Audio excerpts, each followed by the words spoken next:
bro. Crims is the impact player of round number 18. 2 kills from the outside. Yeah, it was actually very important that he made those 2 kills considering the time. If he didn't get those kills, it went down, maybe traded 1-for-1 in that situation. Brolin could have been overwhelmed and then a bomb plant could have come through, which would have bolstered the economy of Na'Vi even more going forward for this half. So we can see them with the full buy right now. The AWP is out. And if these last few rounds have been anything to go off, I expect this should be relatively slow from Na'Vi. Just appears that they want to make sure that they're playing the highest percentage Counter-Strike they can, and that's normally without taking too much aggression or damage early from these CT-sided protocols that are being developed on a map like Inferno. All the nades being dumped over towards Banana for control, the Molotov down mid, that can be followed with HGs as well.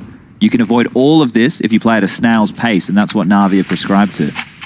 They've still got the majority of their grenades. You can see Golden, sure, he has Banana control right now, but Na'Vi haven't really challenged it. So when they come back, they won't have a whole lot to actually fend them off with. So it's a double-edged sword. And when we asked Blade about the pace of Na'Vi, he basically continued to say that to be the best, you have to be able to do rounds at every pace. But I'll give you €5 if you can tell me the last time we saw a Na'Vi rush or a full execute off spawn. I really have not seen it these last 2 weeks. There's that Brolin smoke to get top mid control. We've seen a lot of this out of Fnatic. It's kind of similar to the Banana retakes. Very similar powerful thought process. You can see it takes so much vision away. They can start dumping HEs in just when they feel they're at the top of the middle as well. Simple with the orb towards Boiler. Not an ideal spot for it. Repositions now down towards second middle. I think they finish up towards B here. Well, they retook mid, but they didn't get any kills. So all that utility being dumped, it does nothing. They've lost Banana, and they will lose middle again if Na'Vi want to take it. They have to concede that. And now with 30 seconds left on the clock, it's just get back to the bomb sites, bunker down, and apparently gamble stack Crims over towards B. Flusher with no grenade. Same story of Golden, and that's maybe why they have to bring him over. They're actually going back towards middle here. This is going to be a big test. 2 players on the side, tucked in. JW working with Brawler. I don't think this is enough. Oh, he got caught in the smoke. He's trying to survive, but overwhelmed, and with just 5 seconds to spare, Na'Vi have taken the A site. Very convincing, very well done as well. Overwhelming. And that just goes to show you what we were talking about at the start of that round. Fnatic dumping all of the utility. Sure, they got the Banana control, but what did they get them really? Nothing. They retake middle, dumping all the smokes and flashes, no kills. So yeah, they're reclaiming territory, but then they have to fall back. Na'Vi are happy to wait that out. He's still implanting the bomb with 5 seconds of the clock there, but they'd found all the kills, overwhelmed it with a wrap. And well, it's going to be just Golden now, falling back towards Flusher. And it will be the first round for Na'Vi in this second half. 3-1 down. That's one of the coach's worst nightmares there, is they did the moves correctly, right? The CTs did the moves correctly. It's just the Ts were well aware of them and they knew the counter, which is just being patient in that situation. And then making sure everybody hits their shots in the 10-second window you've given yourself. Exactly, right? So I like that from Na'Vi. Their approach here was very simple. They knew what they were looking for, and Flamey coming on out. Well, we were talking about everybody on this Na'Vi side having impact. Flamey finding 3 big kills in that scenario. That's his impact right there. He's bounced all the way up to 11 kills. He's now just behind Perfecto and Simple, both sitting at 12. As we continue to see Na'Vi barrel forward. If they're going to have a couple more clean rounds like that, you will see this CT side economy of Fnatic start to dwindle very, very quickly. And with the AWP out for JW, well, he's the first one in question. And of course, there's a potential for the heads-up duel here. We've seen him up close at first and disrupt rushes. Oh, Electronic tried to pick a gap towards Banana. So that's the smoke Boomich throws, which we observed last Na'Vi T side. The gap to the left for them to fight through. So we got to see it this time. It seems like it's a kind of a running walk release. Bit complex, but it does not this time work out. Electronic down. Fnatic up. Big round this one. Money broke on either side if they were to give it up. Currently a 5-on-4 in favor of Fnatic. And in terms of the utility, they still have Golden with a smoke. Flash with the flash as well, so they haven't dropped everything at the start of this round. Simple, patient as ever. Boomich has got himself in a spot where he can pick towards coffins if anyone does get inquisitive on that side of the map and starts to edge his way in. Smoke down. He might have to take a risk here. I think he has to go for it, knowing it's not the most perfectly placed smoke. He can maybe get off towards first oranges from here. Oh, he might hit this rotation if JW's not careful, because he's so up close and personal, it might not be expected. The smoke's about to clear here. Boomich, this is everything. He knows the trajectory of the smoke, and actually that's his cue to cross. Impressive work from Boomich. 2 flashbangs, and he still manages to get the frag. Flamey actually catching him with that one, but he also took down Golden. Flusher still standing on the site. He's already got 3 kills. He's locked Na'Vi out of this site. He is going to have some more pressure to deal with, but there's only the shape of Simple, and the shape now visible in the incandescence of the smoke through those coffins. He tags him and still doesn't finish the frag. Perfecto lives on. Simple's found another. Na'Vi still have a chance in this. Oh, the USP has to be a headshot at this point. He's going to find it. Simple, 2 versus 1. Kits are available. No smokes, however. Rifle makes his way over towards the coffin's position. Simple. He thrives in these sort of scenarios. We said they haven't had to rely on any simple clutches so far. Could this be the first of them? So, Kit's on J-Dubs. He has to hold that. He's taking it. And Crim's going to be pushing the angle. Simple tried to call the bluff, and Fnatic will convert. That's a nice conversion for the CTs. They needed that one. You highlighted the finances, and that will keep the Na'Vi boys honest. It will, with the bomb planted. I think they have one more buy available to them, but Boomage, how do they even get through that and find the first kill? Flush, though, as you can see, with 20 seconds left on the clock, is another very slow approach from Na'Vi. He's trying to stay alive as long as possible there, make it very uncomfortable. He does manage to nail the shot with the USP towards the pool position. And like I said, one more buy available here for Na'Vi after getting the bomb planted. Loss bonus at $2,400, so they do have rifles across the board, and they're challenging towards B once again. Golden, you're going to burn. Full flashed. Easy execution. Boomage. Taste of it. Yeah, I was going to say, he's familiar with that turf. He knows how to flush out Sandbags players. Yeah, so Golden goes down alone, and they're going to try and commit off this, knowing he'll be flush out. Boomage spots him as well, but he fumbles the movement. Electronic does not. JW arrives at the scene of the crime here. AWP in hand, smoked off. Might nullify his efforts. He might have catched the barrel of Simple just jumping up then, so potential as the retake does come on in for him to clear that, but the bomb is still down T stairs, so taking the bomb site control, Na'Vi just need to wait now, because if they want to plant, well, they definitely have about another 10 seconds before that's even a possibility. Yeah, you might be right. Electronic, the Molotov landing at his front door. It's going to be JW with 2 fantastic shots. Na'Vi so slow paced, it's not working out for them here. Flashbang's coming through. It looks like Roland's done enough here. The flash is just spot on. USB to close things out potentially. It's going to be the M4. All the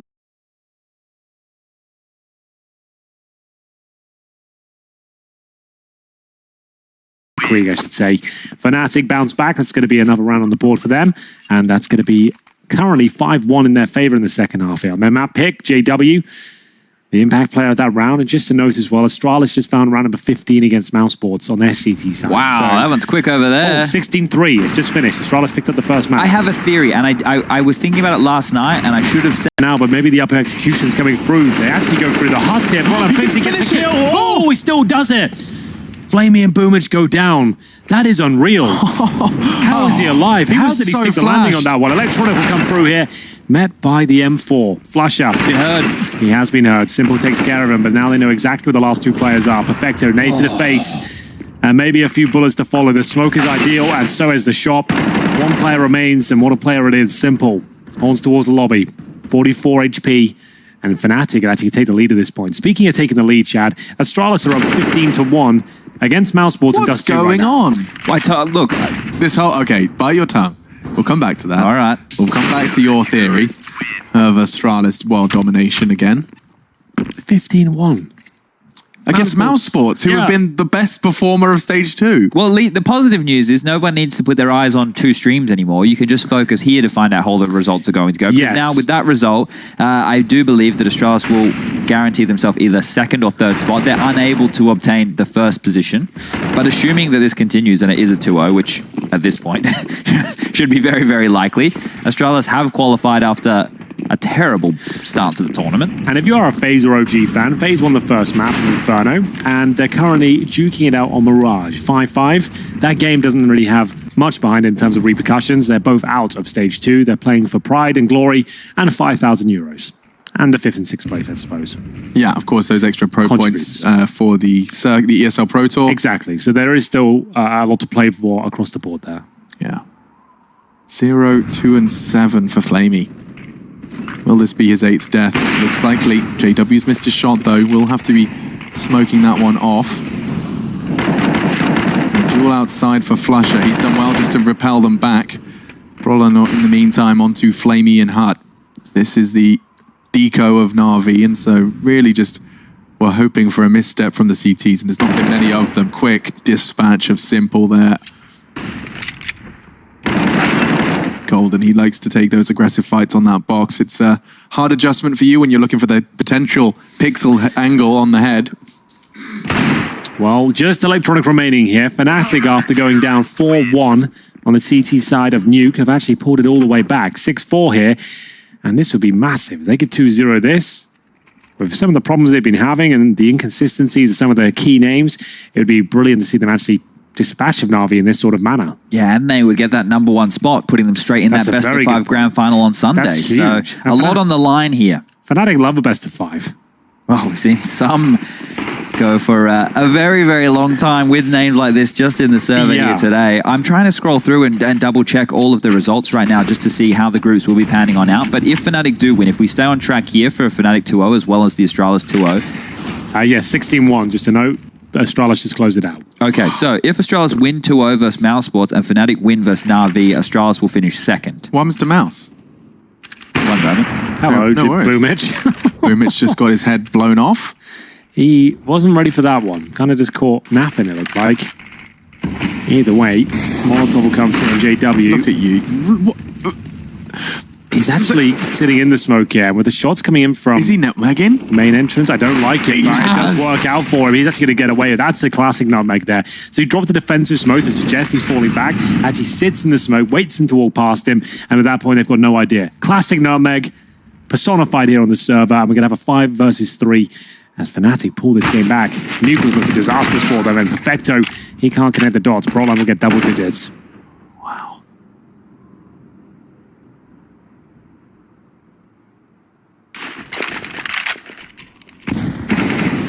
That's an important frag. They open up the fragging for round 11, at least on the NAVI side of things. That's 1. But where on earth could you go? There we go. Now he's feeling it. Now he's getting in the zone. That's where you want him to be. Knife out, revolver on his sidearm. That's exactly what you want to see. No revolver yet. No, he's actually got a Desert Eagle, I believe. So that means he's unequipped the R8. Unless he picked that It could have Eagle been up dropped. from somebody. Good so point. I hope that we still get to see the R8 at some point in the game. Maybe like a last round special, because now that they've mounted up to 7 rounds, this is seeming quite dire. I'm just reading on through. Oh, here we go. Carrigan, 4 rounds in total against Astralis, the mighty gods. Guess I'm cheering for Fnatic now, but I can't sit down after that ass beating we just took. What a great tweet that is. Damn, Carrigan, speaking facts. So I guess we can back that up right now with what we were just looking into. So there's a lot of repercussions here with that Astralis 2-0 to keep in mind. This could be a little bit quicker from NAVI. Let's wait and see. Yeah, so no outside smokes for the cross until I see 2 flying through the sky. So Electronic will be set up. They will bloom. Flames will propel him forward. And 1 gets across. Only 1, though, interestingly enough. Another partial buy here for NAVI, and they are trying to get multiple members over. You can see JW adjusting the cross there. There was a slight gap there, I assume. Remember, we don't get the exact same vision as JW. We're on GoTV. His video settings and everything else will be a lot different. And we're a couple of seconds behind, I suppose, in general. So don't take it as gospel what we see on the screen, but still a remarkable shot. Gonna have a 5-on-3 here with Brolan dodging the flashbang. Doesn't quite stick the landing on the shots there. Wild spray comes through. At least he gets the 1 frag, though. Still should be there round. Golden. We're going to confirm it, though. Body shots and a headshot to top it all off. My goodness, Fnatic, they've stabilized on this defense and they really have managed to run away with it. The fact that JW's sitting on max money there, you could see it actually just a tiny toe. There you go. That's fast reactions right there. But here it is, ladies and gentlemen. If NAVI lose, they're out. Simple as that. If NAVI win... This just got more interesting. If NAVI win, Mals are out. Good grief. There you go. I'm going to write that down. Yeah, can I have that one more time, actually, before I forget? If NAVI lose, they're out. NAVI lose out.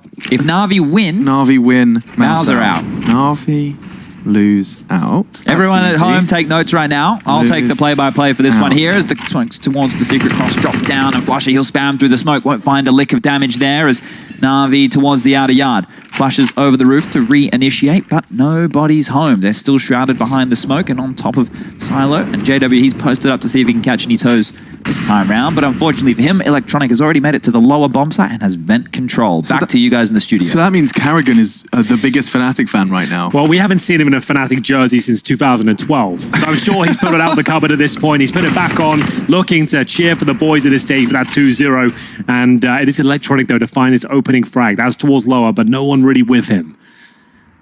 So, Electronic, though, the perfect position to shut down Crims here. This is a very important interaction, and he comes out on top. Yeah, just Na'Vi outcome that you can always count on once or twice is that Simple or Electronic will win the round single-handedly, but they haven't converted it yet. Brollan, however, only getting the one. Flusher does catch Perfecto on the cross, and if he spots that bomb, yeah, the bomb's loose. JW just hit the shot. JW's come all the way behind them. He's now got the bomb in his control, and he's got a 1 versus 2 with 30 seconds left. With the AWP as well, Alex, this is quite tantalizing almost. In terms of utility, they've got a flash. That flash will do nothing for him. And they've actually chosen to fight this, which I like. Instead of grabbing the bomb one by one and trying to sneak away, just both of them challenging. Nobody's got the AWP. They're probably going to win that. So well done to Na'Vi. It was also very well done by JW, who's got a ton of money. Chad pointed it out, $16,000. Doesn't get much better than that. And he has got the R8. He's bought it. There we go. It's still equipped, boys. It's the wild, wild west out there. He's got his cowboy hat on, the leather boots, everything else to go with it. I think Fnatic need a bunch more rounds on this CT side still. I know there's only 2 to play. If they can get both, obviously that would be fantastic. But I start to worry when we crack this on over. Remember Navi's CT side last time? Remember Navi when we saw them on train? Yeah, I remember that. Right? The phase game was a little bit more labored, right? Closing that one out wasn't as easy. But I think here, for Fnatic, for me to feel comfortable in their nuke, in them taking this game, we would need them to get the 10. Right? I think Navi have already set themselves up a very good base on a map like Nuke with 5 on the T side. They convert that pistol, they get that first gun round under their belt. It's looking good for them to really rise up there on their CT side. And while the timeout from the US Air Force has ended, we'll be getting back underway. Hopefully we get to see that revolver in play. I hope we do, Chad. That's all I can really think about at this point is the R8 kills coming in from Flusher, or JW, I should say. Will he be on towards that ladder in the vent with an AWP and an R8 combo? Which weapon would he even use? That's the question. Yeah, I mean, he's got a tough choice to make now, especially when he's holding yard, you know. Do I want to use the AWP, the R8? Talking of the yard, well, Electronic, he wants to take it by force, and immediately a gap is spawned, and Flusher, he's hit the shot he had to. There is Boomich catching a nade. Simple neutralizes the Flusher hold. And a 4 versus 4 with a slight advantage for Fnatic. He catches the boost though. And Crims is actually putting bullets into both of them. Double kill from the Hut player. Brollan the savior by spotting that right there. That information must have come from the kid. There's no other way. I think you're right. That boost you don't see too often, to be honest with you. That's a really nice creative idea from Na'Vi, but shut down and sent packing by Fnatic here. Simple and Boomich will be left at 1:10. They've actually got some time to work with here in a 4-on-2. Did that gap that Flusher got the kill from, Chad, was that from the extinguished mod? Like that was a straight Fnatic counter? Yeah, they dropped the molly, and then not only that, his HE is what brought Boomich down to 50 HP. So Flusher did a fantastic job outside. The best Boomich can do is plant the bomb here and give them the extra 800 for the following. He can't even let that happen. Yeah, that's brutal. You said 10 would be the idyllic for Fnatic, and well, they're one away from it now. We'll see Crims, look at the angle he was working with, completely blind. This is just Brollan's comms and his spray. Perfect work from Fnatic. That's a conclusive double kill from Crims into the 14th. Well, now into the 15th, last round of our second map today. And I'm intrigued to see what they're going to get done with this. It's a little scattered in the buy for Na'Vi. Yeah, you're not going to see anything super slow-paced here with Mac 10 and CZ out. Probably going to be busting through to either ramp or the squeaky door area. Boomich, though, with a flashbang in hand, will be trying to suggest they're going towards upper. He bounces off the wall, goes through the hut door. Hopefully flashes everyone in sight, and it's looking quite good in that respect. Crims have to drop down. He's actually in a lot of trouble here. Same story for his teammate, Brollan. The Mac 10s have done enough here, but JW still waiting up top. Can he find the AWP shot to deny the plant? Does get one, but is traded, and now the spray from Golden. Oh, he's fluffed it. Falls off the ledge and down to just a Flusher 10 HP clutch. I'm not so sure. This one, perhaps just a tall order for Mr. Flusher. He's good. But there's a Flames, and he's got to pass them 7 HP. He's not ready for the squeaky peak. Flamey will finish it off, but I love it. Balls to the wall counter-strike from Flusher. Fnatic will lead 9-6 on the half, and they're venturing into the attack.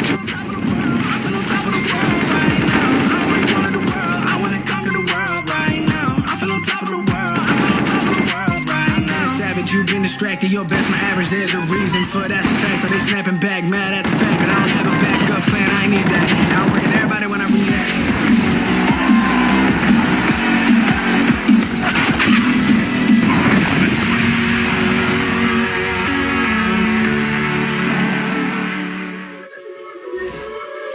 Let's talk.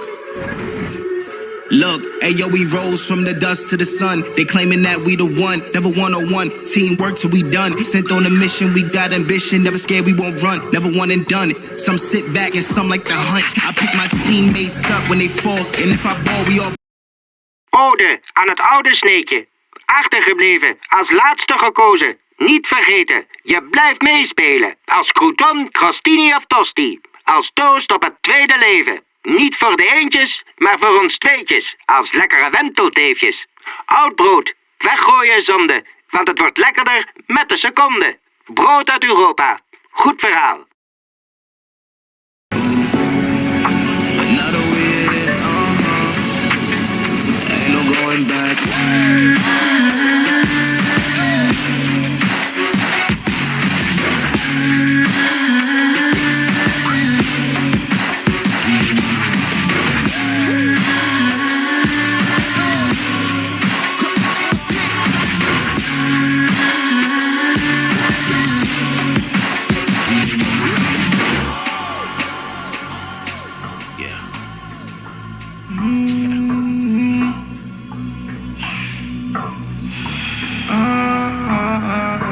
This is the moment to go. This is the moment to shine. This is the moment to show. Show me the rocks you can climb. This is the moment to feel the path like you legally blind.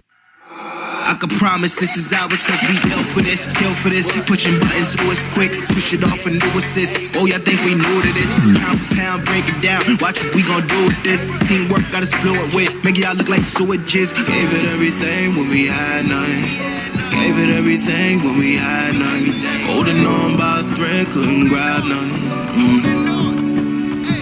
Seems we moved on to a better place. Shine, shine away from the shade. But now that we're in, ain't no going back.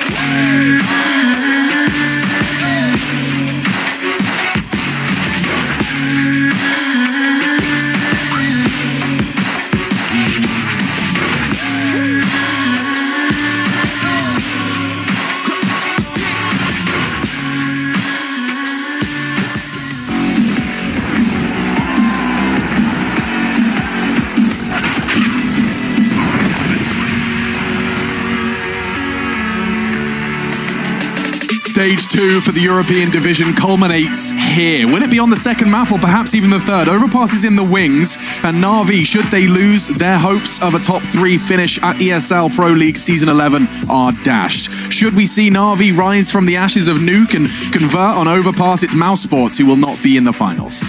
That's a lot on the line here in this particular game. Yeah. I didn't realise when I got out of bed this morning. No, I didn't quite realise. I didn't understand the gravity of the situation, I think. But either way, Fnatic have clawed their way back into it. It did give up that final round, but they are coming back in swinging to the second here. As JW finds that smoke towards the squeaky door position and Simple above him. My God, has he got a good weapon for the job. A CZ and armor. It's good for finding multiple spray downs here if they fully commit, and it's looking likely that they do. Oh, this could be a bloodbath. Simple has already found the first jump straight into Flusher, and he opts for the removal of his CZ. He needs fresh bullets. He's got more blood shed to draw. Simple's tucked in on the squeaky. JW on the T-vent could do something with that, but now Brollan overwhelmed, and already we're seeing Boomich convert it alongside Flamey. Charging in from heaven, Navi take the pistol. Well, there you have it. The CZ up above, managing to get the 2 kills required there. Simple manages to jump in towards Squeaky as well, cause absolute chaos, and there's nothing that can really be done by Fnatic. Yeah, just to note, one of the reasons of why Navi was so desperate there to stop Fnatic from planting the bomb, if Fnatic don't get the bomb plant on their T side, they tend not to force buy in the second. They'll take this save and then they'll get the guns up in the third. If they have the force buy right now, they probably have the AKs up, there may be a Krieg in the hands of Brollan. Those things could have been on the cards, but Navi did a great job. Well, it is going to be the 4 SMG setup here for Navi as well. Luckily for them, up against just the Glocks here, as Chad just mentioned, the fact that they can get the bomb down here, there's no risk of them buying. So Glocks across the board, not really a single dollar invested, and I'm sorry to the viewers here, this will be one of those rounds where we're just bleeding out the utility, just running the clock down, using it a bit like a timeout, and every team has realized that this is the best way to approach it. It is the best way, not the best way to watch necessarily, but after years of talking about this concept, it seems like everyone's doing it. Yeah, like this can go so much deeper. When you have CTs who are on the full eco versus, you know, just full SMGs, the CTs can live. They still get the end around loss bonus and not give away money to the SMGs, right? That's how deep the rabbit hole can potentially go if people want to be this frugal with the economy. At the beginning of CSGO, I remember on Nuke especially, was one of the key culprits for this. Players were typing kill on the T side at the start of the round, and so Valve actually had to remove the kill command in official matchmaking because that was happening, just to avoid the actual money. I mean, we've seen examples of teams actually throwing themselves onto Molotovs. There was a discussion for a while where instead of going down to the $600 kill reward of the SMG, you'd fall to the 300 Molotov. It was G2 and Overpass and E-League that did that. So they jump into, all 5 players jumped into a Molotov. It looked really silly, but then when we broke it down, we're like, well, there was a Mac 10 waiting on the other side or MP9. They would have got a load of money, denied all of that,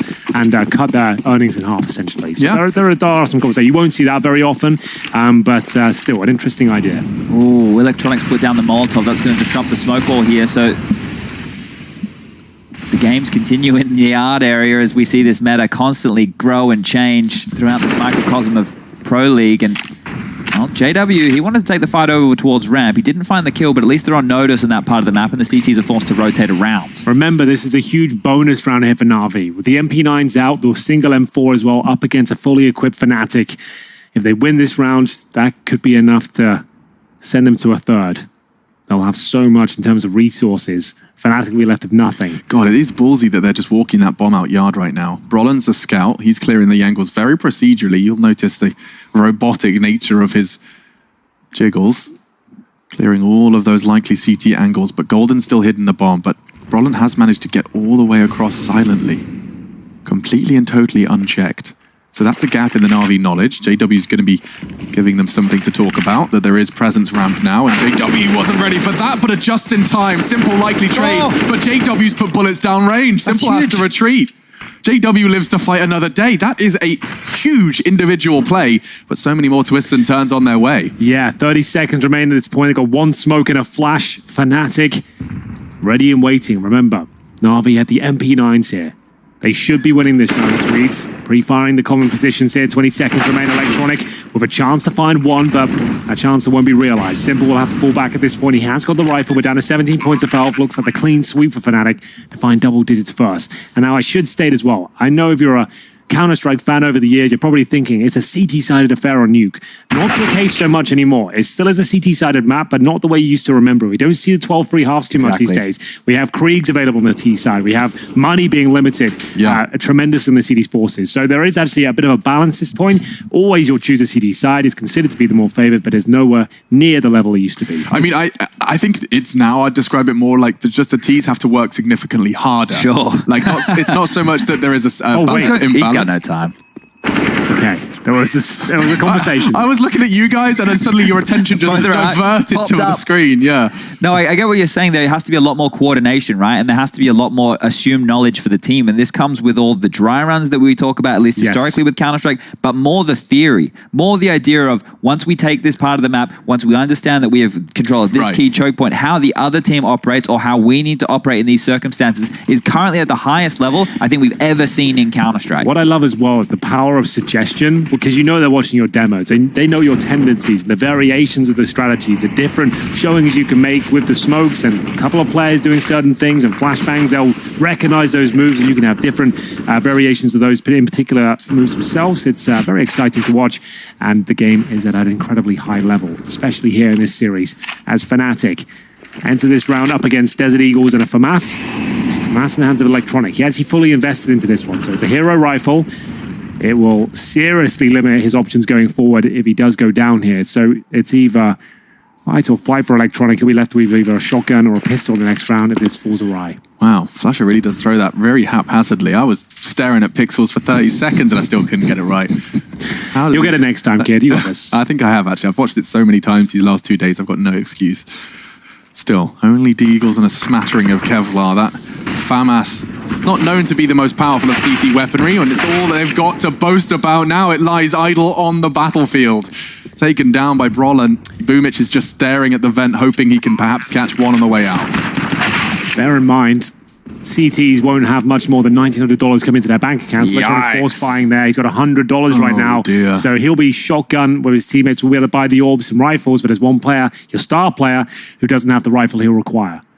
That is a problem, especially considering with the recent news and the recent result, NAVI are out if they lose Nuke. We will not have NAVI in our top 3 of stage, well, 3, I suppose, if for a lack of What's the next? It's the playoff bracket. The playoff bracket. I've been waiting for someone to say it. Yeah. I didn't want to say anything. I was like, the next stage of the tournament. Next All right, boys, watch this, though. Check this out. I want you to note this Molotov here that's just landed. That's gone through the skylights. That's a Fnatic Molotov. That conditions the CTs, if they want to come in main, they can't go wide. They have to stay tight, means they're more susceptible to nades. And if we see a top rush from Fnatic in the future, I think that'll play in heavily. So just remember this as the game progresses. Oh, I love it. Thank you very much, Chad, otherwise known as the Sherlock Holmes of Counter-Strike. Do they call him that? That's what I called him once. It was actually today I called him that. I wondered why he had that pipe last night. Yeah, exactly. The Deerstalker and that sidekick. I think he's called Harry.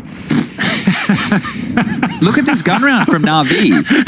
Look, they have an AWP, 2 M4s, and then a shotgun and a 5.7. It's such a mixed buy. There's not a defuse kit I bet in the they mix. win it though, Chad. I'm calling it now. Somehow, Na'Vi, even though they've made these oopsies, the force buy from Electronic in the last round of the 19th. Yeah, it means that you can see the compromises that have to be made. An auto shotgun, the 5.7. There is an AWP on Simple, though, 22 kills. Oh, it just looks like he's always so ready for whatever could happen. The most deadly man in Counter-Strike has fallen back at the wrong time just as they commit to the cross. He catches the flashbang, and they've got access towards lower now. The 3 players making their way through it. JW, the serpent of Counter-Strike, slips on into the vents. The Sherlock Holmes, the serpent. Yeah, so just everything we can grab right now. Yeah, whatever we can find. Flush is lingering around topside. He'll be late arrival towards the CT rotate on topside. Oh, no. Don't you dare. You bloody dare. I've had enough screaming your name this year, and it's only just begun. Oh, finally, caught out. How? I don't know how Golden's done it, but he has. No cues, nothing. Straight through the smoke, and Brawler's done the same. 2 frags from Fnatic, and they haven't even seen an enemy yet. This is amazing work from Fnatic at this stage. You can see Perfecto and Flamey left with nothing. The 5.7, the auto shotgun, and they're hunting for them as well. This is to knock NAVI out of the tournament, and Fnatic have turned it on in the second half with 3 rounds in a row here. This is a force buy as well from NAVI. They had absolutely everything. Perfecto will find 1 kill, get the AK-47, but is it going to be enough? 4 kills and 15 deaths, Chad. Those are not numbers you want to see from your young star. He's going to be inside his own head now. The gravity of the situation is starting to set in.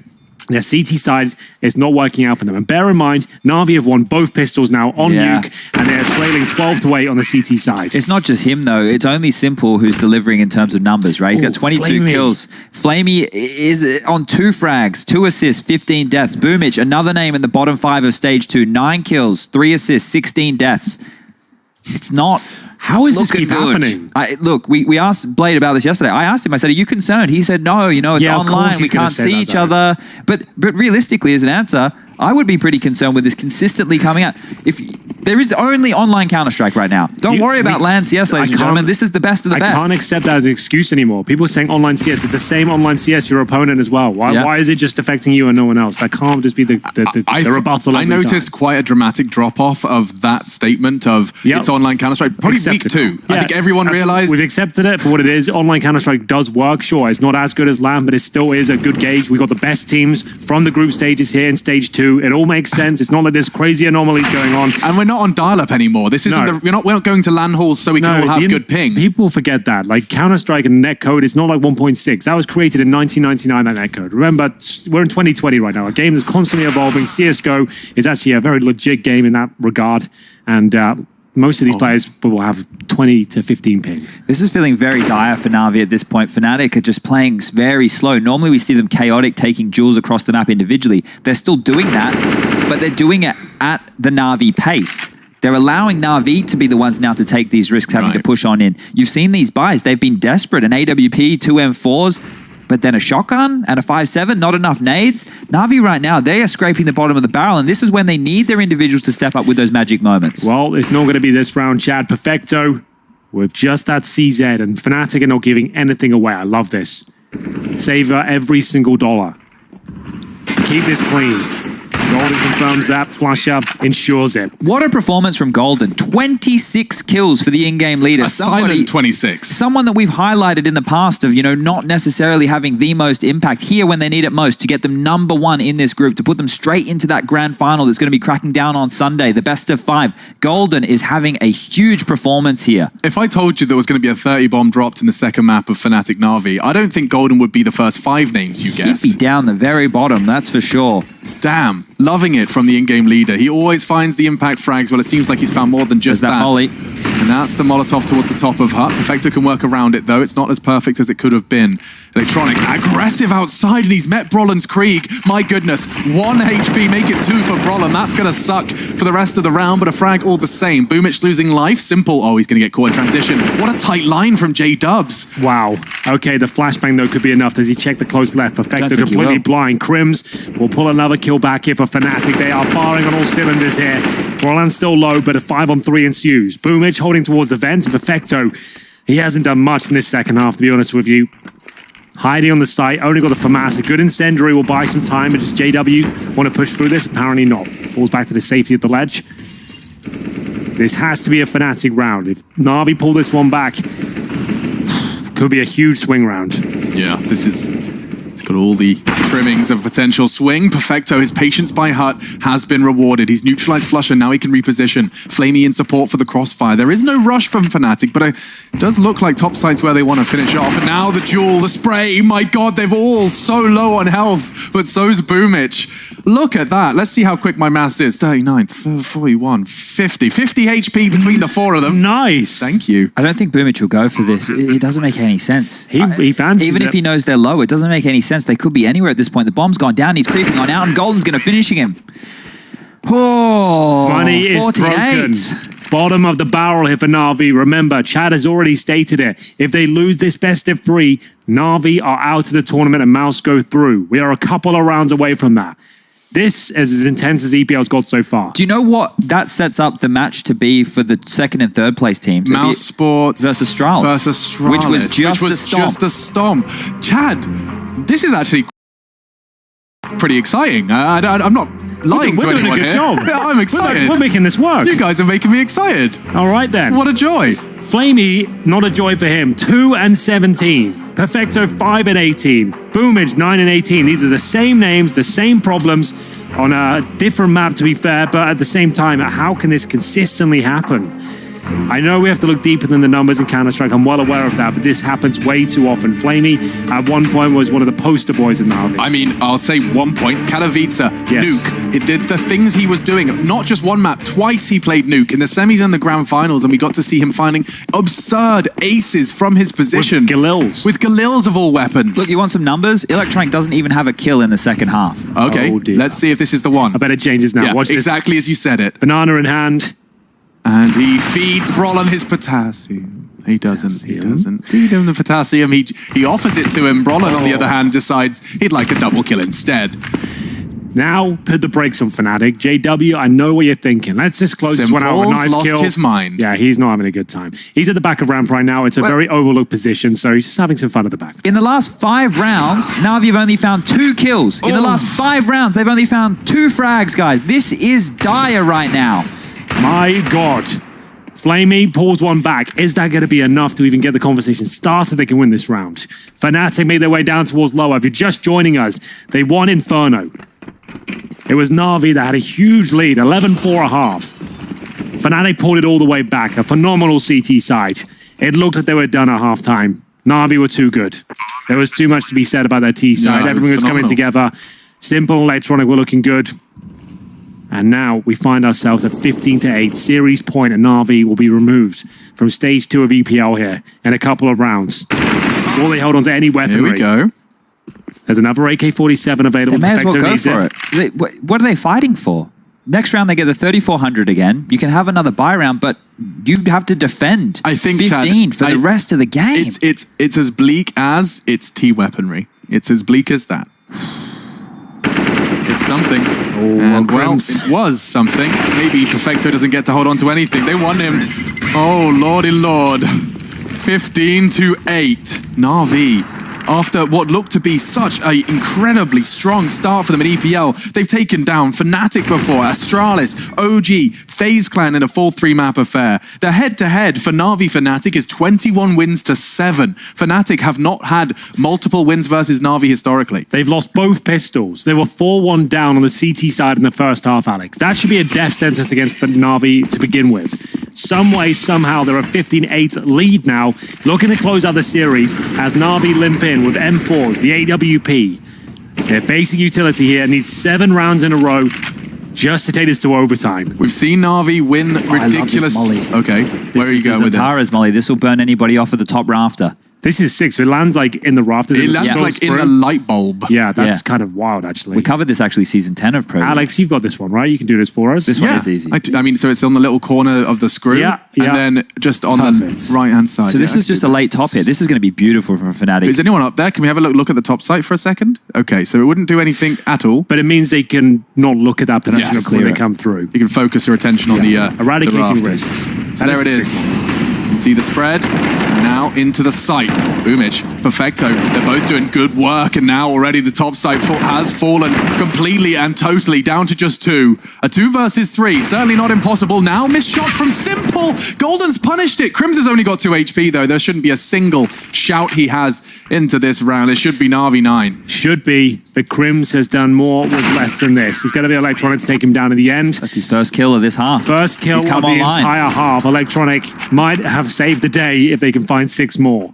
Boomage, the impact player of that round, will have to be of this half to actually start the conversation here. But Fnatic still have a full buy, of course. Golden with $16,000. Oh my God. He's maxed out. You can't get more than that, ladies and gentlemen. That's the cap here on the cash limit. They've been on max cash multiple rounds. Like that's how much of a good half Fnatic have been having here on the T side. It's absurd. And the fact that you highlighted Electronic found his first frag at round 25 of this second half is indicative of just how good it's been going. Will it end here? Will NAVI allow the Swedes to steal their spot in the Pro League? Well, that gap created by NAVI is going to make life difficult for Brolin. He still chooses to commit, loses half of his health, and then goes straight back for the fight himself. That's madness. Electronic, he might finish his half with just 1 kill. He's going to be so mad about that. Brolin's bested him outside almost every single round, it feels like. He's had absolutely no say in this. The babyface killer, we're calling him. Well, he's just murdered Electronic on the second half of Nuke. Yeah, the straight face killer. Babyface bastard. Let's see what we got in store. 60 seconds, NAVI understandably taking their time. Fnatic do have the man advantage, and it's just a question of who's going to overstep the mark. Sound cue for Flamey, knows there was someone lingering in ramp. That'll probably keep him stationary. Brolin, the babyface killer, has access to the low site, and not a single CT's down there. No one at all. Boomage, though, can feel the pressure towards upper players in front of him. The bomb goes down. Bit of a fumble here from Fnatic, but they're pulling it back. Upper side should be there. Simple drop. Is this where we say goodbye to NAVI? It could be. Boomage is doing everything within his power, wants to throw bullets down range, and instead now the bomb's gone down. He's just throwing in a flash for the flamey peak. Flusher did eat it, and he could convert, but not even that. And Fnatic have done it. They knock out NAVI. We have our top 3 for EPL Season 11. I walk a different path, thinking holy fast. Past the point of no return, something is calling me. It's in the air that I breathe. Bring me back to life again. Dancing with my fear, burning with desire. Come take it to the edge. Ain't gonna lie, go to hell and back just to feel the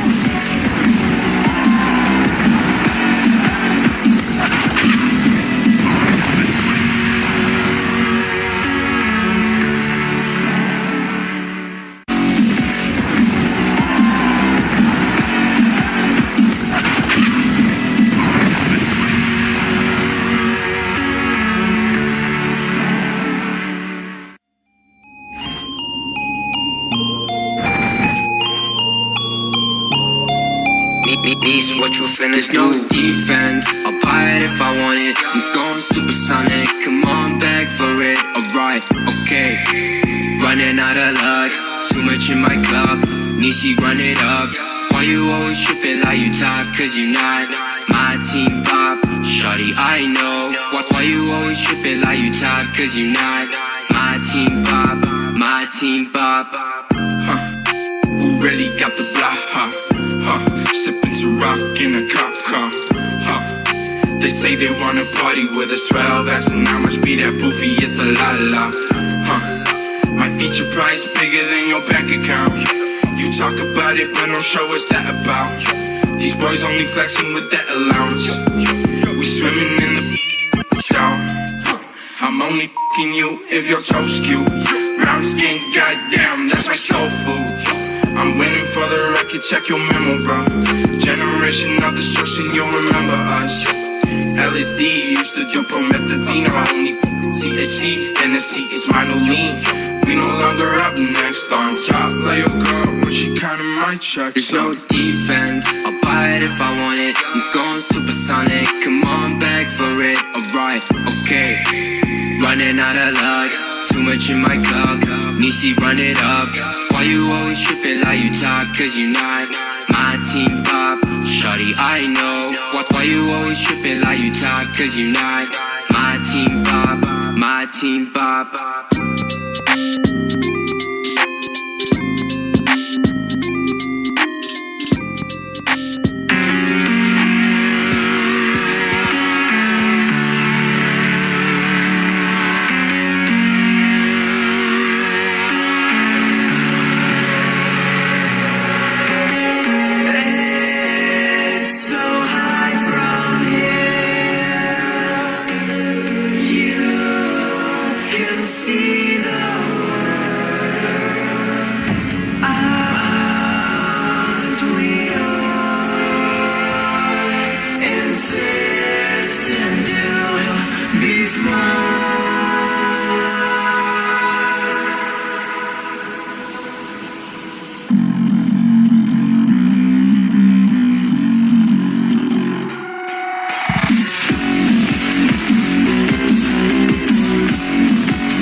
Wow, it ends in 2. Fnatic NAVI was our first treat of the day. And we had 3 games running simultaneously. We had FaZe OG. We didn't care too much about that one. Of course, just playing for ESL Pro Tour points on their ranking journey. And as well, of course, the extra cash you get to splash if you pick up the wins in Pro League. Outside of that, we got to see Astralis Mouse Sports, which we have just learned gets really interesting now because they're actually going to be meeting each other again in the semi-final. And Carrigan just got 16-1'd by his old team. And 16-3'd. So, excuse me, 16-1 and 16-3. Yeah, well, I don't know. We didn't get to see that game, Chad, but that is a blowout of epic proportions. That's Astralis like rolling back the year. Yeah, already theory crafted I see what you did there. I've already theory crafted it. They've actually just been sandbagging this whole time, and they've been working in the lab with Zonic extra hard, and now they're going to come back and dominate for the next 4 years instead of just 1. And Isatag somehow is going to be driving around like a drone that they'll have created themselves within the Valve engine. That's true. And he'll be providing calls and comms. And I see what you did there. Yeah, okay, that's enough from me, and we're going to focus now on the Mountain Dew Amp Game Fuel Power Play. Yes, it's that time. It's my favorite time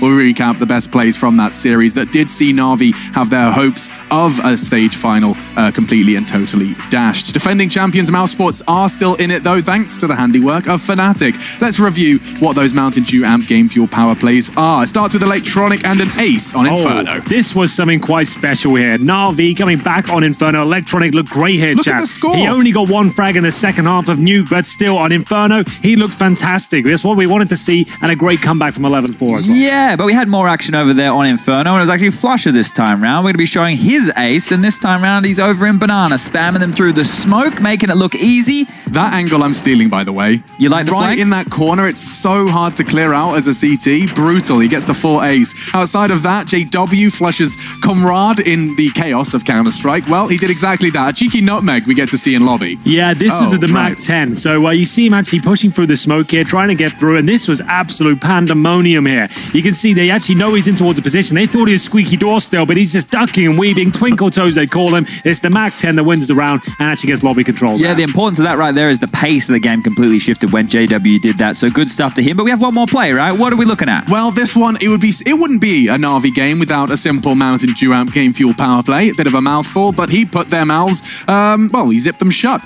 4 of them, with a nade, a Molotov, and a blind smoke kill. So he didn't really see anyone necessarily this round, but he did actually kill a lot of them. There were 4 kills in total. The first with the grenade, the second through the smoke, then made its way over towards the heart. This is where Crims is on the other side. He got absolutely destroyed here. And there was one more kill, I think, in the round, but still, that was a pretty good highlight, but not exactly a world-class, blow-your-mind simple Yeah, moment. we didn't have a lot of clutches in this one. We didn't have a lot of the crazy action. He so was kept quite tame. he was kept very tame. And look, it's going to be hard for people to vote for this one. I hope they don't just fall for the name value alone, Alex. Yeah, exactly. Well, Chad's already started it off, and I'll finish it with a quick reminder of how to cast your vote. If you're unfamiliar with how these ones work, we will, of course, determine which one was the very best, and you can give us your opinion over on Twitter. ESLCS will be checking in with those just before we close out our segment. So go quick, fast fingers, and that reminds me of a game called Finger Frenzy I used to play as a kid, actually. Finger Frenzy? Yeah, you had to Was type it the a alphabet. video game? Okay, right. You just had to type it really fast, and my sister was better than me, and I think that's the only reason I continued to play it was because my sister could type the alphabet Did you ever faster. play Finger Frenzy with your sister? No, I can't say.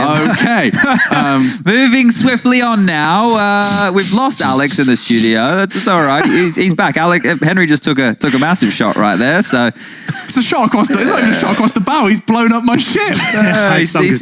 he's not playing with Twitter rules anymore. He's got new rules out here. And you know what? A man who has thrown the Counter-Strike rulebook out, or at least some of his teammates have, is Golden. He's joining us in the studio now. A huge victory and a huge performance, by the way, from Mr. Golden across 2 maps, but Nuke in particular, closing in on 30 up against Na'Vi. Golden, can you hear us? Yeah, I can hear you guys. It's the comical delay. The smiling face. Hello, mate. How's it going? Amazing performance there. Thank you. That was intense, but good. I want to understand how you're locking down Electronic and Simple. You just made them look like average Counter-Strike players on Nuke. That's normally where they do their best work. Inferno, Electronic was dominating you already, doing his normal stuff. How did he just look shut out on Nuke? I think Brolin got him 2 to 3 times, and we kind of knew that Electronic likes to take duels, and we just put Brolin there, and he did a good job. Dude, you kept Electronic to 1 kill in the second half, which I think is absolutely insane. But I want to ask you, this is a bit more of a fun question. Do you get a little bit antsy in the server when they're running the clock down every single round like that? Because we're sitting here watching. It feels like the first, 45, 50 seconds of the round, we don't even have to say anything because Na'Vi are playing so slow. Not really. We know most of the time where the hit's gonna be, and we're just chilled. And I think on Inferno we knew about this more, and that's when we started holding our nades even longer because they were delaying their hits so much. So we were not angsty. We do it ourselves. We sometimes play slow, and we know we just play the situation out.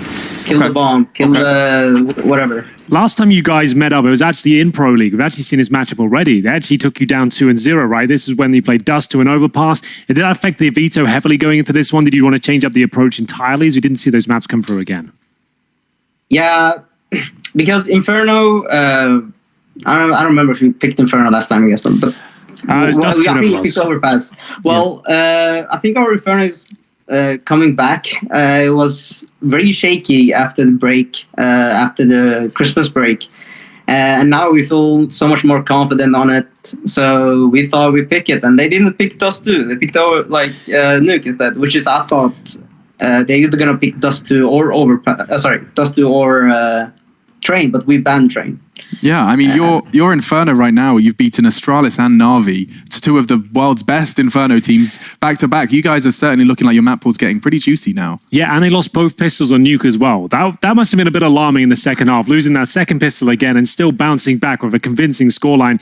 Your Nuke is looking fantastic right now. Would you say that's up there with the top tier of Fnatic map pool as well? Yeah, I agree. I said it after we won. Our nuke, guys, is the bomb. Yeah, it is. It really is. It's sick to watch. Yeah, I think that's a perfect note to end on. Fnatic's Nuke is the bomb, and they're in the next stage of competition. Thank you, Golden. Thank you. Have a good one. Huge win and another day in the office for Fnatic. Big smiling face is all round there. Yeah. I really enjoy his presence. Yeah, he's a beaming in-game leader, Yeah, both in the server and, of course, in his smile. A golden ray of sunlight. Oh, absolutely. we're just throwing Let's spring outside at the moment. You know, all of the everyone's starting to nonsense smile out. a bit more. And look, I don't know if they want to play against Astralis, who just destroyed Mousesports that badly. Right. I guess Mousesports get another crack at it. That will be going down on Saturday, right? So there's a bit of time before Mousesports have to go and do battle again with Astralis. But if I'm Fnatic right here, I guess as Alex was saying, it feels like they beat everybody, so they're not going to really worry about their opponent. Yeah, I mean, when it was such a stacked group, OG were the wild card, but you had 5 recognizable names, Fnatic, Navi, Astralis, Mousesports, and FaZe Clan. It was always going to be a stacked group, and we were going to have close Yeah, games. just a note on that as well. FaZe did take down OG. No one wanted to talk about it. No one wanted to bring it up, but it did happen. So Well, 5,000 that's the euros for expected FaZe, result. and they're going to probably take the 5th place now over OG. Yeah, so in head to terms of head. the Pro Tour and the standings, there's still some sort of mention required. Yeah, definitely. We covered that at the start of the day for those people who weren't Yeah. too sure. Obviously, the ESL Pro Tour stuff's had to be adjusted, so you can still go and catch all that up because there's still a lot of Counter-Strike this year, even though we're not doing LAN at the moment, right? There's arguably still more. Arguably more, Yeah. right? You think about it, what is today? Today's like day 24 of the Pro League. There's Yes. just been non-stop CS. It's been absolutely wild. Honestly, I think I saw someone talking about it in the ticker or on the forums. Like, everyone else has lost their sports, and for some reason, it just feels like a Counter-Strike, if anything, is just flourishing with all of this extra time away from the planes, and it's looking insane for the future. We do want to have a look at the results, though. The Mountain Dew Amp Game Fuel Power Plays. That's my favorite part. It's just saying it, actually, but we can go ahead and recap exactly how those choices looked. It started with Electronic. He had an ace on Inferno, locking down the mid-brackets push from the Fnatic boys. It was looking so good for Navi, Alex. They were 11-4 upper half, but then Fnatic bit back. Electronic was certainly influential in their CT side success. Wasn't enough to get them over the finish line here, but his performance in Inferno was certainly notable. Yeah, and into Flusher, we saw him locking it down in a similar fashion. Another ace, same map, but look at the score. A good way to tell you the tale of this game. Yeah, this is where Fnatic actually started to close things out. Navi dropping off, similar scenes to Nuke as well. You could feel them shrinking, dropping off. That slow-paced game not really working out for them, and JW giving them hell here, Chad. Yeah, this play right here, we don't see any kills, but it's all about the pace shift that was initiated from JW doing this play here. It isn't the wildest situation you'll ever see, but it's one that definitely forced Navi into changing their game plan. Yeah, and what you didn't see there, if the X-ray was on, you'd see 4 members of Na'Vi waiting outside of lobby. He took all of that control away from them, and that was impressive. Simple, he gets a mention for his 4K on Nuke, of course, doesn't translate into a win, and I'm sure he's not going to be too happy for taking that one. So let's see if name value has corrupted the results, or if you guys have voted with your brain. There we go. That's the best play. Yeah, I to think get that's 15 on fair the board enough. on a map that they had to come back in. You know, Flusher was actually instrumental over towards that B-bomb site. But before we close it out, Alex is good at saying it. Do we want to have a crack? I can definitely give it a crack if you've gone. Ladies and gentlemen, thank you so much. That was the Mountain Dew Amp Game Fuel Power Play. There you go. And here it is one more time, your Mountain Dew Amp Game Fuel Power Play. And there's the 3rd, the 4th, and the 5th coming from this top middle position. He really did manage to get under their skin. They weren't ready for that at all. Put 15 on the board, and in case you needed to see it one more time in super duper slow-mo, that shadow in the smoke was where it started. A flash from Golden, which he was throwing out relentlessly towards banana position. The alley-oops were great over that side of the map. The B-bomb side for Fnatic right now is looking fantastic, and Flush Up, well, he is as well. He took a hiatus for a few months, but now he's back and bigger than ever, looking fantastic, and hopefully we see more of that as the games continue here in EPL. Everything's great in the Fnatic camp. They're having fun. They're knifing people. The R8s are coming out. They're playing some fantastic Counter-Strike. Flusher almost dropping 30. The in-game leader Golden showing up on a crunch map of Nuke that isn't their pick. And they knocked out Navi. Crimson Brawl looking fantastic. They knock out Navi, the current world #1 as per the ESL rankings. Everything's great in the Fnatic camp. It really is. EU Stage 2, a recap for you. Fnatic topping the group. Astralis, Mousesports will be going down in the semi-final. So that victory, that game from Fnatic, we said they're safe no matter what, yes, but more than safe now as they actually get the bye. Take a look at that, the far right-hand side of your screen. Fnatic already in the finals for ESL Pro League Season 11. And that's going to be a best of 5 as well. The semi-final, Astralis versus Mousesports, it sets the scene perfectly. Wow. Or could we see Astralis continue to dominate here? Will they fall flat? Well, Mousesports can refine themselves again. It seems like there's a lot of storylines going on right now, but Fnatic already guaranteed himself a place in the best of 5 where Fnatic thrive. They've been in a best of 5 so many times over the years. They're very experienced, and hopefully that's going to be an absolute banger. So the 2 questions, and I'll leave you with this because we are going to be disappearing and we'll be bringing in Trace, Harry, and Hugo for the next 2 games. But I want to quickly tell you that you have now got will Mousesports overcome Astralis? A Mousesports that have looked like the best team. FaZe listing them as the one to watch, the team they're most afraid of playing, who just got 16-3'd and 16-1'd by Astralis. They have a rematch in semi-final context to meet Fnatic. Both of those teams, how do they interact with Fnatic? We don't know. The answers are going to be coming when we do get to that game. But we're not there yet. There is 2 more Counter-Strike games coming up. It's going to be none other than Furia MIBR when we return from the break.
Cool, right? Want to know where I got it?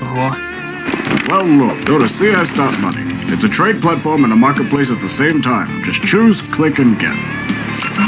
Good luck, bro.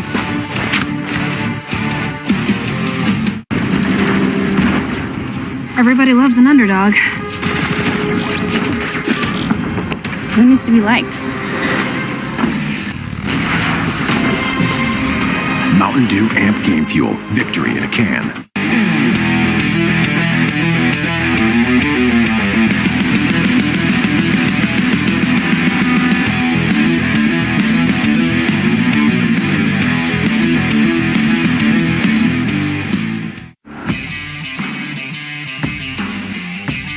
Charge up your game with excitement. Highest odds on the market. Take what's rightfully yours with GG.bet. The future waits for no one, so we refuse to wait for it. Today, battles are waged in nanoseconds, and planes are piloted from the other side of the world. The future's not coming, it's already here. Join us and be the future. 2 boxes to get by Nico! music gone? Gotta hit this. On the ramp though. He knows he's there.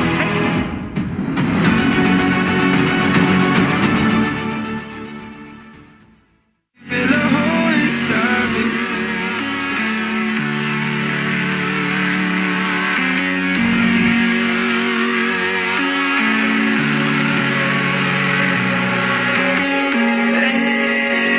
It's so high from here. You can see the world. Aren't we all insisting to be small?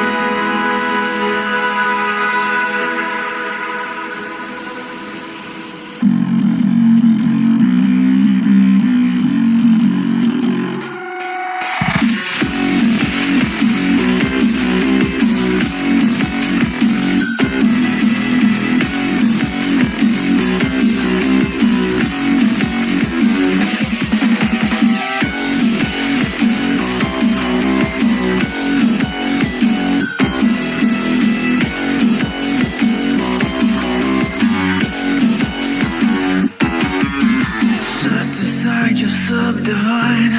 I'll show you how it's done. There's no sight we go inside. The man he is the one. You build your walls of faith in God. They never come around. Then wonder why we all defy the burden to be born. We're coming home with a mission to bring an end to a terrible land. We are here to your omission. We are many of one. We're coming home with a mission to tear you down from your undeserved room. We can take your conviction. We are many of one.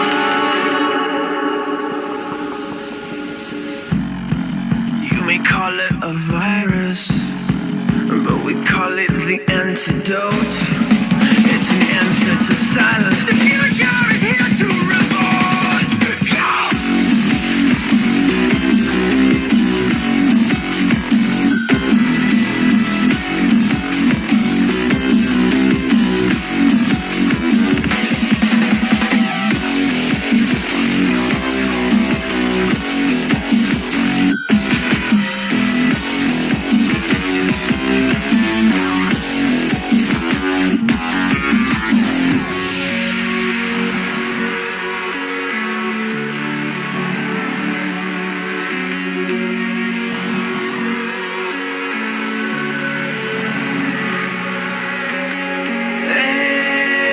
It's so high from here.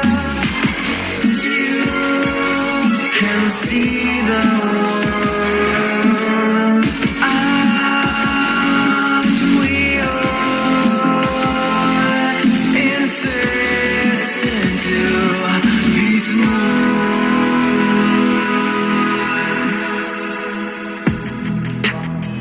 Yeah.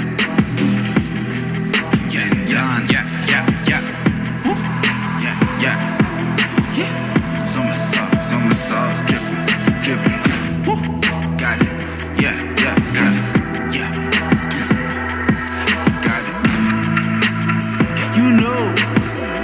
You know, I'm only making moves.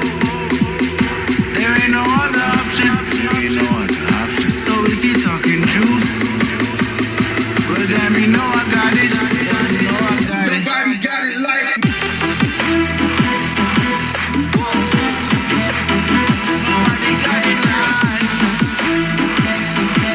Yeah. I got the juice. I got it.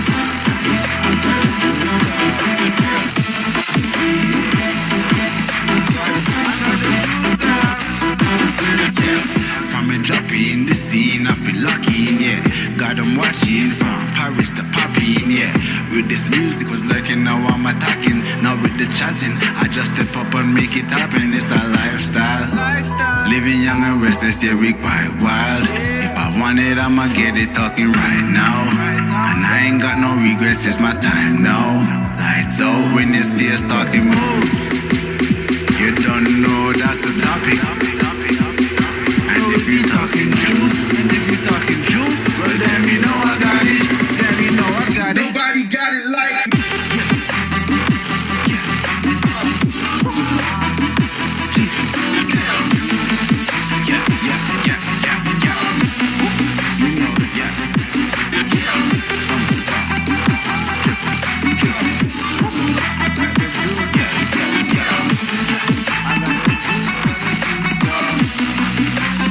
You know, got it like.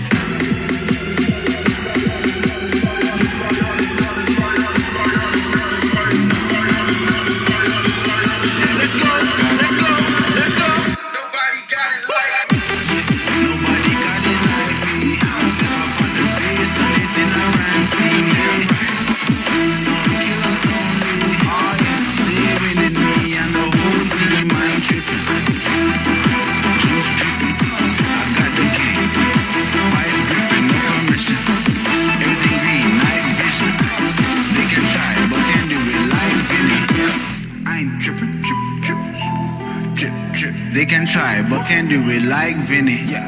No permission. I got it.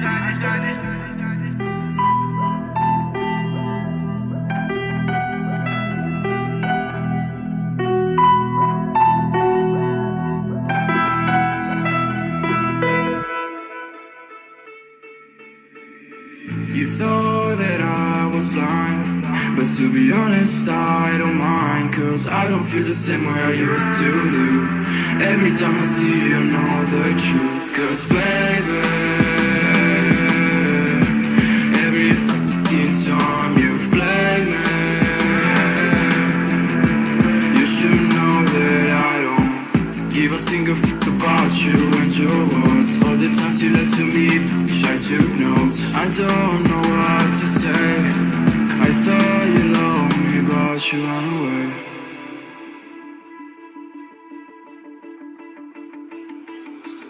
I've been living in the shadows for a while. Demons calling me from the afterlife. Dark doesn't faze me anymore. I can see my tears into gold. Yeah, yeah. I don't care, no, I don't care. Yeah, yeah. I don't care, I said, cause baby, every fucking time you've played me, you should know that I don't give a single fuck about you and your words. All the times you lied to me, I took notes. I don't know what to say. I thought you loved me, but you ran. I know people come and go away. Sun is low, that's my time to shine again. Cause baby, every fucking time you play me, you call my bluff for the last time. This ain't a song, it's a battle cry. No life, I see the clue between the strobe lights. I'm haunted, black face, hey, follow me around, okay, black face, hey, follow me around, okay, used to want it bad, but I can't taste, I can't help you now, okay, follow me around, okay, black face, hey, follow me around, okay, follow me around, okay, black face, hey, follow me around, okay,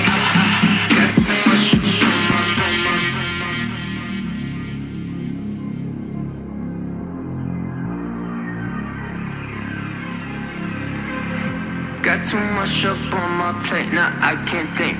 I said woke up, take a X, and now I'm feeling this is it. Want the money, want the rest. I do purse, not no cess. They say Donis, why you sad? I said I just need the thing. Red tape, got too close, I hate the city. I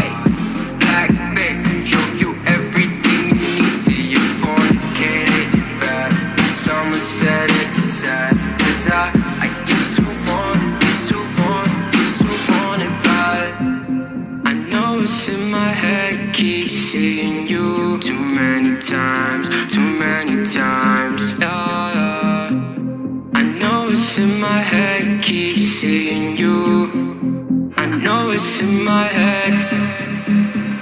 Follow me around, okay, black face, hey, follow me around, okay, got too much up on my, follow me around, okay, black face, hey, follow me around, okay, got too much up on my, follow me around, okay, black face, hey, follow me around, okay, got too much up on my, follow me around, okay, black face, hey, follow me around, okay, got too much up on my, follow me around, okay, black face, hey, follow me around, okay, got too much up on my, follow me around, okay, black face, hey, follow me around, okay, got too much up on my.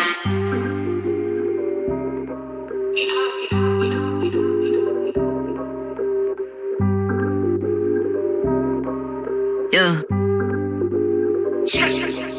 Ay, push start, ay, ball so hard, ay, raise the bar, ay, turn into a star, ay, play my part, yeah, I aim too far, I do it big, I keep it large, okay, live it up, cause it's fake, better give it up, young but I feel like I've seen enough, numbers going up, better keep it up, ain't slowing down, better live it up, about too hard, ay, what, about too hard, ay, what, about too hard, ay, about too hard, yeah, I'm killing your favorite rapper with minimum effort, yeah, your corpse getting severed, the industry dry as the desert, do whatever it is that you think that you're doing, I'm doing it better, straight double use, that's my letter, don't got no snakes, only ladders, ay, they tryna figure out what's on our plate, infinity sideways, we already ate, skipping this basics, skipping this classes, stay out of trouble, now I can relate, nevertheless, again, I'm doing great, I just finished this thing, ain't no debate, you ain't my dog, you ain't my family, and sure as hell, you're not my mate, yeah, I take my place at the summit, I can't wait till we counting them hundreds, I cannot lie, I ain't rich, yeah, but when I see my time coming, it's coming, and some of y'all got ahead of me, to be honest, I wasn't even running, but very soon I'ma run it,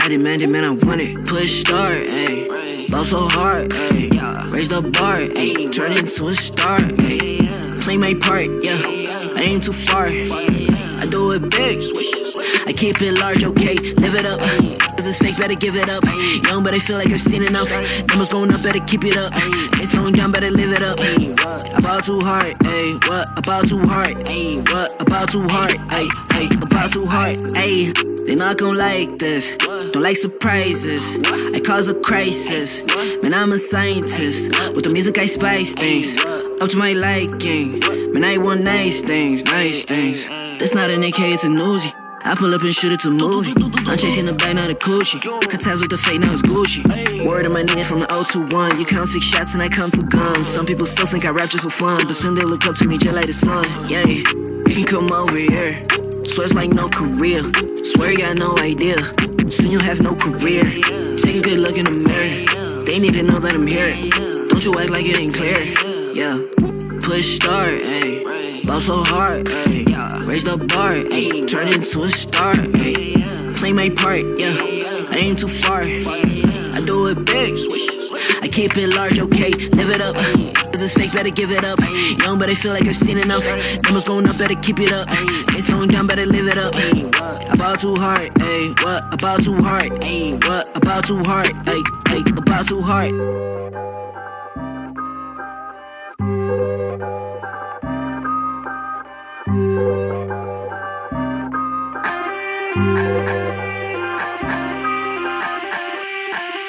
Don't you know I'm a bad little mama? I got moves like Madonna. Don't tell me cause I move when I'm gonna. I'm not afraid to lose, I am a prima donna. Don't you see I'm a winner, I'm a queen. I cause no scene if you work with me. Don't stop me cause I fight when I wanna. I'm not afraid to lose, I am a prima donna. Step out as a motivator, let them know that the weight's up. That's how we know when we level up. Hey, that's how we know when we level up. Level up. All we know about is level up. Are we ready not to level up? You know we fall and we get up. Level up. All we know about is level up. Are we ready not to level up? It's time, get up. Like a gangster boss. still I'm standing tall. Know about the ball, I got my fan with me. All we know is ball to empty out the mouths. The chosen one they call, I take my fan with me. Know about it if you tell, know you're breaking codes. But your credibility and all fall like dominoes. Can you really take a stance? All I wanna know. Need me real ones when it's time to go. Step it in, elevator. Listen to all the haters. That's all we know when we level up. Yeah, that's all we know when we level up. Level up. All we know about is level up. Are we ready not to level up? You know we fall and we get up. Level up. All we know about is level up. Are we ready not to level up? It's time, get up. I found out I'm not alone, 'cause I'm just like you. We are fearless when we fight and not afraid to level up. All we know about is level up. Are we ready not to level up? You know we fall and we get up. Level up. All we know about is level up. Are we ready not to level up? It's time, get up.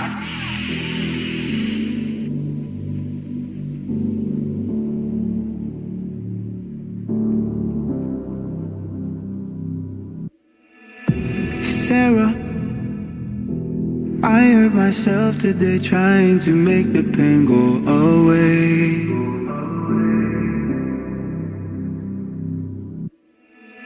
Sarah, I want to fade away, be with the stars in outer space. You come and you go. You take me high, you take me low. But I don't know how to do this on my own anymore. Oh no, now it's Molly for the melancholy. Cody fill a hole inside me. Damned if I do, damned if I don't. Now it's Xannies till I numb my psyche. Cocaine just to feel my heartbeat. Nothing to lose, nothing to gain. Sarah,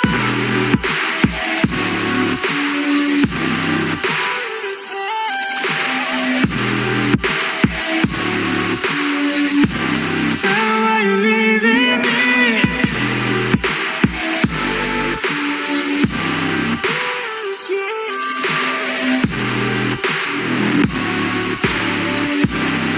You know you couldn't be there. Sarah, I lost myself today trying to find ways to make you stay.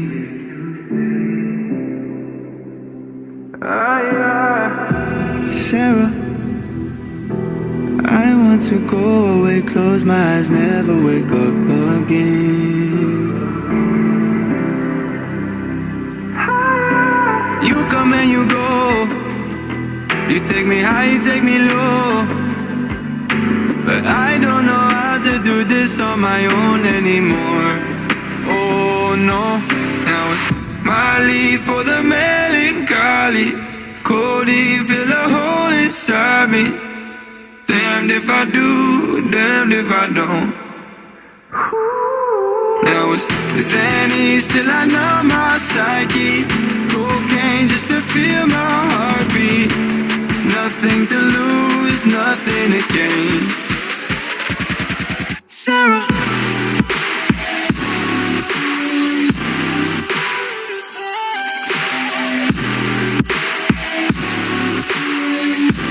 Sarah, why you leaving me?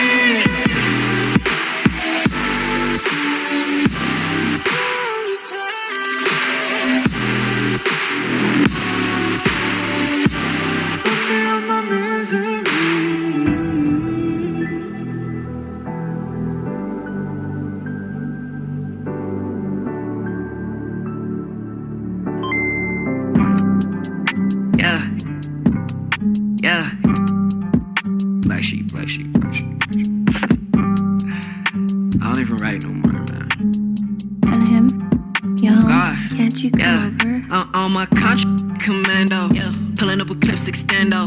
That's no game Nintendo. I don't ever run out of ammo. I'm gon' need me a benzo. No fake friends, no pretend. No, think I might have found my tempo. Posted up in my tempo. Watch your man go dumb, go stupid. If you're the best, then prove it. Got no words, be quiet, stay moving. I got a bag, won't lose it. Watch your man go dumb, go stupid. If you're the best, then prove it. Got no words, be quiet, stay moving. I got a bag, won't lose it. Lose it. Get substituted. You're not recruited, cause you're too damn scared to use it. The truth is, you're useless. What? I'm ruthless. I've proved this. Keep capping, I'ma leave you toothless. What? You're so dumb to choose this. Ain't going outside, I make it work. I'm in my bag, that's every purse on my back. Is that your girl? She got it. She make it twerk. And why you mad? I got her first. You say you rap, you got a verse. I say that's whack, you probably hurt. Back to the lab, you gotta search. On my contract commando, pulling up with clips extendo. That's no game Nintendo.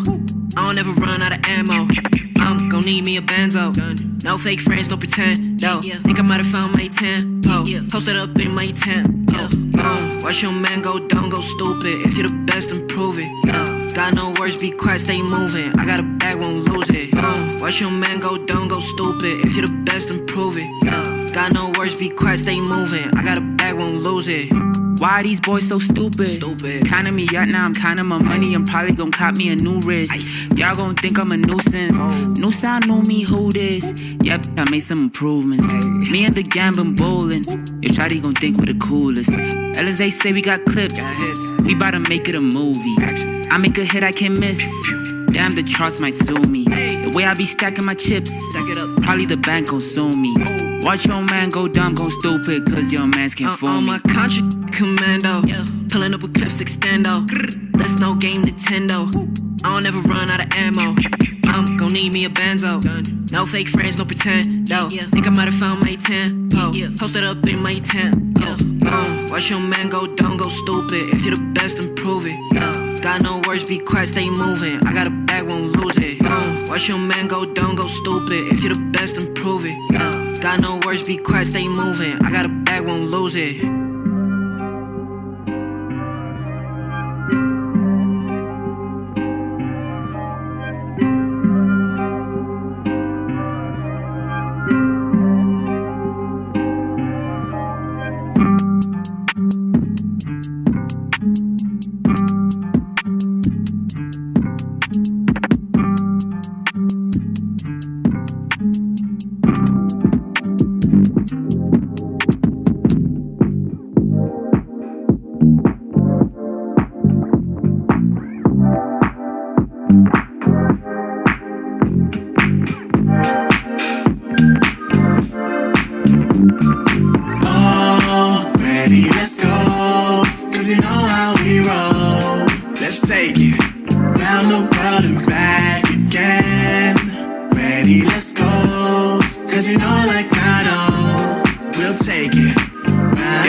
So I got one. Stop saying you're a boss when you're not one. You ain't sacrificed, nah, you ain't lost none.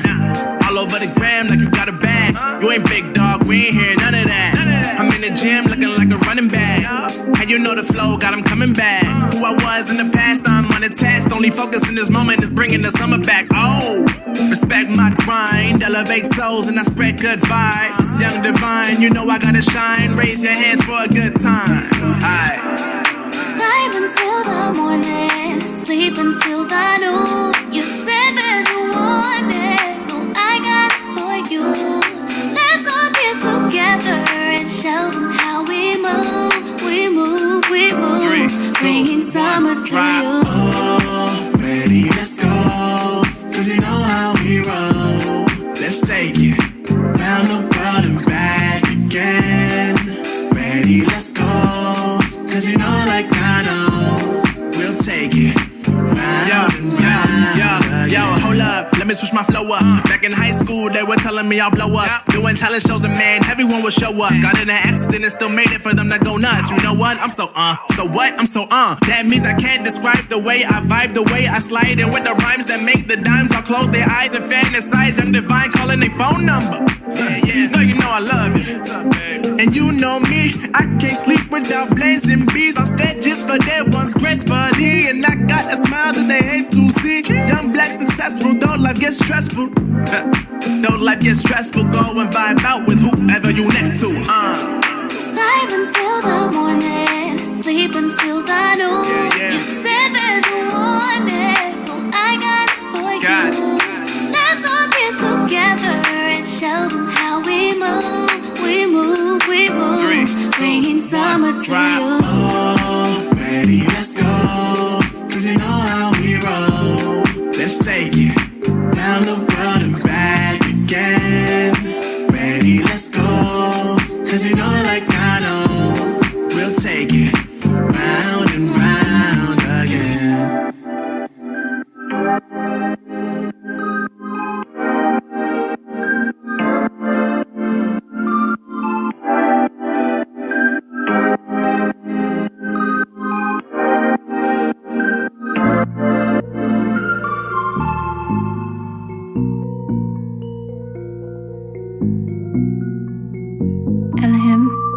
You home? Can't you come over? Ayy, I know my way to the paper. All of my women look tired. It costs a few thousand, it's tailored. Can't drop a dime to save a wall. I'm in the room with the bosses. All of our pockets look gorgeous, ayy. You'll see the boys in the Forbes, ayy. Constantly plotting, we want this, ayy. I need my bag and clips extended, ayy. Blast you haters to fragments, ayy. Got no time for the cameras, cause I might just pull the extension, ayy. Young, back to the basics. Get in that bag on occasion. She top it until she get brainless, hey. Damn it, I love to be famous, ayy. I'm in my bag, I don't have to brag, no, ayy. She's watching me stack it, so water my cap and fold, ayy. If I spend it all, it's just cause I'm racking more, ayy. You so 10 in a back, you know I'm not capping, bro. Whoa, moving too fast, you probably thought it's a ghost. Whoa, stack it up, been doing the most. Whoa, moving too fast, yeah, I just hopped in a ghost. Whoa, stack it up, I've been doing the most. Ayy, I got nothing to lose. I ain't got nothing else to prove. I see they all tryna shoot. Shame though, cause I'm bulletproof. Can't touch me, I'm up on the roof. I'm catching bodies, hiding all the proof. I make them disappear like poof. Just like that, you're gone for good. Little baby say she wants the wood. Man, I'm so misunderstood. Done playing games, we want the goods. Really did start from the bottom. Those moments can't be forgotten. And they been trying to see how I got it. Just know they the least I bought it. I bought it. Ayy, I'm in my bag, I don't have to brag, no. Ayy, she's watching me stack it, so water my cap and fold. Ayy, if I spend it all, it's just cause I'm racking more. Ayy, you so 10 in a back, you know I'm not capping, bro. Whoa, moving too fast, you probably thought it's a ghost. Whoa, stack it up, been doing the most. Whoa, moving too fast, yeah, I just hopped in a ghost. Whoa, stack it up, I've been doing the most.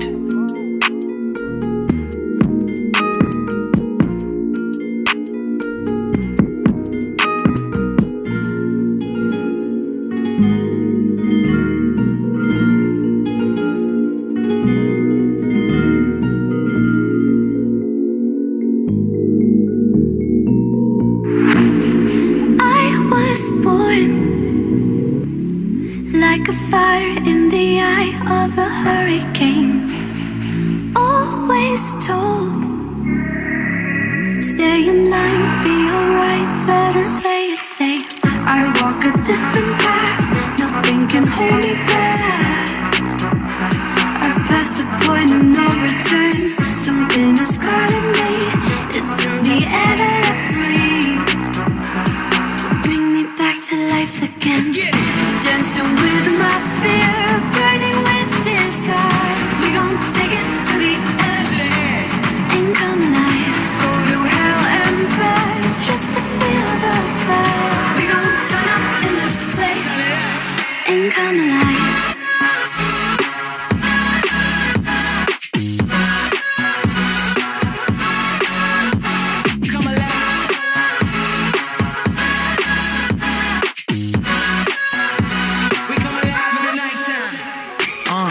fly so high they can't touch us. So top notch, none above us. We done came so far, now we up now. Had a vision, stuck to it, never back down. Never had much, now we own the whole thing. Spread it all around the world, watch it all change. Came alive, now they all see the greatness. Light shine so hard they can't take it. Dancing with my fear, burning with desire. We gon' take it to the edge and come alive. Go to hell and back just to feel the fire. We gon' turn up in this place and come alive.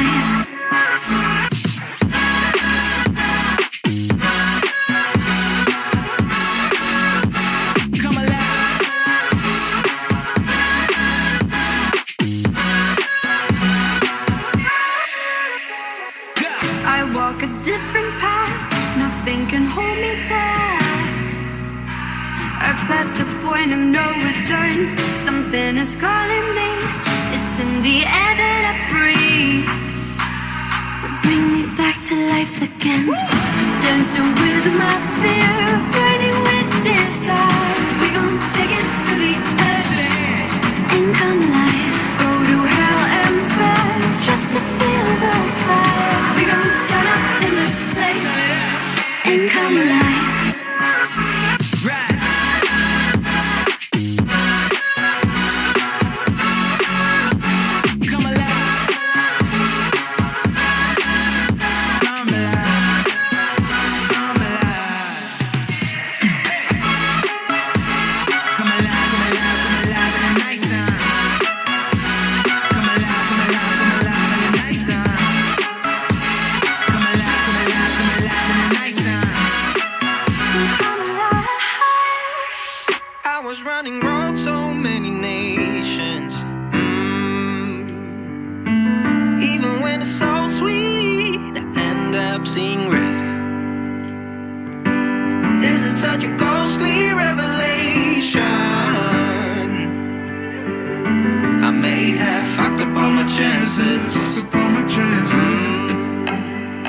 And we ain't sleeping on the floor again. We never sleeping on the floor again. For the ones who didn't make it out, for the ones that didn't see the light, for the ones that never cared, never gave a thought, found no happiness in that brand new car or the house you bought. I see you talking about the love you lost, and it was gone like way before you ever thought it was. Yeah, I took my time, no quick ones, quick run, quick gas to get back there. Hot roads, I didn't think I'd come back fierce, cause I was running roads so many nations. Even when it's so sweet, I end up seeing red. Is it such a ghostly revelation? I may have fucked up all my chances. Fucked up all my chances.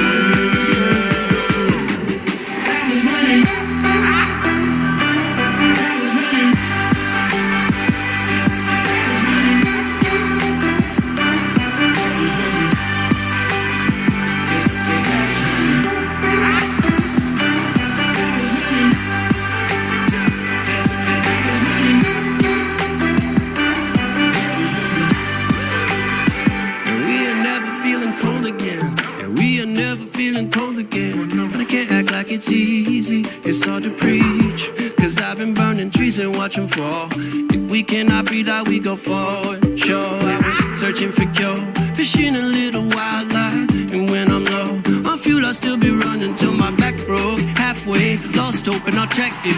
Hard roads, I didn't think I'd come back fast, cause I was running roads so many nations.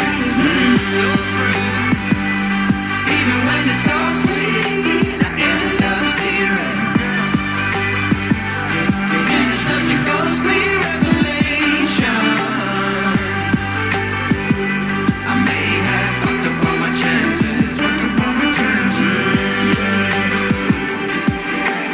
Been around the globe, looked around, nothing fitted.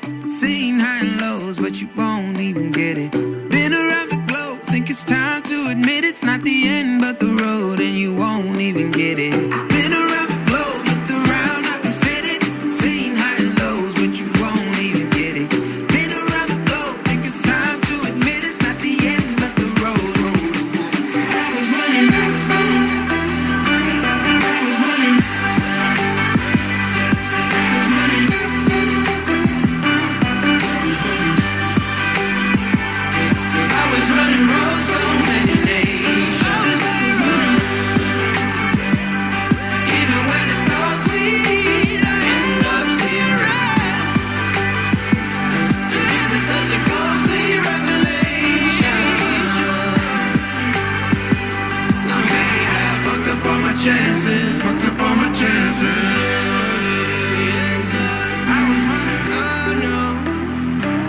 feel on top of the world. I feel on top of the world right now. I feel on top of the world. I feel on top of the world right now. I always wanted the world. I want to conquer the world right now. I feel on top of the world. I feel on top of the world right now. I call a shot to the man with the plot and we only go bombs away. Ain't no one protecting my mind as a weapon, that's why I'ma dominate.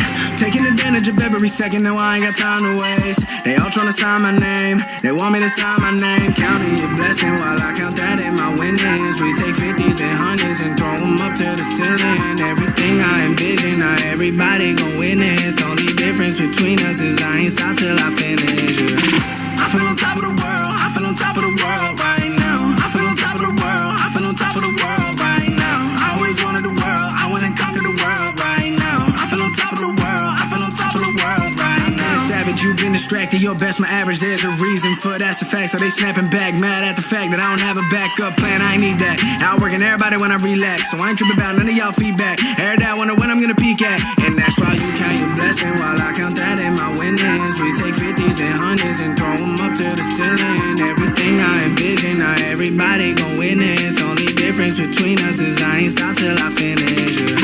I feel on top of the world, I feel on top of the world right now. I feel on top of the world, I feel on top of the world right now. I always wanted the world, I wanna conquer the world right now. I feel on top of the world, I feel on top of the world right now. I feel on top of the world, I feel on top of the world right now. I feel on top of the world, I feel on top of the world right now. I always wanted the world, I wanna conquer the world right now. I feel on top of the world, I feel on top of the world right now.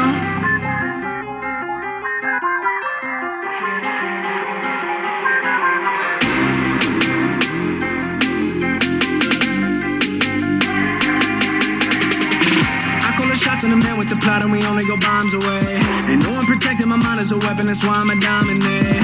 Taking advantage of every second, now I ain't got time to waste. They all tryna sign my name, they want me to sign my name. Counting your blessing while I count that in my winnings. We take 50s and 100s and throw them up to the ceiling. Everything I envision, not everybody gon' witness. Only difference between us is I ain't stopped till I finish. I feel on top of the world, I feel on top of the world right now. I feel on top of the world, I feel on top of the world right now. I always wanted the world, I wanna conquer the world right now. I feel on top of the world, I feel on top of the world right now.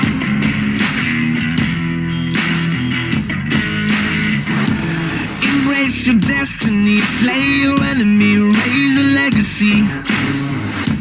No more apologies, trust your abilities, gather the energy. Pull yourself back together and staying off track forever. Child of the nation, will seek redemption, time for salvation. Today is meant to be day of victory, time for history. Reverse the tendency, fight the entropy, channel your rivalry. You're praying for fortune to come, you're hearing the sound of the drums. It's too late to backtrack, but pack your bag now. Keep your feet on the road and stand up. You've got what it takes to fight back. Don't stop until you black out, out, out, out. Stand up, up. You've got what it takes to fight back, back. Don't stop until you back out, out. Give all you got, show them how to make a miracle. Stand up, up. You've got what it takes to fight back, back. Don't stop until you back out, out. Give all you got, show them how to make a miracle. Go save your team, be a hero.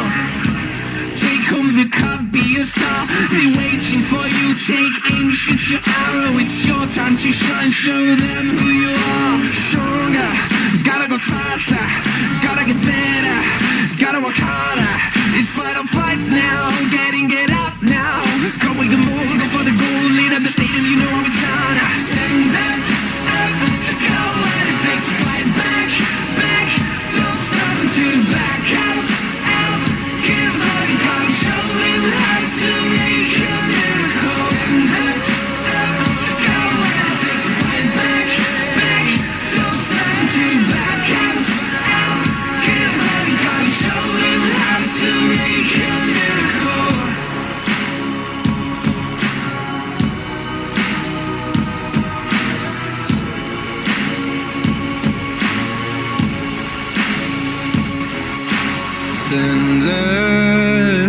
got what it takes to fight back.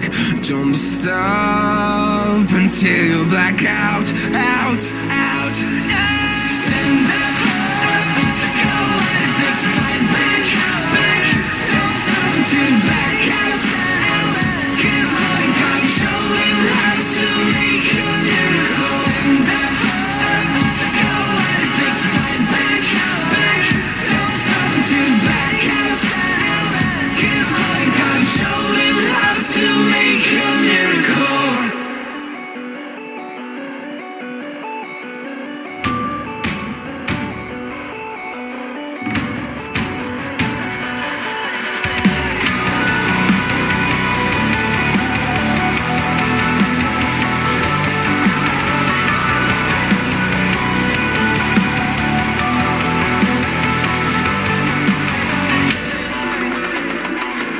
On this day, I take my place in this legacy of dust. I ricochet all in your face, and it quenches my bloodlust.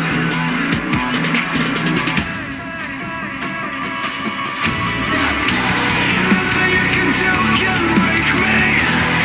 I wanna more can make me. Whether you're trying to take me on. Nothing you can do can break me. I wanna more can make me. Whether you're trying to take me on.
ESL Pro League is brought to you in part by Intel, Gaming Malta, Mountain Dew Amp Game Fuel, CS Money, MSI, Air Force, GG Bet, and ESEA.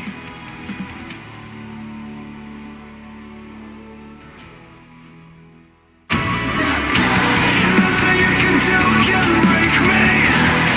I wanna more can make me.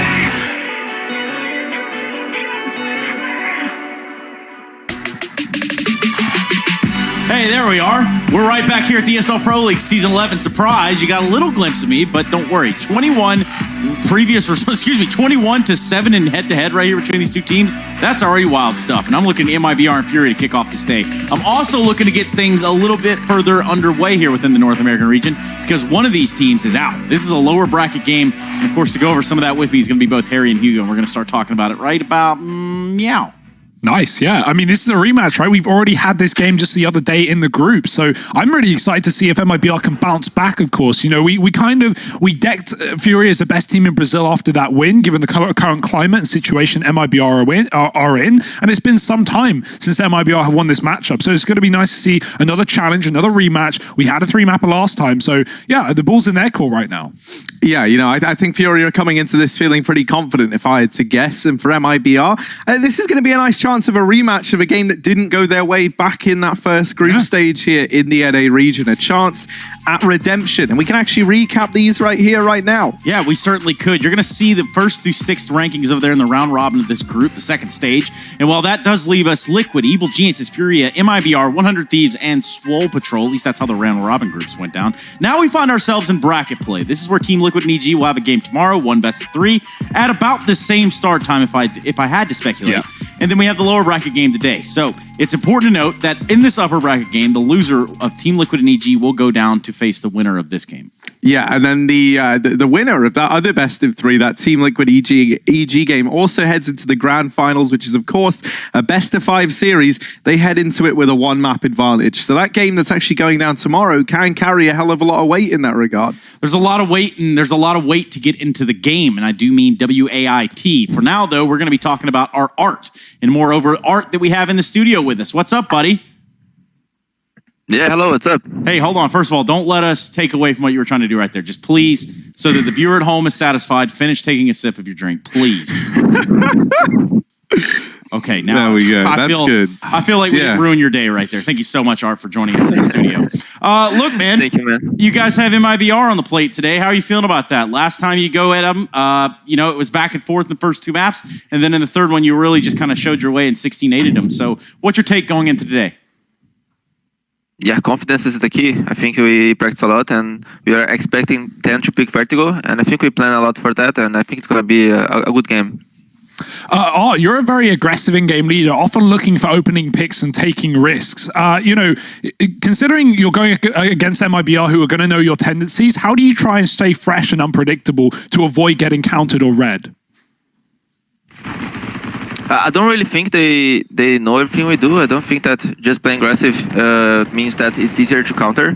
I think the aggressivity is just too hard to be stopped. Like, they can do stuff to get counter plays, but they don't really know what's happening. So I don't think we have to change the game a lot against MIBR. Yeah, well, obviously, as Trace was saying, you guys have already played thus far, and you were able to take the victory there. We sometimes hear from IGLs and coaches, more specifically, they say that when you lose a series, when you win a series, the opposition that lost, if you have a rematch, can go back and have a lot to study, for example. Do you think that's something that's maybe going to work against you here in this MIBR game if they go back, or are you guys just going to look to bring something pretty new into the fold here versus MIBR? It's hard to say, because it's funny, because if they lost the map, they're expecting us to know that they're going to change the game, the play style. So if they don't change, it's actually going to be better if they change, because you're expecting them to change on the maps they lost. So I think that is a mindset is hard to work on. You have to make your bets and just don't think too much about it, because it's hard to guess. The mind games. So, yeah, the mind games don't even stop there. Let's ask this one question. I think we can get you out of here afterwards and start to look towards the match itself. Pending the results of today, if you do win, you go on and through the lower bracket, MIBR would be out. Now, you'll either be playing Liquid or EG. Do you feel like you stack up well against them as well? It's always tough matchups against both teams. I think we have easier games against Liquid, but the last time we played EG was just as good. I think we're just getting better to playing them, so I don't really mind playing both of them.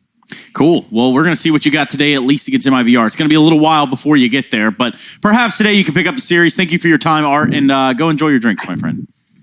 Thanks, man.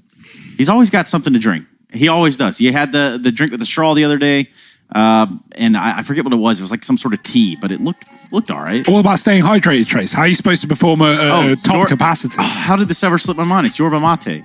Everybody knows that. You guys knew that. What I do know is that Furia are here to play. And moreover, when they stack up against MIBR, last time we saw this matchup, we had to kind of deduce the factors that who is the better Brazilian team.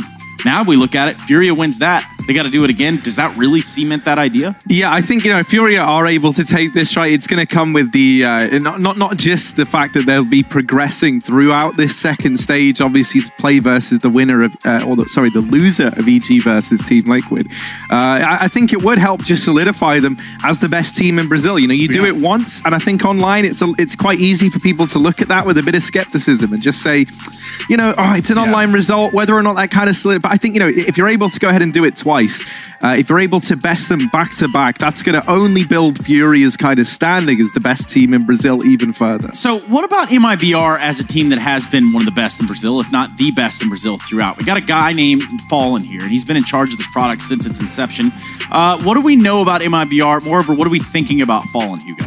I mean, Fallen's really good in this event, of course, but MIBR have struggled. And you know, I think one of the bright lights has been Mayan, right? In the interviews, both Taco and Fallen have said here in the Pro League that Mayan's made a lot of improvements. And we've seen that in the server. He's been holding his own. But fact of the matter is, MIBR, this is not a good season for them so far. This matchup, this win would be so great to put them back on the board. But realistically, like, as you talk about online play, now, just to jump on that point, I don't think you can sit around and say, and put CSC on hold until we're back on lands and say, oh, results don't matter. Everyone's online. Results do matter. That's where we are. And the fact of the matter is, MIBR, they're going to prefer LAN. These guys have won majors. Yeah, you know? These guys are far going to prefer LAN. So this does put the pressure on them. And just to go a little bit further on that, Harry, you can't discredit online. Yeah, Harry, watch yourself. No, I wasn't going after Harry. I was just saying the general concept of online results don't matter. I think it's on hiatus right now. I think that's on pause. You're turning a little red right now. Perhaps we take this opportunity for you to catch your breath and for us to hear from Fallen and what he had to say.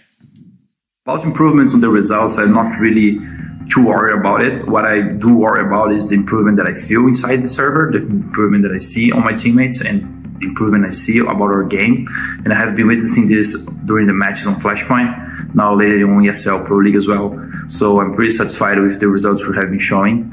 And I think I'm going to be satisfied in the end if we get to a better level before the major, because for us this year, it's going to be the highlight of the year. It's going to be one of the most important tournaments of my life. And I want to make sure that I have a very competitive team going to this tournament. So we have time towards it. And I want to make sure that every day we're learning something new and getting stronger, because that's the mentality we need to have to become a top tier team again. For the initial months of this new lineup with KNG and Mayern, we were trying to figure out what will be the configuration that suits us better in terms of who should be lurking, who should be going to the group during the strategies, who should have more talk during the games and all those things. And we tried a couple combinations, and I think so far we are pretty satisfied with the one we have with. So lately we have been trying to figure out all those things. And now we kind of have a good picture on how this team performs better than in other ways. So we're trying to prepare the team better to what we believe is going to work better for us in terms of how much strategy we want to put in our T sides, how collective and how pretty much pre-decided we want to go into our matches and all those things. So we try all those combinations and have a good idea on what's working best, and that's where we're trying to work right now. We decided to bring a new guy and a new talent as Mayern, Argentinian player. We found on him a very promising skill set in terms of ability on fragging, and so his firepower is immense. He's very good at that. And of course, he's a young kid, has a lot to learn in terms of experience, in terms of really knowing all those tricks and all those thoughts process that goes over every pro player minds on the Tier 1 CS. So you really have to give him a little bit of time to learn all those. But if he gets what it takes to learn all those things, combined with the skill he already has, he's going to become a very good player in the future. So we're hoping to do that with him, and we're giving him time and all we can to help him become a better player. But so far we're very satisfied with him. He's putting a lot of hard work, he's very dedicated, and he's listening a lot, so that's important, and he has our trust. I think what's slowing down our progress in terms of getting to the top brackets and play the semifinals and finals of tournaments is the individual and collective improvement. That's not where it needs to be in order to be at this level. There is much to learn. There are new players. We need to learn how to play around each other. There are things that for a couple of the players are pretty natural. That's not that natural for the new ones. So all those things, they take time, and they take a lot of conversation. They have to go through those moments. You have to lose some rounds because of it. So you can really discuss and point out how they can be played better, right? So I think right now, that's the main factor why we're not getting where we want. And also there is the confidence factor. The team's not been playing well for the last couple of months, and we need some good wins as they have been happening recently, and that can be the boost confidence that can help us go further. If I had to evaluate our current performance, I think we have much to get better at. I think the team is promising. I think we have very good players in the team. We have some new talent as well that can develop and become even better players. So overall, I think if we put the hard work, we can get to a better shape, and that's what we're willing for, that's what we're hoping for, and that's actually what we're hardly working for as well. So we need a little bit more of time and more hard work to get to where we want to be. And yes, they're talking about Mayern, or at least Fallen is. He's talking a little bit about this player that did come all the way from Isris. Sharks is where he was recently before MIBR, and then he ends up joining the team back in December. And so far, we've had quite a rocky roller coaster here for the side of MIBR. Perhaps that all can kind of come to a head today. But moreover, what we need to come to a head to are at least on our maps. We need to talk about the 3 maps that we're potentially going to see here. We got 3 maps last time, and there's a real chance that it happens again here today. Yeah, it was weird, right? We had teams winning their opposing team's map pick and dominantly as well. I think one crucial point was in the second halves of each map in that series, the team that was winning in the first half swept. They never lost a round. Furia went 5-0 T-side Train. They went, MIBR went 7-0 T-side Inferno. Furia went 9-0 CT-side Mirage. Those were all the second halves and just clean sweeps to close them out. So a lot to be changed coming into today. That can't continue to be a factor here for either side, as obviously both teams lost maps in that series. Yeah, I think, Fallen in that interview made a good point about MIBR, and just that right now, this is the time where this roster, if there are going to be setbacks, it's going to be now, because, it does take losing games every now and again to piece together how you want to construct this roster. So we see the bans coming in, pretty standard thus far, right? Dust2 gone for Furia, that's the insta ban there. MIBR getting rid of Nuke. I'm kind of curious if we see a Vertigo. I imagine it might get vetoed out, but it got second ban last time, so maybe you never know, right? I'm kind of curious whether or not we're going to just see the same Trade Inferno Mirage map pool, or if it will end up differing, right? I think there's a good chance we see those same 3 maps again. Yeah, there's a real chance Train comes out, but there we go. I was thinking we might get a curveball. Now, this is something that's quite interesting, because MIBR, they've tried to play Vertigo a fair bit, and Furia, we've seen them. They were one of the first Brazilian teams to try and start things off when Vertigo was added into the pool. They played it back in DreamHack Rio. Obviously, they picked it into a series there versus Sharks. They got bested, and it wasn't the best of starts for them on Vertigo. But what we have seen, and I think what that kind of tells us, is clearly they've been working on it, and we've seen them here in the Pro League look decent on this map. Mirage is their pick, so that kind of follows in a similar vein to how it did back in the other veto, and then we end on Inferno, which is a good middle ground map for both of these teams. Now, if you remember, MIBR, I think Inferno's been a great map for them. That's why I'm so surprised at that veto. Furia's last ban was banning Train and choosing to play Inferno. Like you said, it's been a good map for MIBR. Well, Train in the last series when these guys played, they 16-4'd MIBR. They went 11-4 up on the CT side and swept T side without dropping a round. So that is a surprise to see Furia staying away from a map that has been so good to them. But again, talking about Furious map pool, right now, it is unknown. Dust2, Instaban, no maps played. Train, only 2 maps played, one of them versus MIBR. Vertigo, only 2 maps played. So MIBR, they might be thinking, oh yeah, we won this veto, we got Vertigo, we got, whatever. But that Fury have done their homework. They're coming into Vertigo prepared despite them not playing it recently. Yeah, Vertigo, that first map, again, we do kind of look towards this entire veto process and what to think. We also look at the GG.bet odds. They're going to tell you 2 to 1.7. Even though Furia won last time, people still put a little bit of their eggs in the basket. No safe bet there, though, either way, right? This is so 50-50. You don't know how much, you don't know who's going to take the series. It's not clear. MIBR, the fire is lit beneath them now. They want to bite back after they lost this last time. Yeah, and rightfully so. Vertigo, Furia, MIBR in a lower bracket game. Winner moves forward to play the winner of... the loser of Team Liquid and EG. Sorry, had to make sure I got it all right there. But we are all right in the server, I can assure you that. Jumping right into this matchup, and right here on Vertigo's, we're going to kick things off. Harry, Hugo, and myself. Let's get it on. Time to start the party, Trace. Yes, indeed. Oh, and the party's getting started fast by MIBR. Henny not able to win that fight. Vinny at least keeps us into a 4-on-4. Yuri and Art are both aggressing down through mid, but it might not matter. Fallen has opened up this A bomb site, and now they turn their attention toward the flank. Art does deal with Fallen. Mayan almost gets caught out there. KNG coming in on a very, very long rotation in through the back line of B. He's the man responsible for dealing with K Serato, and he's just missed both timings here. Him and Taco. Taco's actually going to B, and that's all helped by KNG clearing this earlier on. And he does now mop up K Serato, not able to get away from Yuri, and this leaves Taco in the 1v2. Bomb planted, and he's going to try and force these fights over in CT, and that's a decision he comes to regret. As both Yuri and Art are able to deal with him, Defuse comes in and pistol round will go the way of Furia. Yeah, well, that was a nice play for MIBR, right? To have KNG cut off rotate, to have Taco bait Furia into an aggressive rotation. KNG, man, he misses his shot on the second player. Not missing his shot. He falls out too early, and Furia re-peek him off the back of that. And good awareness for Furia to realize what was going on, right? Audio was not necessarily transpired there because they were all on the A site, coming in on that big flank. But MIBR a bomb plant, and that will tempt them into the second round bye. They did pick this map, so Furia starting on CT side, that was their choice, and MIBR are going to get to direct the pace now with the Kriegs. Two of them, a scout on Myern. It's a decent buy, all things considered. We know what these second round Kriegs can do. Let's have an eye on it. Lock it on right here, Harry.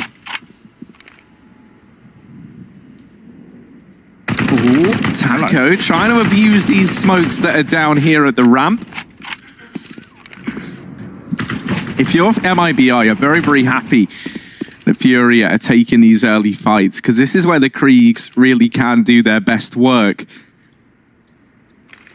Furia now on the back of spotting this buy. I don't imagine we're going to see too many aggressive peaks come through. They still have this up over here at the top of ramp. Taco trying to test the waters. There is a Molotov on Myern, and he is now joining the rest of the gang at ramp, so he could potentially deal with this sandbags player.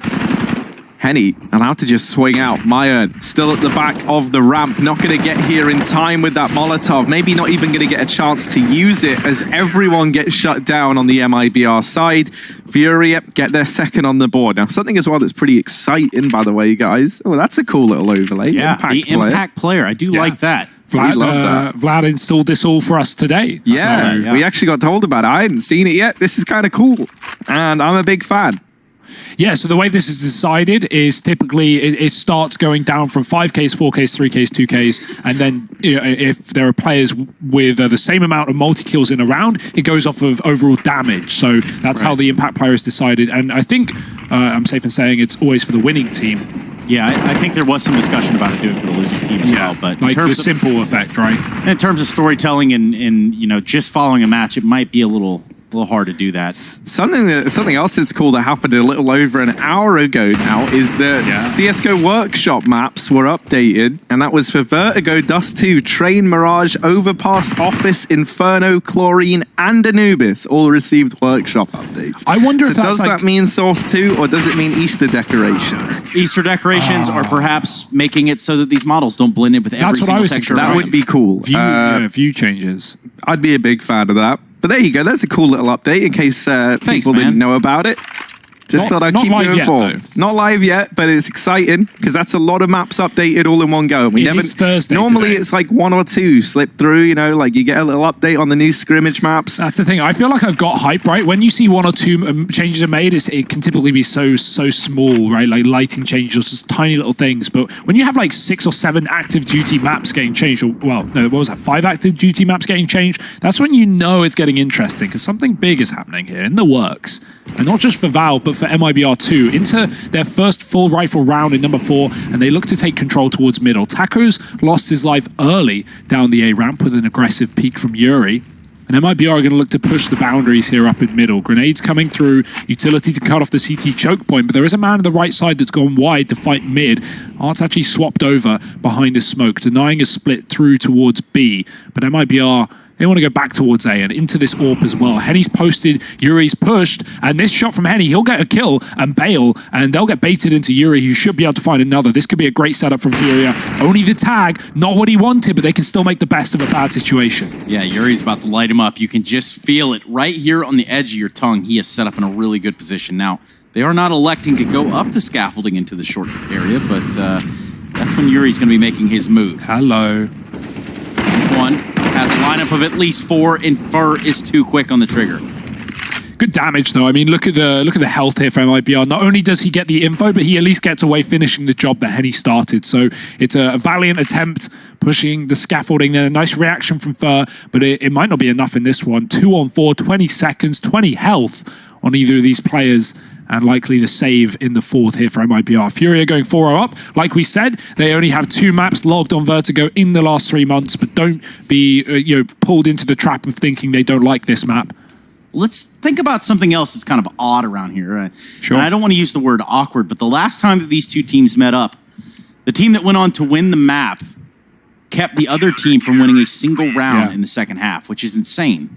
It's a weird one. You don't see that very often, right? Like, yeah, I mean, it does help that in most cases in those series, the first halves were dominant. Like, you know, Fury go 11-4 up CT train, then they go T-side train, they 5-0. Like, you know, that's all that really is a pistol round. You know MIBR forced because they're down. They then have one buy round, they lose that, and there you go, there's the game. But you look at Inferno and Mirage too, though. I mean, it's something where at least on Mirage, you looked at this and you saw Fury pick up the map on an 8-7 first half, then just clear house with a 9. Yeah, that's surprising, right? And you know, maybe that's why Furia did want Mirage in this series, picking it as the second map. It's been very good to them as of late. So if they take MIBR's pick of Inferno, this could be even more dominant than Vertigo. This could be even more dominant than the last time these two teams played. That's what Fury are hoping for, at least, but the men to put a stop to it are on the other side. MIBR coming up A ramp once again. The double middle lug could be a problem for Fury, and no one's looking towards it, but with noise being made and heard by the B players, Art comes in to assist.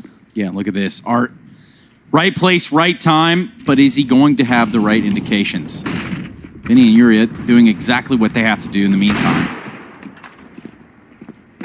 Wasn't a whole lot of investment here in this round for MIBR. The 3 players alive, make it just 2. We're looking at an M4 and a Deagle left on him, falling down to 10 HP. Oh. Smoke hits Taco, and that's about the end of that. Yeah. Worst part about that is the noise. I mean, the blocking certainly doesn't help, but that just gives away the fact that you are right where they think you are. Fallen can get a bomb plant here. K-Serato's just started to rotate, so he might have just missed the timing on a guaranteed plant. But, you know, there's a chance he can get past K-Serato. And just straight stick it. Let's find out.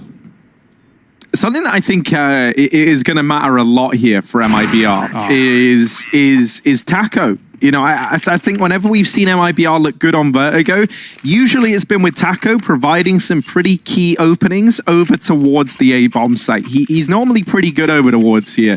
And so, you know, I think seeing him down 0-5 could maybe give some explanation to this Furia 5-0. I think, you know, he's the guy we're going to want to keep an eye on to provide some of these openings, or at least I've been very impressed with him over here on Vertigo. So let's see, he's got the Krieg in hand. This is pretty much everything he would need to make a bit of an impact in this round. 3 players for Furia. Going to try and peek down this ramp early on. This is what we kind of see as the bread and butter for most CT side teams, is taking this ramp fight early. You can just wait for tracers through this smoke, and as long as you're not open to the one-ways, there's definitely some favorable fights you can take from here. Art actually shuts down this mid-lurk that MIBR were attempting, or at least one of the 2 prongs on it. Now the rest of the gang get out over here towards ramp, and so suddenly Henny is alone on this A side of the map. He's got players behind him, he's got players in front, he's trying to hide on short side, and that kill onto Taco from K-Serato has opened this round back up for Henny. He was pincered, but now he's given a nice little safe hidey hole to hide in.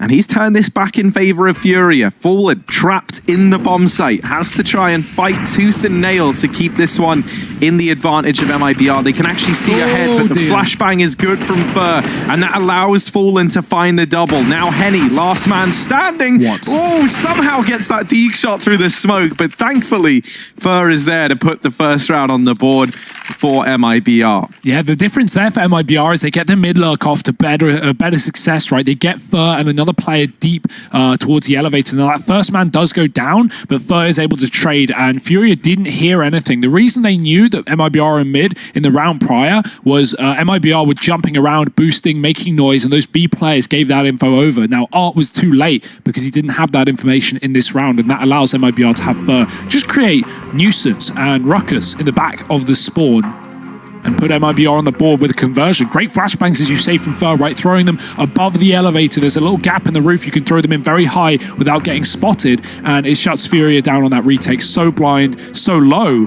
and it's going to be 1 for the T's. But a quick pause from Furia brought by the US Air Force, and they're coming right back in with the rifles. So looking to put a stop to this before it begins to build for the Brazilians.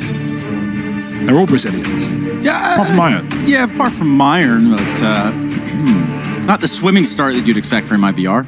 Picking up a round does help the case. However, Taco may or need to get into the fight. We almost have 2 James Bonds in the server. So let's see what Mayern has up his sleeve. He's going to barrel himself out here towards his B site with the Galil. A little bit of a shoulder peek there off to the side. Now he'll just set himself up.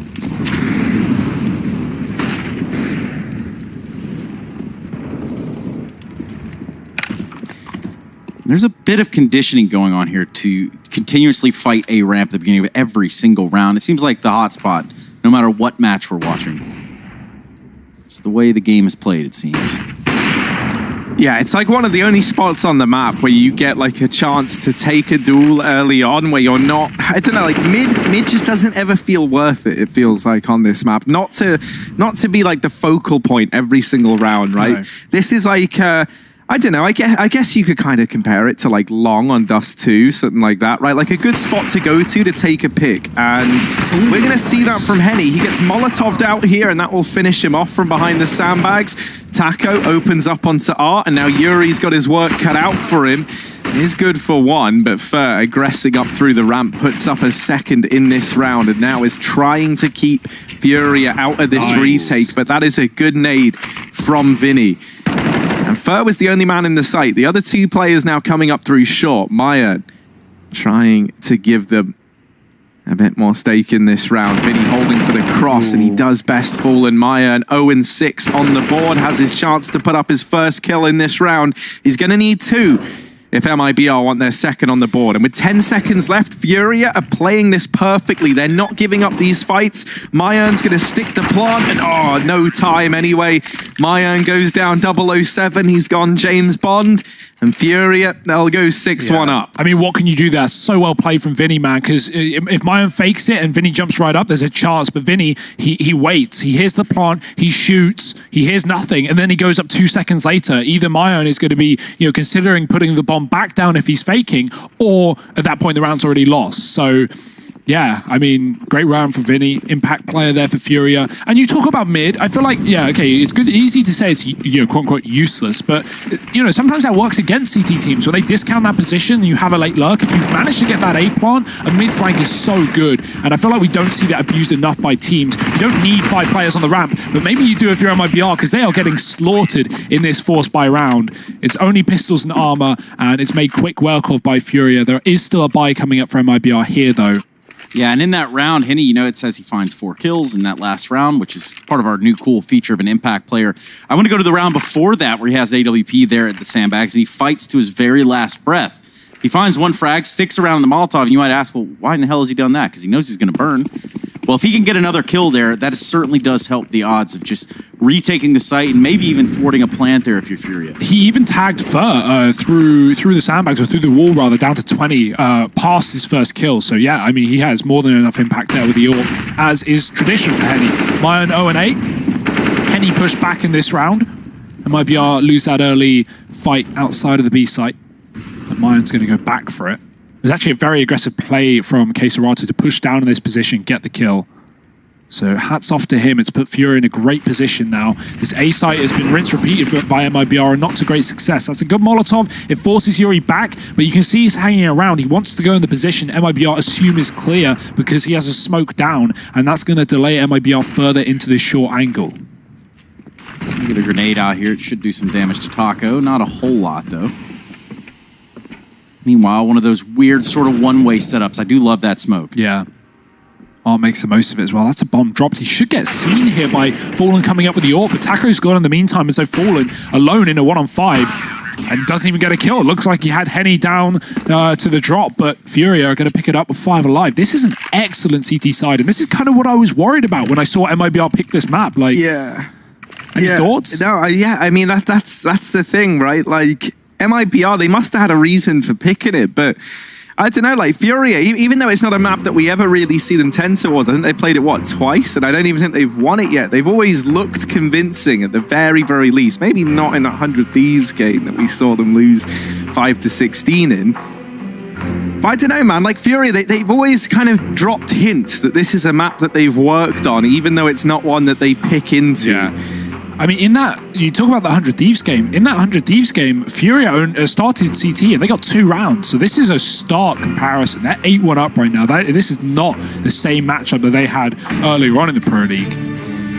Well, they did have a pretty good T-side showing there against Swole Patrol during the regular season. But then again, on top of that, I do believe they ended up actually... yeah, they did win that series. So they started off on Vertigo. And in the second half, they go, 10 T rounds to the 3 of Swole Patrol. So they kind of have an indication how they want to play this map. But Furia, well, they're just simply playing it better. They're playing into it right now. Yeah, and considering Furia is so good on those T sides, right? CT is often weaker for these guys. The fact that they're this far up right now doesn't bode well for MIBR. Now, the B push could, as they overwhelm the only man inside of the site. Vinny and Queserato have been removed from this round. And despite the fact that his pistol's on 3, guns have been retrieved by 2. MIBR, oh dear, to the scroll wheel, the jump for Fallen. He gets caught out, and Furia, a chance to retake now. Harry's smiling as he realized that he thinks Spacebar is superior. He couldn't be further from the truth. What a disgusting young man. Let's wait and see. Spacebar versus Scroll Wheel. And Fur, he's trying to go up and up in this round, but Henny does deal with him. Taco brought down low, 1 bullet away from certain death, but he takes a man down with him. Doesn't matter, because Yuri's clutched this one out. It's going to be close, but he's got the defuse. Furia, a 9th on the board. MIPR, they get it close, but not quite across the line. That was just pistols, important to bear in mind, and really one of the first times we've seen MIBR throw one of these, proper B executes. It was pretty much just heads-up fights into the B bomb site. Yeah. So, maybe if they go back to that with some utility, they can look to find some success there over towards B. Thus far, MIBR haven't really had much that we can look at and say, yeah, that's worked for them. But that round there, that actually looked like, and they had a very good chance to win it. So it wouldn't surprise me if we see something over towards B. Maybe not in the start of this round, but perhaps something to come as we continue into this game. I'd like to see them just take mid with heavy numbers, 3 players, and just leave a man there. Like, get the toolbox control, leave a player there, and then go back into anything, B or A. You have this mid lurk, and that can be so valuable, but right now they're just piling into the B site, and Vinny's dropping them both. Man falls back off the top of the stairs. MIBR down a man in this round, first tagged up as well. There's so much utility, so may as well make the most of it for MIBR rather than just taking these fights that aren't working out for you. Mayan's going to fall out of B, go back to join his team. Bomb getting retrieved in spawn by Fur as well. MIBR might just contact A play in this round. What else have they got? It is the question of the hour. Just 3 alive on the MIBR side. And well, turning it around doesn't seem impossible. They are going to turn around and look towards this A site. Bomb firmly in the hands of Fur, who's currently on 42 HP. Looks like we're going to get a bit of a spot here over this box. Nope, run boost, straight up. They're going to do it. They're going to do it with style. And he falls, and that leaves a 3 versus 3. Now with this A site somewhat compromised, it's going to be Yuri here on the rotate. He's going to be the first one on the action. Yeah, important to note, these are the first 2, now 3 kills for Mayan in this game. And he's done everything in this round pretty much single-handedly, with the addition of the run boost. Fur has been pretty instrumental, actually, in helping him get these kills. But Mayan almost in for the ace. He goes from being 0 and 10 down to now 4 to 11 in 1 round, and that'll be the second on the board for MIBR. Mayan doing the bulk of the heavy lifting there, and Fur clutching it out. So the job is done. MIBR back on the board, and hey, considering we're 11 rounds deep to this game, MIBR have had 1 successful opening duel go their way. That is quite the statistic. Furia constantly finding these early fights, and that is Queserato, right? Pushing down B ramp, Henny on the AWP, getting A-side picks as well. I mean, Queserato is a real man to talk about. He's 3-0 in those opening duels, 100% KAST alongside Art as well, and that's got to be feeling good if you're Furia right now. Yeah, and I think we're looking at 2 bomb plants for the side of MIBR up to this point. Could I be wrong? That's correct, yeah. 1 in the pistol round that got diffused by Furia, and 1 in the round prior to last on that A site. Or B site, rather, sorry. Rough times. Yeah, certainly not looking good. But a chance to recover here. A second round taken, and a few left of the half for MIBR to put 3, 4, 5 on. But this is where, that pistol round coming down to the 1v1 matters a hell of a lot, because it's allowed MIBR to win 1 round and then break the economy of Furia. Now, you will look at the money and you're probably thinking, Furia, they could have actually put an okay buy on the board in this round, but I kind of like this decision, Furia aren't feeling the pressure yet. They've got Deagles, they've got armor, there's still a chance you can do damage in this round, and then you head into the next with everything you need. So I actually like this call. Henny's got extra money so he can bring the AWP forward. There's even a chance at a double AWP setup, honestly, here for Furia, and both K-Serato and Art can don that weapon. And, with K-Serato being a real nuisance over here towards ramp side in the past, maybe that's something they look to bring into this following round. But here with the Deagles, what can they get done? MIBR pushing up through the ramp, splitting their forces up 3 and 2 between either bomb sites so they can pressure both. And Furia don't actually have anyone in B. Yeah. Bomb now knows that's going to be traversing its way back through. Looks like they want to take a peek. At least look through the window. And again, in a round with pistols over here for Furia, you can't have expected a whole lot. Fur doing what he has to do. 3 kills with this AK. Yeah, it's going to be a bomb plant on the B site. Just cutting off rotations. Furia can't get back towards B with Fur in the middle, and that is the value of having that control, right? Not only backstabbing flanks, more specifically on the A site than the B site, but cutting off rotates between the two. If Furia don't take the safe CT rotation, which is longer, they have got to go past the Furious Fur. I was trying to think of a better word, but that works. Furious Fur. Yeah, I mean, Furia is mainly on the other side, but it does work. He's got 3 kills in this round, and KNG is looking for Dem Eeks. Dem Eeks. Shout out NAF. Look at this. They're crawling around looking for him, and, well, snooze, you lose. KNG falls. There's going to be a couple weapons taken out of MIBR's hand going to the next round, but they are going to pick up this one. Yeah, it wasn't eco, though, for Furia, right? Not a lot of money in that one, so they can rebuy here. They get away with the Krieg. It's all good, all things considered. Fur boosted from the B bomb site, goes and gets 3 kills in this round up in middle. A necessity to MIBR getting that anti-eco under control. Would not want to see them lose that round. With that, likely lose all faith. There's 102 ADR on Taco, Mayan, and KNG combined. Cool. There's 200 on Fallen and Fur combined. So almost double that of the next 3 on the scoreboard. I think all it's going to take for MIBR to get back into this game is either Taco, KNG, or Maya to just play the level of CS we're used to seeing from these guys. You've already got Fur and Fallen doing a lot of damage. Fur's looked great in pretty much every series for MIBR.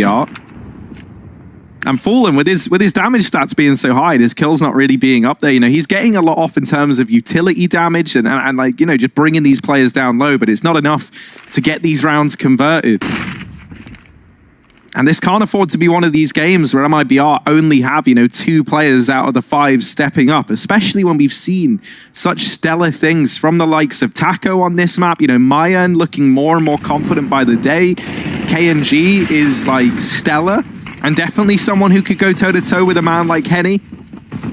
So let's see if MIBR can turn this around. Oh, Yuri, he wants to glaive this bad boy. He wants to push through the smoke, and he's sitting very, very close to it. Utility coming up for MIBR, but that's a great shot from Taco through the smoke. Can't even see him, but he gets the advantage. Traded, not coming through, actually, Art. Puts KNG on 1 HP, and Vinny will finish off the job. He now has to hold the line as the only man inside of the site, push through the smoke, and he'll regret that decision. Fallen puts him away, and a 4-on-2. This should be a guaranteed round for MIBR. We might even just see the straight-up save from Furia, as Henny on the AWP was in the B site. The wrong place, the wrong time, and the 4th round taken by the T side. And MIBR coming alive at the end of things here. This could easily be a 9-6 half, and that would be more than enough. A slow start, if you will. Tends to happen around here in the Pro League. Yeah. Warming back into games, take in the opponent's map pick, bringing it to a 3rd, going into overtime, losing. I mean, it's what we expect. And I mean, this is where, truth be told, I feel like because of the new economy, there's a really good, I say new economy, it's pretty old at this point, but... Can't even remember the old economy. I don't know, it always feels like, especially on the T side, in a situation like this, it feels like it's pretty hard for MIBR to not make a comeback happen, because even if they lose a round, they're still getting 2,100 in loss bonus, and the fact that they've been winning these now, even if they lose this follow-up, they've got plenty of money heading into the last of the half. And so, these comebacks are very, very sustainable now. in the meta of Counter-Strike that we find ourselves in. It feels like a lot of games go down like this, where they're like a bit back and forth in the middle, and then the team that was behind towards the like the mid stage of the first half is able to long it out in the second, just because the money's normally so good. As long as you're at least making the rounds close for the team that's winning, you actually kind of feel better off on the losing side. For sure. Like, all it takes is win 1 or 2 clutch rounds, or even if you lose those clutch rounds, but you get them down to one-on-ones, if you win a follow-up after a clutch loss, you're going to break their money, especially on the T side. Those CT economy is far harder to maintain and requires a lot more to be successful. It almost wouldn't surprise me if at some point we see like an update where, and this is kind of what I hope we get, is like the loss bonus notches, I guess you would call them, decrease by like 2 for every round that you win. I think that might balance it out a bit better. Yeah. Because I don't know, like, right, so in this situation here, MIBR have won 3, so they've taken 3 notches off of that 3,400 loss bonus that they had built up. But that's still what, 2,100 if they lose this round. 19. Well, speaking of this round, it's currently paused as per MIBR, fixing some internet issues from the looks of it. So should be jumping back into the game shortly. Meantime, I invite you to get involved on social media using hashtag ESL Pro League. Or EPL mailbag if you have some questions. Don't know why I said 2,100. That's not even a value of loss bonus. Yeah, it goes up by 5, I meant 2,400 if they lose this round. It's okay, Harry. Yeah, we know what you're saying. The money is there, is what the point is being made. And MIBR, they're here. They've come to play. They've come alive near the end of this half. It was a 9-1 lead to Furia, 3 in a row for these Ts, and they've just got to put the cherry on top. A couple more. I mean, okay, so yeah, they are up to 4 here on their T side. What is a comfortable number? You think they ended out 9-6? I mean, 6 is comfortable. Yeah. But again, that comes down to depending on the pistol, right? Which is, not been MIBR's best situations in the Pro League. Furia did win the CT pistol in this map as well. And you go 9-6, you lose a pistol, you lose the conversions. Well, there you are, 12-6. I tell you what we can do in this moment. We can take a quick flashback here to something that we saw from Meyer. And this was a 4K, and this really did, I think, cement that second round on the board for MIBR. Yeah. I mean, not to mention, right, Mayim was 0-10 heading into this round, so he puts up 4 huge kills, and he obviously has Fur helping him out every step of the way. I feel like that run boost down towards ramp was instrumental in securing them that man advantage. One thing that we have gotten from the interviews, even just from Fallen, that pre-recorded one before this game, was talking about Mayim, talking about how much he's improved, talking about, most importantly, giving him time. And I think that's an interesting point to make when you look at MIBR and at least this core of Fallen, Fur, Taco, giving time to the extra players in their roster, I think is a good idea, right? Look at players like Lucas and Phelps and Bolts. I don't think any of these players, or maybe you could argue this better in the case for some rather than others, got the time that maybe they needed inside of this roster. So the fact that they believe in Mayan and they want to give him time to improve it is great as well. But of course, how much time has always been the question for MIBR. How long can you wait while you're not getting results until you need to make changes? Well, that's the thing, right? We talk about MIBR and we look at them as a team and we think, okay, well, where are the results? Where have they been? Pretty much, right? This is a team with a core that found themselves, I think, at HLTV.org's top 30 for some 190 weeks or something like that, which is a pretty insane stat line altogether if you think about the time elapsed. But more importantly, MIBR, a flagship organization and a flagship crew of guys that are obviously representing Brazil and have won majors, and they've done just about everything they need to do. But the problem is that they have not found that solid foundation. They seemingly have not found the successes that they're looking for.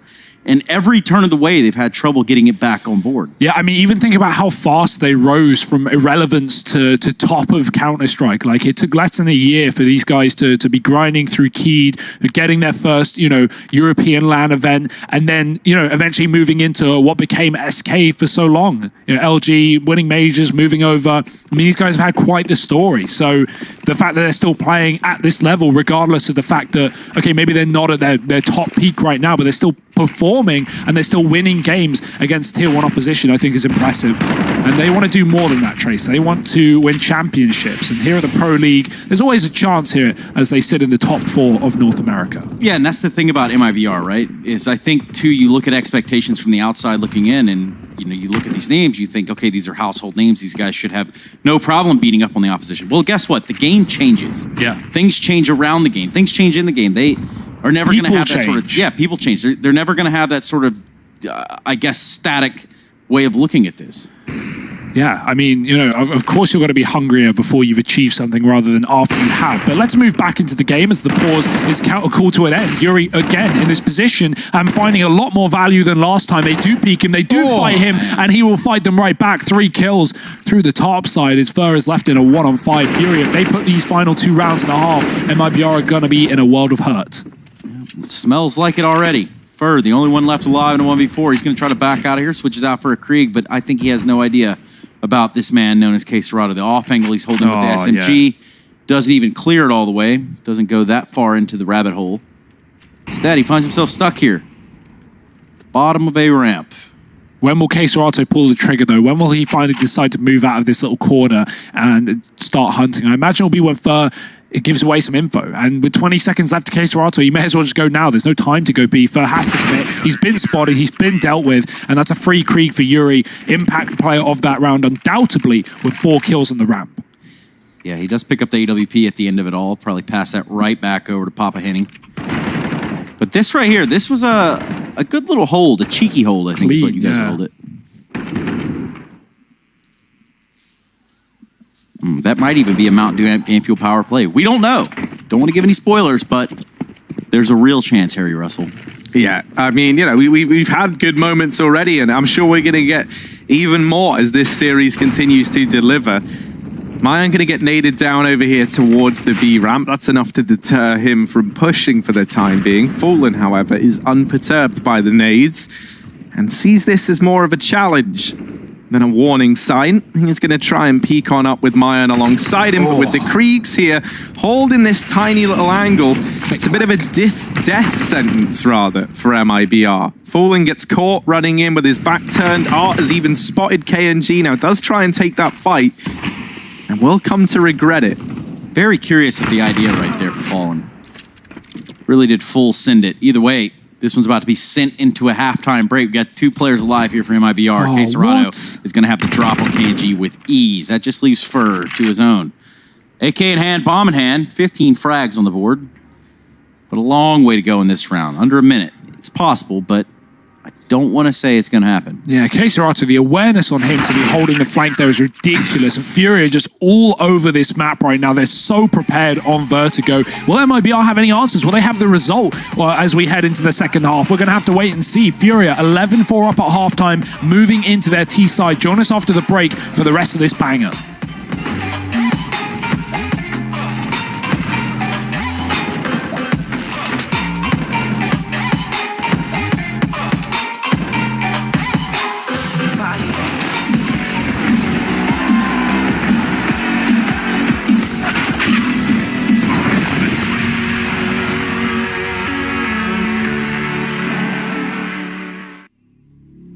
Like a fire in the eye of a hurricane.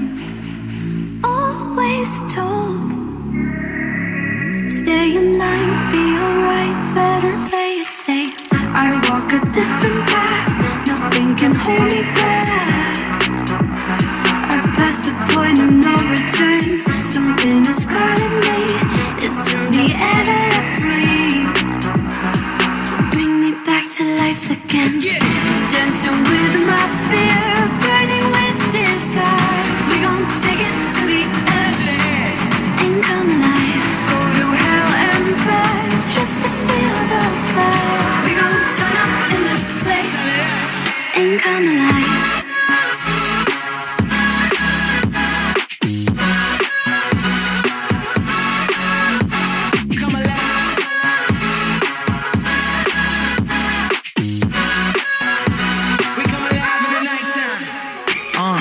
Fly so high they can't touch us.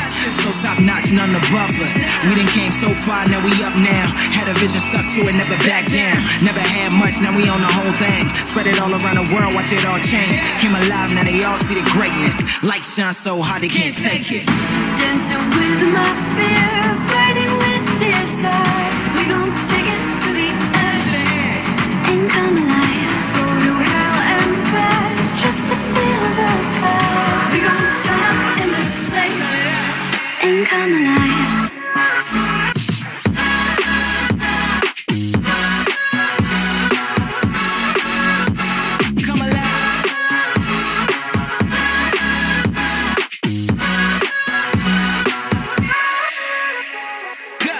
walk a different path. Nothing can hold me back. I passed the point of no return. Something is calling me. It's in the air that I breathe. Bring me back to life again. Dancing with my fear, burning with desire. We gon' take it to the edge and come alive. Go to hell and back just to feel the fire. We gon' turn up in this place and come alive.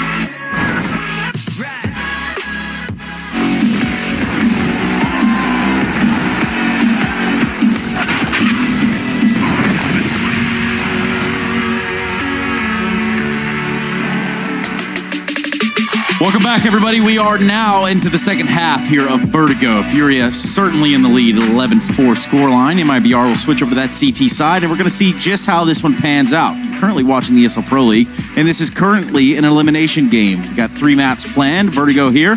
Mirage next. That's the pick of Furia. And then if we need to, we're going to go all the way to Inferno. Now, you can take a look at those GG.bet odds, and you might say, hey, those look very familiar. Well, they are, but I think they flipped around now. No, I think Fury are already the favourites. Maybe Harry can correct me if I'm wrong. But they were? Yeah, so things are already going standard. They're going to plan here for Fury. And on the map pick of MIBR, I wouldn't be surprised if those odds get better and better for the side of Furia. They are looking good. This pistol could solidify this entire map. Some of those camera angles Bastion is showing is giving me a bit of vertigo as well, looking at how tall this building is. Well, Maya needs to go above and beyond. It's a fake on B. Fury run up the stairs and they drop back, deploying a play, but they're getting chased. KNG knows it's a fake and he's done some damage. Fury committing into the stack now. MIBR, what do they want to do? The smokes are down. It might just be a retake setup, but they know exactly what's going on at the very least. Yeah, we're looking at the bomb plan here for the side of Furia, and it's going to come in here. Perhaps Taco can find Vinny afterwards. Vinny playing it real safe. I like this play. You may as well have one man be a sacrificial lamb in the site, right? Go for the fight with the Glock. The flash is in. Taco's out. Art does find him, and Vinny follows up inside of the smoke. It's a mess. Wow. It's a massacre, and it is MIBR going down and maybe out in their map pick. Fallen's the last of Fall, and it's Furia with 12-4 up on the T side. That was just something else right here. You can see your impact player. It's going to be Vinny. We're looking at 3 kills for the man in this pistol round, and it was an excellent hold, albeit got the bomb down, and then before you know it, we had a little bit of a shooting gallery at the A-site corral. Meanwhile, for MIBR, it's going to be the bounce back. You want to talk about refreshing things. Now, we knew that the numbers seemed a little close, so we went ahead and refreshed them for you all. And still, Furia creating a distance here, creating a gap. Now it's much, much larger than when we started, Harry.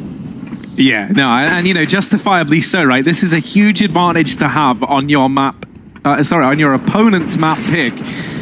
And if they're able to take it this dominantly, Furia might be set up nicely. Art's just missed the timing there, but the Molotov... I swore he saw his feet. Yeah, I think he did, and he tries to molly it, and that's at least forced them a... Oh, hang on. This is not a great fight for Taco to be taken here. But he wants it. Yeah, short side now taken by Furia. MIBR going to group up over towards this topper ramp side, and they get cut down one by one. It's Yuri and Art to secure the A side of the map. MIBR, this has got to be a save, right? You're not even going to risk giving this one a look in. You're going to take whatever you can get your hands on into this next round. So 13-4 in favor of Furia. You're not going to have too many saves left in the bank. So we're starting to creep towards the end of this first map. Ooh, absolutely planted. Fur. Just leaves Marin on his own. And he's going to go ahead and try to hold on to this Deagle and this head armor he has. He also has a smoke, but should be able to grab a gun. Perhaps it'll be a little bit more worth it. For the time being, though, we're looking at 13 for Furia.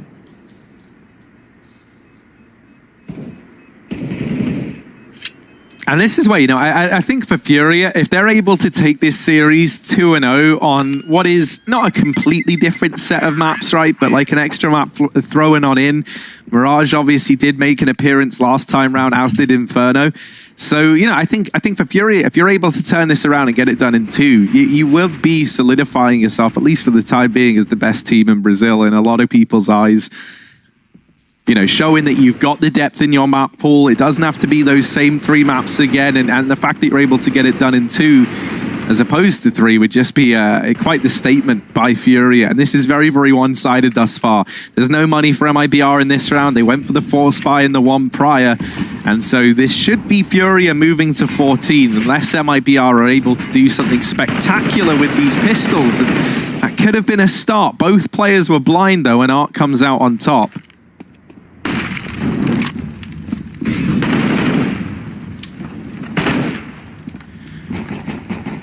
It's not been the calmest of waters here for the side of MIBR, and well, KNG had an idea. He starts to get some shots down range. Lo and behold, Kenny's just too fast. And in fact, they're going to get eaten alive here in the scaffold.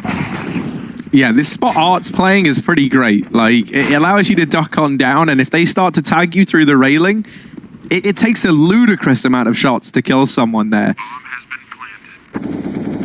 So, pretty broken angle, and Art uses it against them, and you love to see that. Maya now the last man standing, and now they know where he is.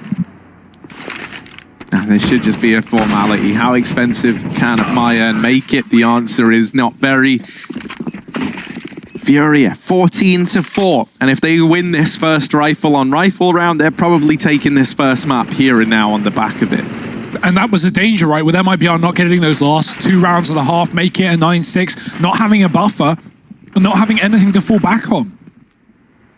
Relying on just 1 rifle round. MIBR winning 37% of CT side rounds on Vertigo.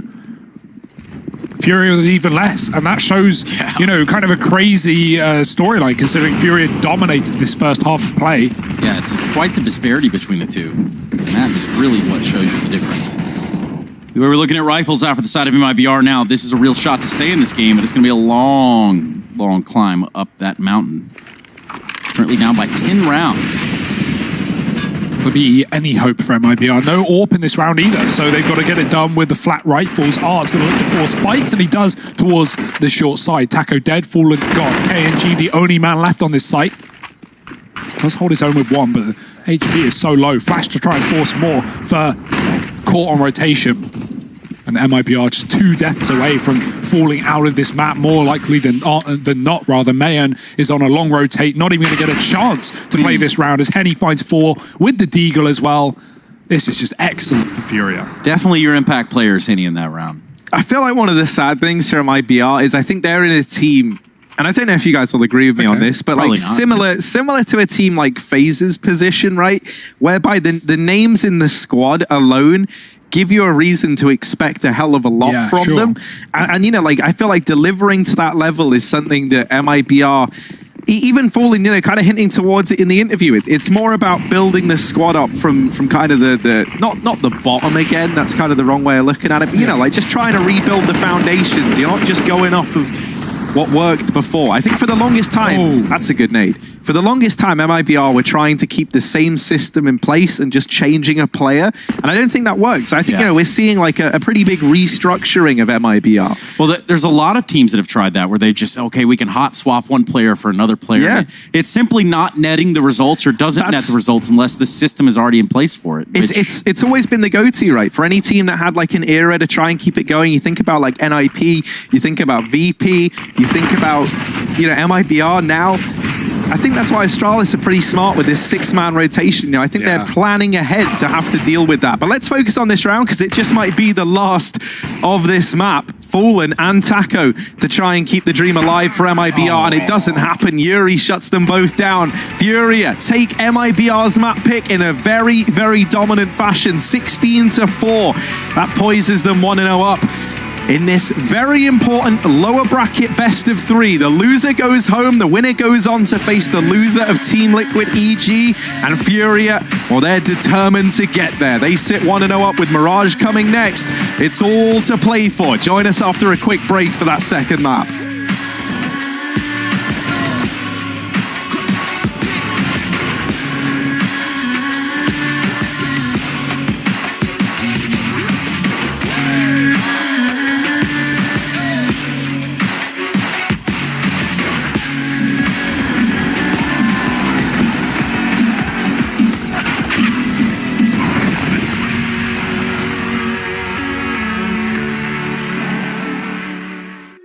Look, Hey yo, we rose from the dust to the sun. They claiming that we the one, never one-on-one. Teamwork till we done. Sent on a mission, we got ambition. Never scared, we won't run. Never one and done. Some sit back and some like to hunt. I pick my teammates up when they fall, and if I ball, we all ball. Crashing balls, crossovers and all. Just call us the balls. Don't fear nothing, call us galore. Serving them all. We outside, we barely indoors because we gave it everything when we had nothing. Gave it everything when we had nothing. Holding on by a thread, couldn't grab nothing.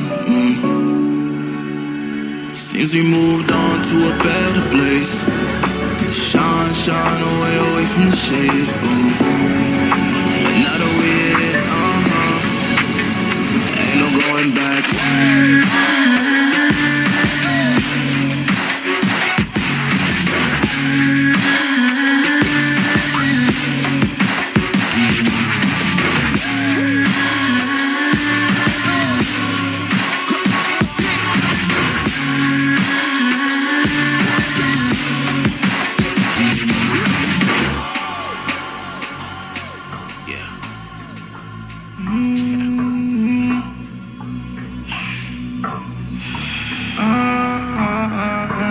This is the moment to go. This is the moment to shine. This is the moment to show. Show me the rocks you can climb. This is the moment to feel the path like you legally blind. I can promise this is ours cause we built for this, kill for this. Pushing buttons so it's quick, push it off and do assist. Oh, y'all think we new to this? Pound for pound, break it down. Watch what we gon' do with this. Teamwork got us fluid with. Make y'all look like sewages. Gave it everything when we had nothing. Gave it everything when we had nothing. Holding on by a thread, couldn't grab nothing. Seems we moved on to a better place. Shine away from the shade. But now that we're here, ain't no going back.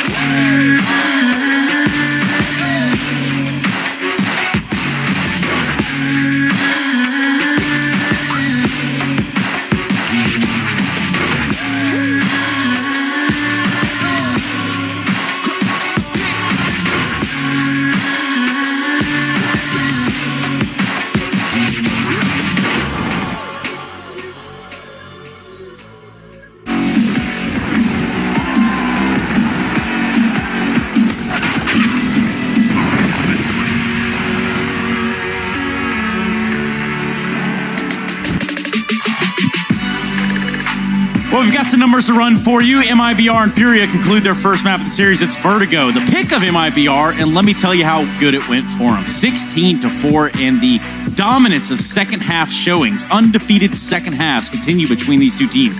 Weirdly enough, that is exactly where we find ourselves now, at a crossroads between the first and second map. My name being Trace, alongside me is going to be Harry and Hugo. We're ready to make some sense of what happened on Vertigo, but albeit, this was the Furia show. Oh, for sure. I mean, if you want to start to reinforce it, it was 17-3 in opening duels in favor of Furia, right? Like that is mental. I think that's the most one-sided opening duel game that we've had all Pro League long. Like that is insane that Furia are able to take a man advantage so consistently. And it's hard to lose games when you find yourself 5-on-4 up in the majority of rounds. I really want to jump on that point because that's a great... I'm really glad you've set me up here, Harry. This is planned. We talked to Art in the interview prior, and he said, I asked him a question about playing aggressive and often being that man going for the first fight, and whether MIBR would expect the tendencies. And Art responded and going, well, I don't think they know what we've got to show. I think we have a way deeper pool than MIBR expect. And Art shows that. He goes 6-0 in opening duels in this game, right? Like said, not just him individually looking good, but on the map, MIBR blown out the water. They pick Vertigo. Maybe they think the Furia aren't as prepared with them only having 2 maps logged, both in the Pro League, both being losses, but Furia come alive in that CT side. They're 11 for the half, and as Trace said, they keep things flawless in the second. That's been a repeating factor throughout the times these two teams have played. Yeah, and let's just look at the group stage of this event, just to kind of give everybody some clarity as to what the heck we're talking about. We're talking about when these teams went toe-to-toe on Train, Inferno, Mirage. We're talking that in the second half, one of the teams didn't score at all. Which makes for a weird phenomenon. It's just super strange now that we carry it over to a fourth map. That's really weird stuff. And moreover, it's going to get even weirder if MIBR can't put up some sort of fight here. They couldn't do it on their map pick. We're going to be looking towards that second map soon, but for the time being, where are the answers for MIBR? Well, you know, it always feels awful to point towards individuals, but that is just the problem here for Furia, right? Not Furia, MIBR rather. They only had Fallen and Fur really delivering much in the server. You know, you had Taco and Maya and both go down 007 to kickstart that game, right? Yes, Literally didn't put up a kill in the first 7 rounds of play. That is kind of mental. And, you know, you think about how I think Taco especially has been pretty instrumental on Vertigo for the side of MIBR. The fact that Maya has usually been delivering some good performances that have definitely been improving throughout the Pro League as well. And this just felt like one big step backwards for MIBR. Honestly, it was a weird game, right? Because like you see these A rushes on T-side Vertigo, and they often get so successful in getting up into the site, getting a 4-on-4, getting a post plant, but we just didn't have any of that for MIBR. They couldn't even get up short, man. Art and Vinny was just tearing them apart with those double setups on short. You know, Yuri pushing behind the sandbags below the railing. I mean, yeah, MIBR, they barely got up the ramp. There were so many fights there at that scaffolding sandbags position that it was kind of unfair at a point. You're like, well, this isn't even fair. So yeah, it almost kind of felt like, and I know this definitely isn't the case, right? When you think about who's on MIBR, but it almost felt like from watching it that like Furia had come in, done all their homework, looked really prepared on Vertigo, and MIBR just looked a little bit lost into what Furia were throwing their way. And, you know, considering that was MIBR's map pick, that's really not how it should have looked in the server. Yeah, I feel like a lot of teams do this, though, with how successful those A takes are, especially in practice and in certain games. If you have a good game and you take A 15 rounds in a row, like, things feel good, but sometimes it just doesn't work, and we see teams so often fall into, oh, let's just keep taking A, it will eventually work, and it doesn't. MIBR went to B twice in that half. Once they won it, and once they got retaken. So it's like, I'd love to see a little bit more variety. Some of those mid flanks where Fur was coming in on the back line and getting kills on rotations or backstabbing on the A side was good, but that more often than not is only helpful when you get a post plant on A, and that's something MIBR were not able to do. Yeah, weirdly enough, getting the bomb down for MIBR was hard enough. Now they're going to have to try again on our second map of the series of Mirage, because that is where we're heading now, and it's going to be the pick of Furia. CT-sided start for that of MIBR. Can they turn it around here? We're going to see more of the same. I can guarantee you will be seeing us when we come back from this break, when we kick off the second map of the series with BRB.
You love it, you wear it. What's your style?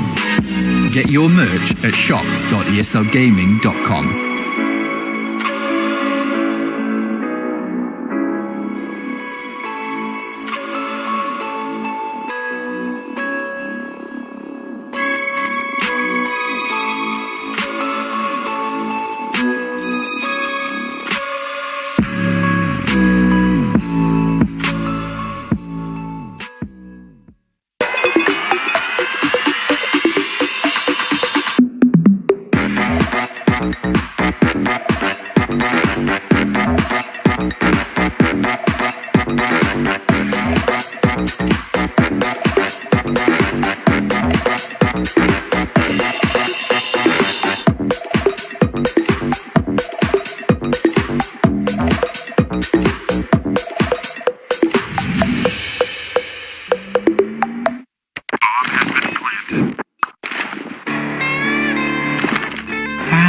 Cool, right? Want to know where I got it? Well, look, go to CS.money. It's a trade platform and a marketplace at the same time. Just choose, click, and get. Good luck, bro.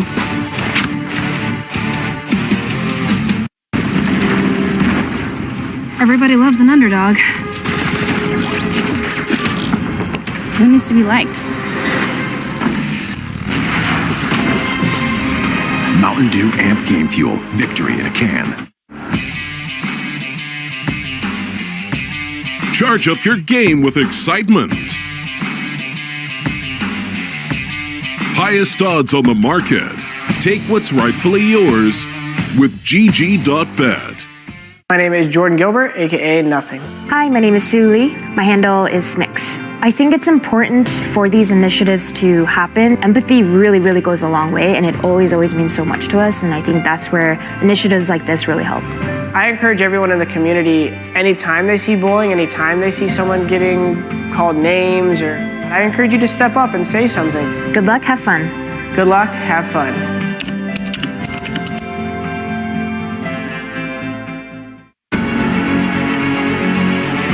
Boxes to get my knee going. Where's it gone? Go to Blades on the ramp though. He knows he's there.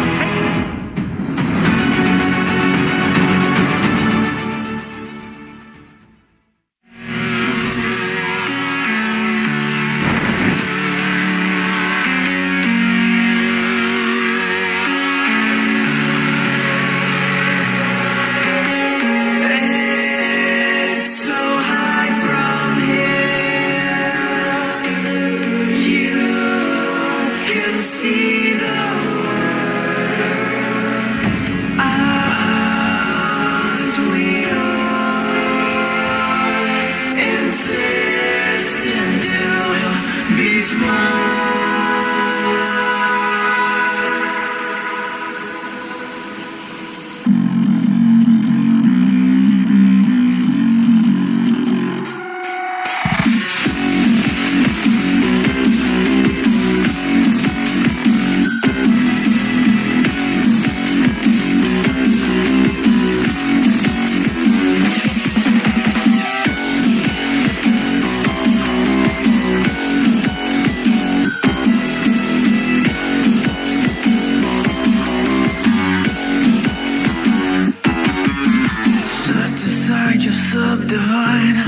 I'll show you how it's done. There's no sight we go inside. The man, he is the one. You build your walls with faith in God. They never come around. Then wonder why we all defy the burden to be born. We're coming home with a mission to bring an end to a terrible land. We are here to your mission. We are many of one. We're coming home with a mission to tear you down from your undeserved throne. We can take your conviction. We are many of one. You may call it a virus, but we call it the antidote.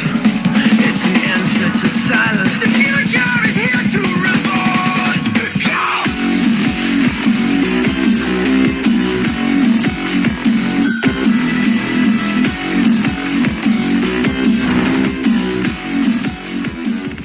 ESL Pro League is brought to you in part by Intel, Gaming Malta, Mountain Dew Amp Game Fuel, CS Money, MSI, Air Force, GG.bet, and ESEA.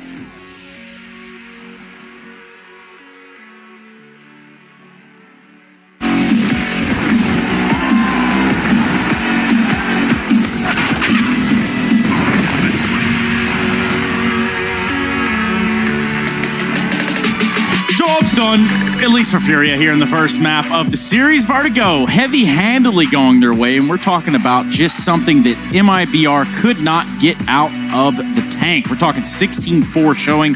Now we look at Mirage, we look at a CT-sided start from MIBR. You like to think that perhaps that helps them, but of course, with the way Fury is playing now, that may not be the case. I'm not here alone either. I've got Harry and Hugo and a whole team of production staff that are helping to put on the ESL Pro League. Hats off to all of them right here, right now. It's the ESL Pro League Season 11. It has been a little bit of a long one, but we're almost to the end, and we will be crowning a champion at some point, or multiple champions, actually. Yeah. And this is Harry and Hugo. So Hi. what do you guys got? remember the production, everyone in production is doing double the work that we're doing. They are the real heroes of this show, Trace. They're running back-to-back shifts. We're swapping out with the other three. So, it's easy for us, I guess. Yeah, well, here's the thing, Hugo. If we do kind of suck up to them, I don't think our day rates change. So wrong person then. Yeah, maybe. Nonetheless, let's talk about the rate at which Furia find themselves accelerating over that of MIBR currently. How are they going to have an answer on a second map? What could lead us to believe that this is going to be any different?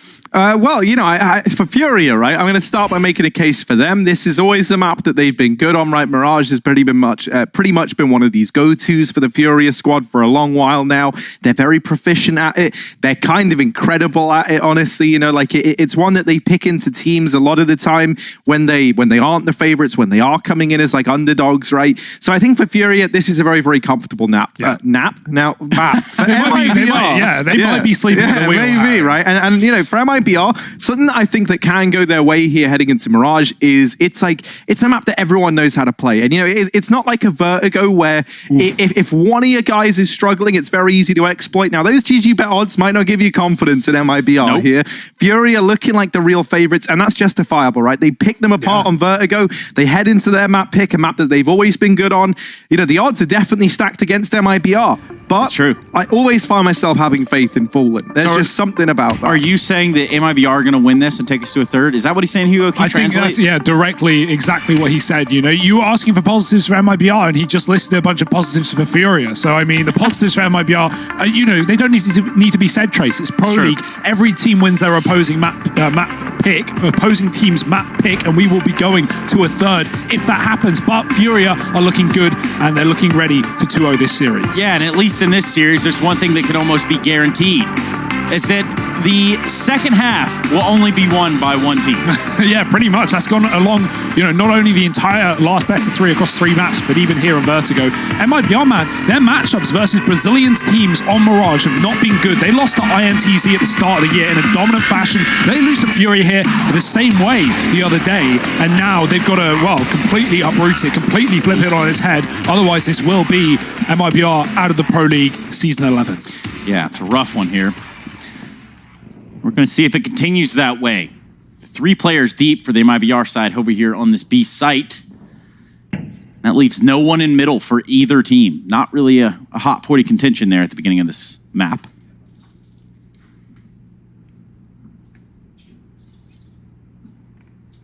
Very slow pistol round. We saw ENCE run a similar one over in the EU side of things on Mirage, where they would just split up and hold a default for about a minute of the round and cover every position to see if MIBR get aggressive, and they do, so the default's worth it. Vinny spots a player in the apartments, doesn't know there's 2 there, so Taco running back, he is dinked. It could bait Vinny in. And that seems to be the case. KNG waiting, shoots him in the face. That's a free kill up on the B-bomb site. KNG going back for more, and he's doubled it as well. He only had 5 kills back on Vertigo, so starting off 2-0 is certainly good for MIBR as Furia desperately throw flashes into the A site. The bomb coming alone through Connector is a risk, but what else can they really do at this point? KNG getting aggressive on the catwalk might be able to stop it. Oh, no, he gets picked up immediately. But for Keserato and Henny, the odds infinitely stacked against them. Pistol round secured for MIBR, their first in this series thus far, as they look to try and right their wrongs on Mirage. Now, Furia, are they going to attempt the force buy here? Obviously, with no bomb plant presenting itself, it's not going to be that like Krieg AK rifle buy that we sometimes see. It's kind of like dropping your phone, Harry. Kind of is, right? Kind of similar, but also not at all. Not really similar. Now, what about similar? What about similar? I don't know. We've got our eyes peeled on this map so far. MIBR picking up this pistol round is going to help them to buy some weapons in this one. Giggle that you will, but MIBR do have a lethal ability. Even attribute. It's just a matter of, jump starting it. Henny is going to jump start this round with a nice Deagle kill on the Fur. I mean, the fact of the matter is no one was watching window anyway. Getting the kill on the player who's in jungle holding Connector is even more problematic. Look at the route that's opened up for Furia. They can flank B or A. Taco has been pushed back to 17. He has to escape, and Mayan giving up the A site to try and control this position is worth it, but Furia have gone back up the catwalk. They're not even going to flank through the spawn. They're going to leave Yuri to cut off the rotations instead and let the other T's get the job done. Yuri Fury misses the timing, and it does allow Mayan to rotate into B, and he starts off well. The rifles are here for MIBR, and they're firing off 2 kills in the site. Yuri does come out into jungle, but at this point, the bomb's been lost for Furia. They're looking to get kills wherever they can, and MIBR are not making mistakes. They are holding strong.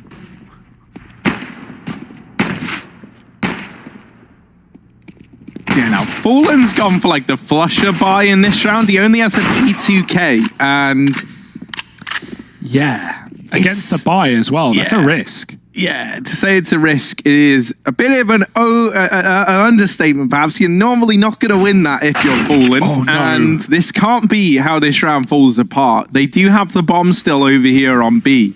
That's MIBR I'm talking about.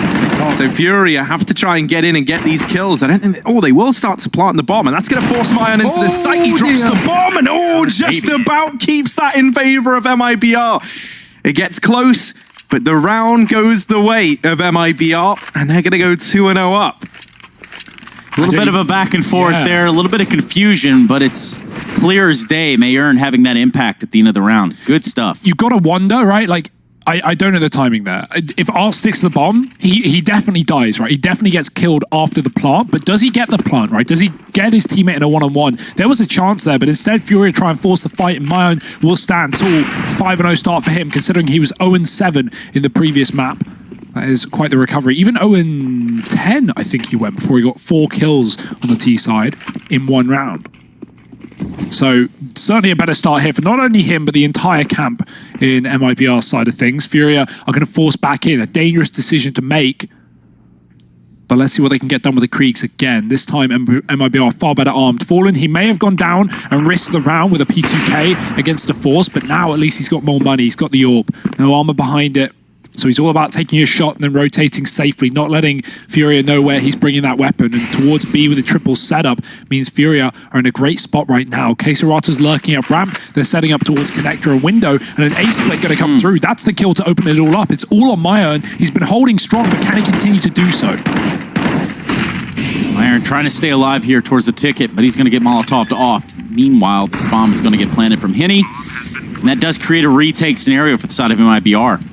But look how close Furia pushed up. They've got complete control of this window room from 2 angles, and there's 4 players alive here. And it's MIBR who are locked out of the site currently. Very wary of the window room, and now those Furia players have backed away. We're going to see a save come out from MIBR in this 3rd round. So how about that? Yeah, against the Force as well, against pistols, against players without armor. That's a rough spot to be in. For those 2 crucial kills, and plus the rotation of Fallen with the AWP, right? Moving away from A. Not a bad decision, right? He wants to stay mobile. He doesn't want Furia guessing where he is. But they don't fear the AWP. They go right into the A site and get away with 5 alive. That's great. They can afford upgrades. They can buy armor on the players that did survive. That's always an important factor. When you win a round without armor, a lot of times players will forget to repurchase that. We've seen that, you know, not just in Pugs, but even in the Pro League as well. So, no mistakes made here by Furia. They get the rebuys back in, they get on the board, and MIBR continuing the force buy wars. My favorite kind of war, Hugo. Let's see what Fur can do with the Deagle. MVP on Fallen, he takes a shot towards top and middle. However, there's no one there to play along. Solid stack over here towards this A side for Furia. And would the rotations come in time is the real question. If you look at MIBR, they do have 2 players over here. They'll at least have the indication. They'll have the heads up. But can they get all these players in the site fast enough? 2 players trying to fight out a jungle can create quite a mess.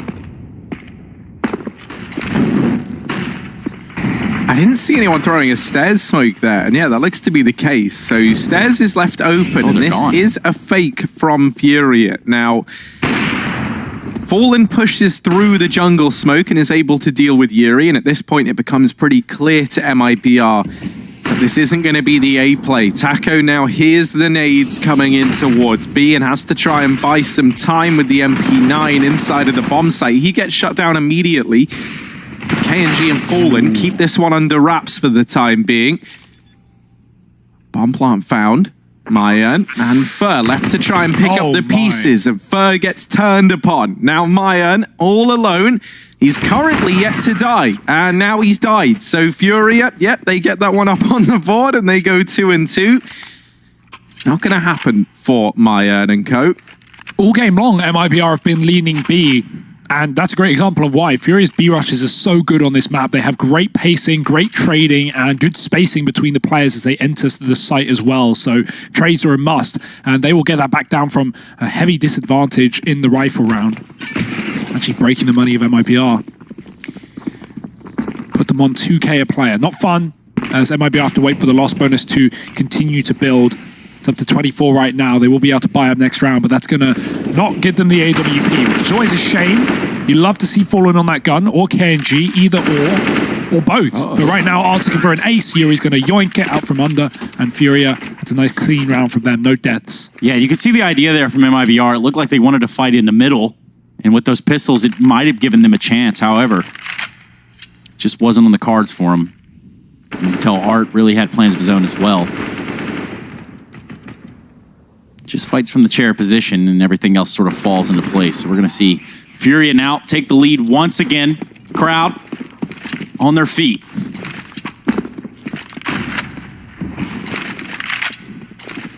Or who will stand tall in this round?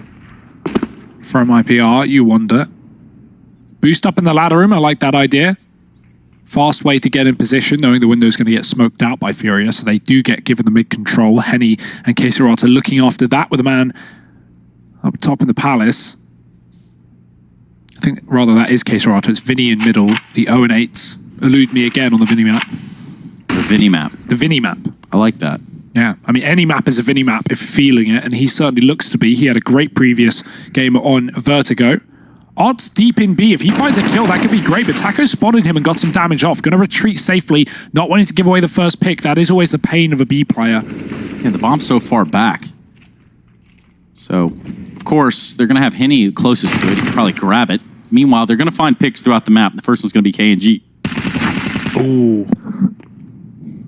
Boost up, though, denied. Fallen's ready for it. The second jump isn't successful as falls back down lower. Yuri just going to molly it off instead, and Fallen's pushed towards the spawn.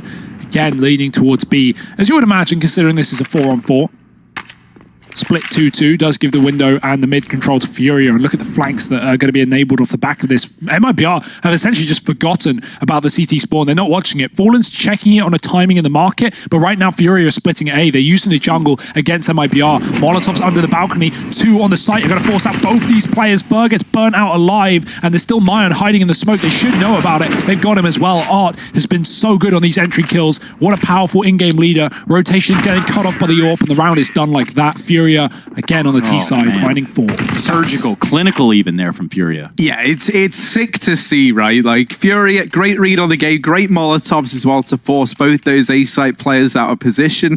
And for MIBR, it's a bit of a shame, because it's like if that play comes in towards B, which I think is what they were anticipating based on the rotation of Fallen, I think there's a good chance they can find that round. Because I don't know, like Fallen holding market for that window rotation, I feel like that's a fight he can win pretty realistically. But leaving window open allows what we saw just there. Furia were able to flood into that A site from a multitude of angles, force players to take peeks, and then as the cherry on top, you have players already in position to deny the B site rotations. And so the whole round just falls apart the moment window goes the way of Furia. And I don't think there was ever a world in which Furia were just going to blindly run into a bomb site, right? Everything about that was very, very calculated. They know they made Fallen rotate away. They were anticipating that those players in the site are hidden from positions that would be opened up as a result of the window control, like from jungle and CT. And so they just Molotov the angles that kind of cover you from that area, and it flushes the players out. Now there's no money for MIBR. And so this is where Furia's lead should look to widen even further. With all that said, it's actually Fur to find the first kill in this round on the back of that Deagle. So a man advantage taken now for MIBR. Pressure's on for Furia. These rounds can slip through the net.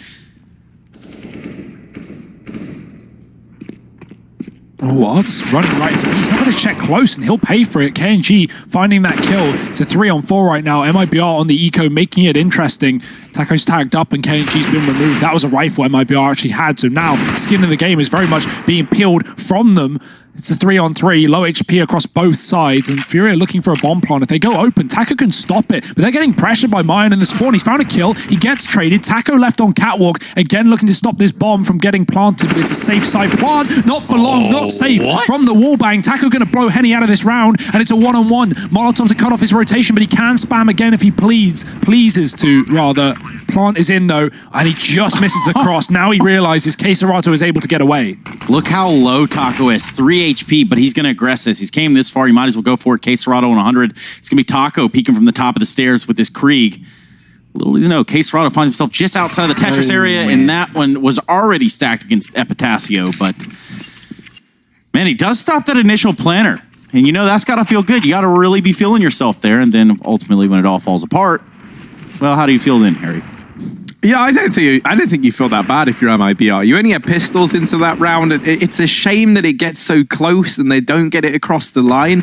But that's not what you can't focus on that if you're MIBR. You weren't expected to win that round. And so you do a lot of damage. And as you were talking about back on Vertigo, that's kind of what matters most here for MIBR, with the loss bonus tipping in their favor. They want to make this comeback happen late in this first half. A very important thing is being kind of neck and neck in terms of the money. And that round has at least helped them set up that position. They're not there yet, but now it's attainable. Now it's within reach. And there is still a chance for MIBR to get this game back under control.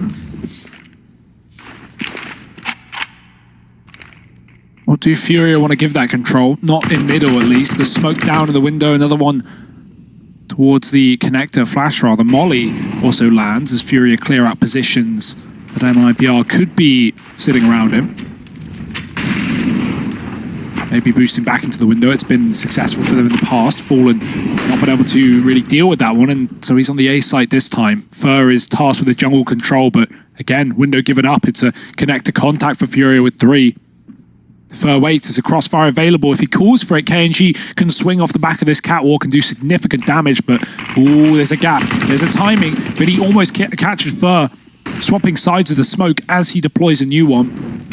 Window boost finally comes through for Furia. That enables a flank on this A site, but this time MIBR have got the right read. They've got a heavy A site setup, 3 there, but KNG's dead from catwalk. That cuts off the control towards middle. Fur has to get this kill if they want to win this round, and he does, but it's traded swiftly, and the entry out Palace is perfect as well. It's a 4-on-2. Fallen, the only man who can really do anything here. Taco comes through the murder hole and does get away on 6 points of health. Fallen looking to stop a plant, though. With Taco's position known, this is the only play that has to happen. 10 seconds, he can drop the bomb. He's stalling it. He's waiting, and he's got the frag as well, but no trade allowed. Fallen with a double. The fake plant comes in. They do kill him, but Taco's alive with 6 points of health, and that's all MIBR needed to win the round. He dies after time, but it is no problem. Now that is a Mountain Dew Amp Game Fuel power play right there, if I've ever seen one. Fallen with the trigger discipline. Now, Impact player is going to show us art, but I'm looking at Fallen to have really won that round here for the side of MIBR. You could see the patience. That's so smart as well. If he shoots instantly, he's going to get traded, and maybe the time doesn't play in the way for MIBR there, but the fact that he stalls it until the last second, knowing there isn't time to stick the bomb back, and, well, he's going to win the round off the back of it. The fake plant with 4 seconds was optimistic, but as shown by, I think it was R, or whoever it was in the 1-on-2, you know, if he sticks it rather, Fallen's going to peek him and kill him. So he just took the fake to get a kill and hope that Taco peeks him in time. It was not the case. Look at where Mayern is. Pushed up way aggressive in this middle smoke. He's just going to sit there. The smoke fades, and he's looking for info now. He's going to hang out, thinking that there might be someone top middle. However, he's just missed the party.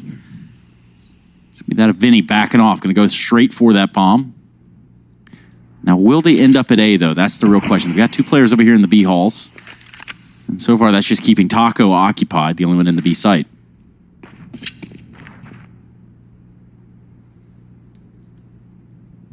But here we go. All 5 players setting themselves up for an A hit for the side of Furia. Yeah, this is a good read as well, right? They know that with no one surviving for MIBR in that last round, their buy is going to be terrible here.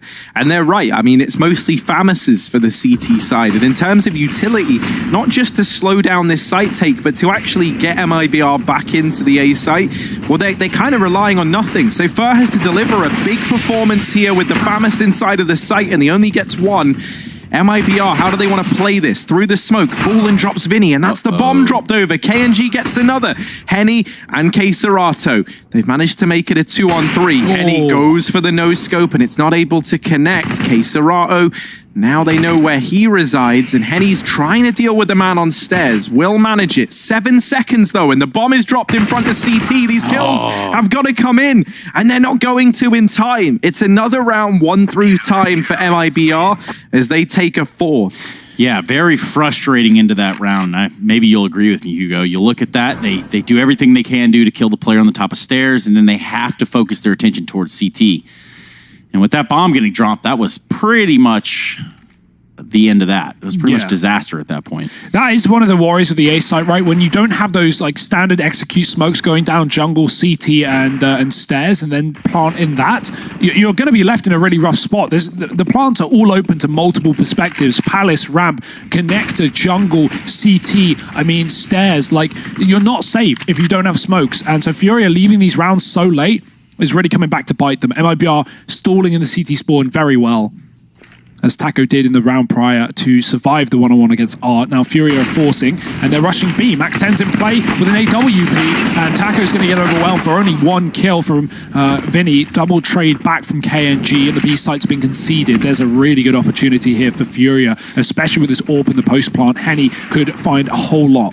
Yeah, we're looking at a bomb plan here. It's going to be going down. Art's going to push himself real close. Only won the Tech Nina. And perhaps they're going to walk right into him. Doesn't stand a chance in hell. Somehow Fallen hits that. Looked like midair. Maybe he was on the trash can. Either way, Henny ran out from jail. Looks for another kill. Can't seem to find him to Mayern. And that's going to leave a 1v1. Yuri Fallen going toe-to-toe, and Fallen does fall. That leaves a 6th one on the board for Furia. Good stuff overall, and a good way to lock out MIBR that site there early on before the plant. Just so aggressive are Furia, especially in those post plants. Look at Yuri just pivoting on the site, taking every fight he can. Fallen might think he has an opportunity to just wait in the one-on-one, but and you know, wait for Yuri to make a mistake, but just wide swinging into the fight and getting the immediate headshot. That's excellent stuff. That's the aggressive, confident playstyle that put Furia on the map to begin with. And well, 6-4 up right now, a map up in this series, a tactical pause, and no money for MIBR. Furia stay on the map. Yes, that is a U.S. Air Force tactical timeout, or if you want to say it this way, is a tactical timeout brought to you by the U.S. Air Force. Really and truly, I think you get the message. Now, what will the discussion be, though? You look over here on the side of MIBR, pistols, and, well, this is probably a round where they're going to have to risk it to get the biscuit, Harry.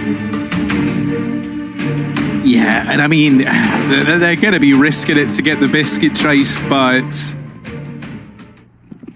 they might get dunked on in this one. They might.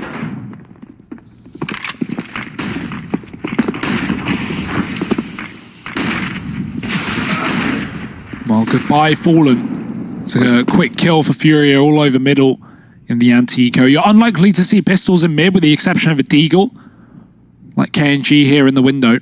Not going to really have much stake in fighting middle with P250s otherwise. He's surrounded, basically. Yeah. You can see him in the corner from above, and he's given away his position. Missing this shot is not how he wanted that to go. Art's going to pivot and find his 2nd kill here. MIBR 3 deaths away from a 7th for the T side. Yeah. It's been a rough one. Vinny's going to chase down this frag on a taco on the catwalk, which does create a little bit of a problem for MIBR. Does leave a B site exposed, and well, Mayern and Fur are going to try their luck at just fast flanking through these B halls. This rap could actually find something. Oh, never mind.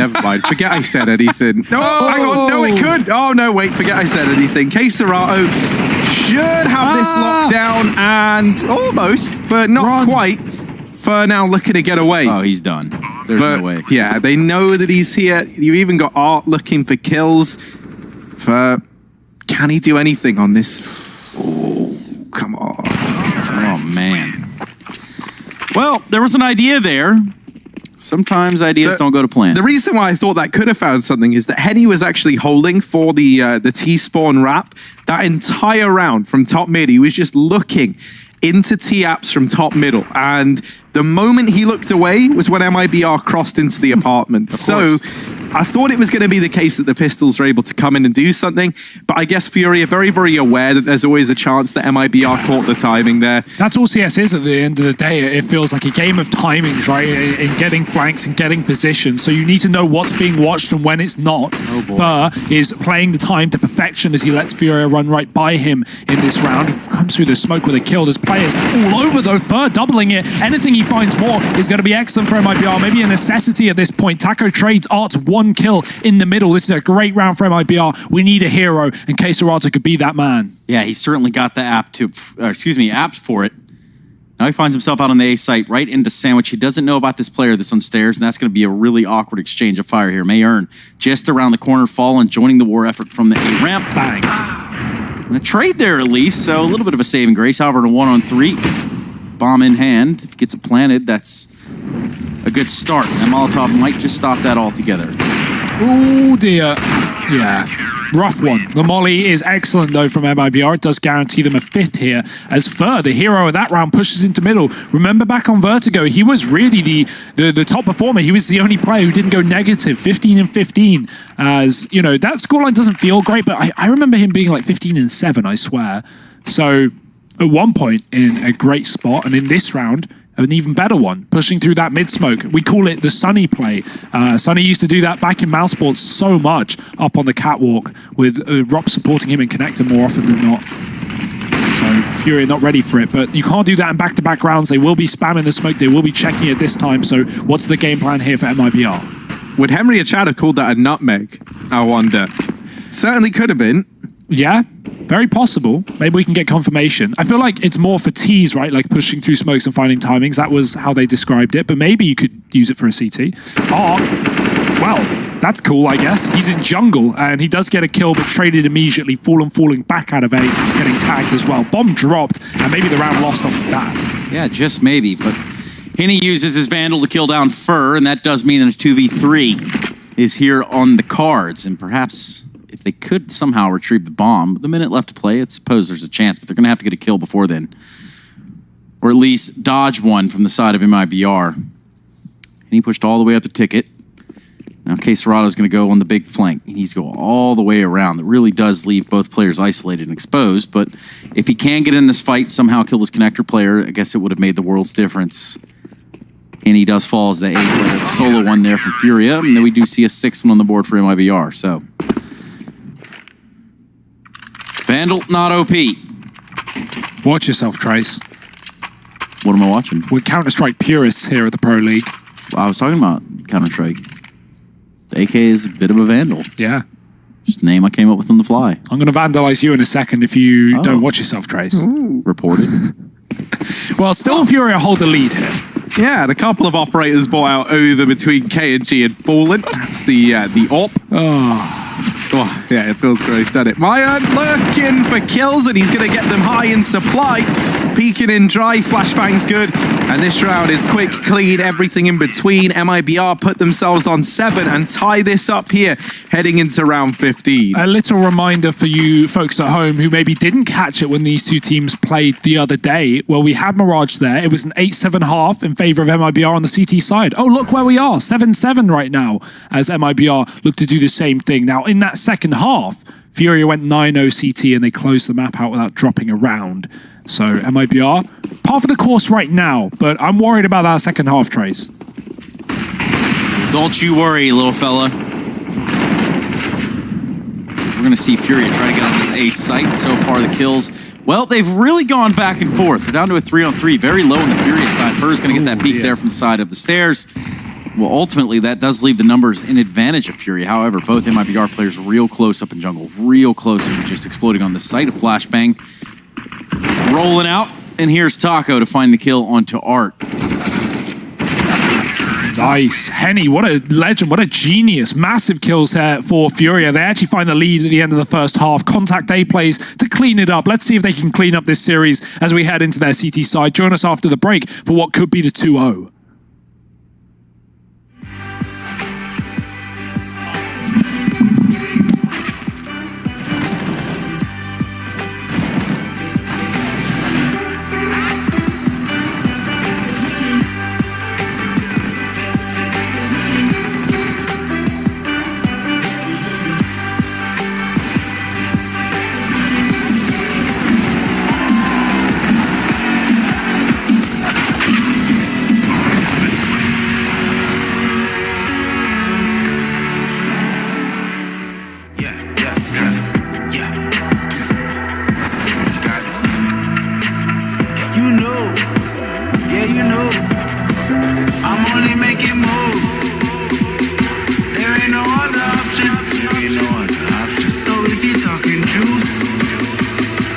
damn, you know I got it. Nobody got it like nobody got it like.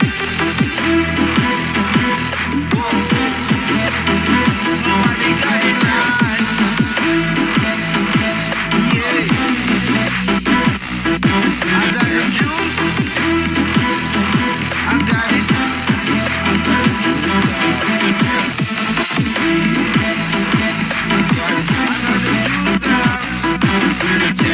From a droppy in the scene, I feel lucky, yeah. Got them watching from Paris to popping, yeah. With this music was lurking, now I'm attacking. Now with the chatting, I just step up and make it happen. It's a lifestyle. Living young and restless, yeah, we quite wild. If I want it, I'ma get it talking right now. And I ain't got no regrets, it's my time now. Lights out when you see us talking moves. You don't know that's the topic. If you talking juice, and if you talking juice, well damn you know I got it, damn you know I got it. Nobody got it like me.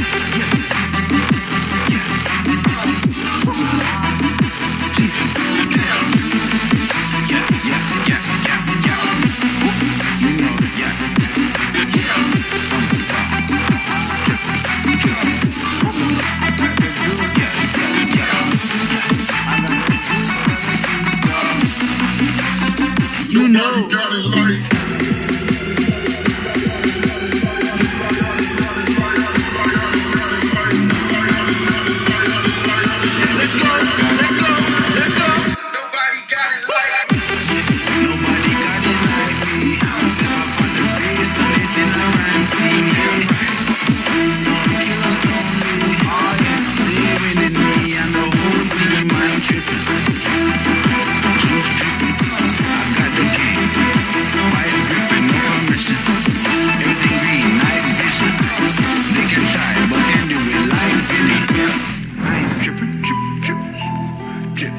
They can try.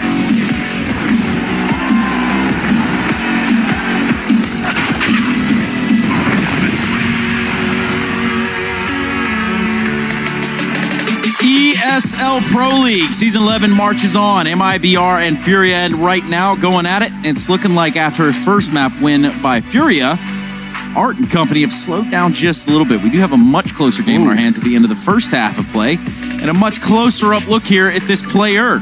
Rather yet, I see his reflection. Where are all his teammates at, though? Yeah, there are actually no live reflections in those goggles. They're always going to show CT spawn, even if you view it mid-round. So that's a little fun fact. Well, I hate that. So yeah, it's kind of awful. But luckily, we just won't zoom in again. Game's broken. Don't make eye contact. Avoid it. MIBR avoiding Fury in this round. They are all over the A site, but yet to find a fight. Hiding in the smoke is a man at the back of the site. Art, doing the dance, doing the dirty, and dropping two. Does find the bomb on the ground. 3-on-3 here. This is a messy one. Boom. Big grenade over there towards the planter. Nice. Mayern's going to be able to plant, though, with 11 HP. Was gambling using the grenade there, but it was a good call nonetheless. K Serrato watching from CT spawn, and it's going to be that of Henny. He's going to have to double back to Catwalk. He's going to try to help out his teammate and Vinny. Bomb planted, and that's an Akri Momo there for the side of KNG. Oh no, it all goes wrong on the back of it, and my word.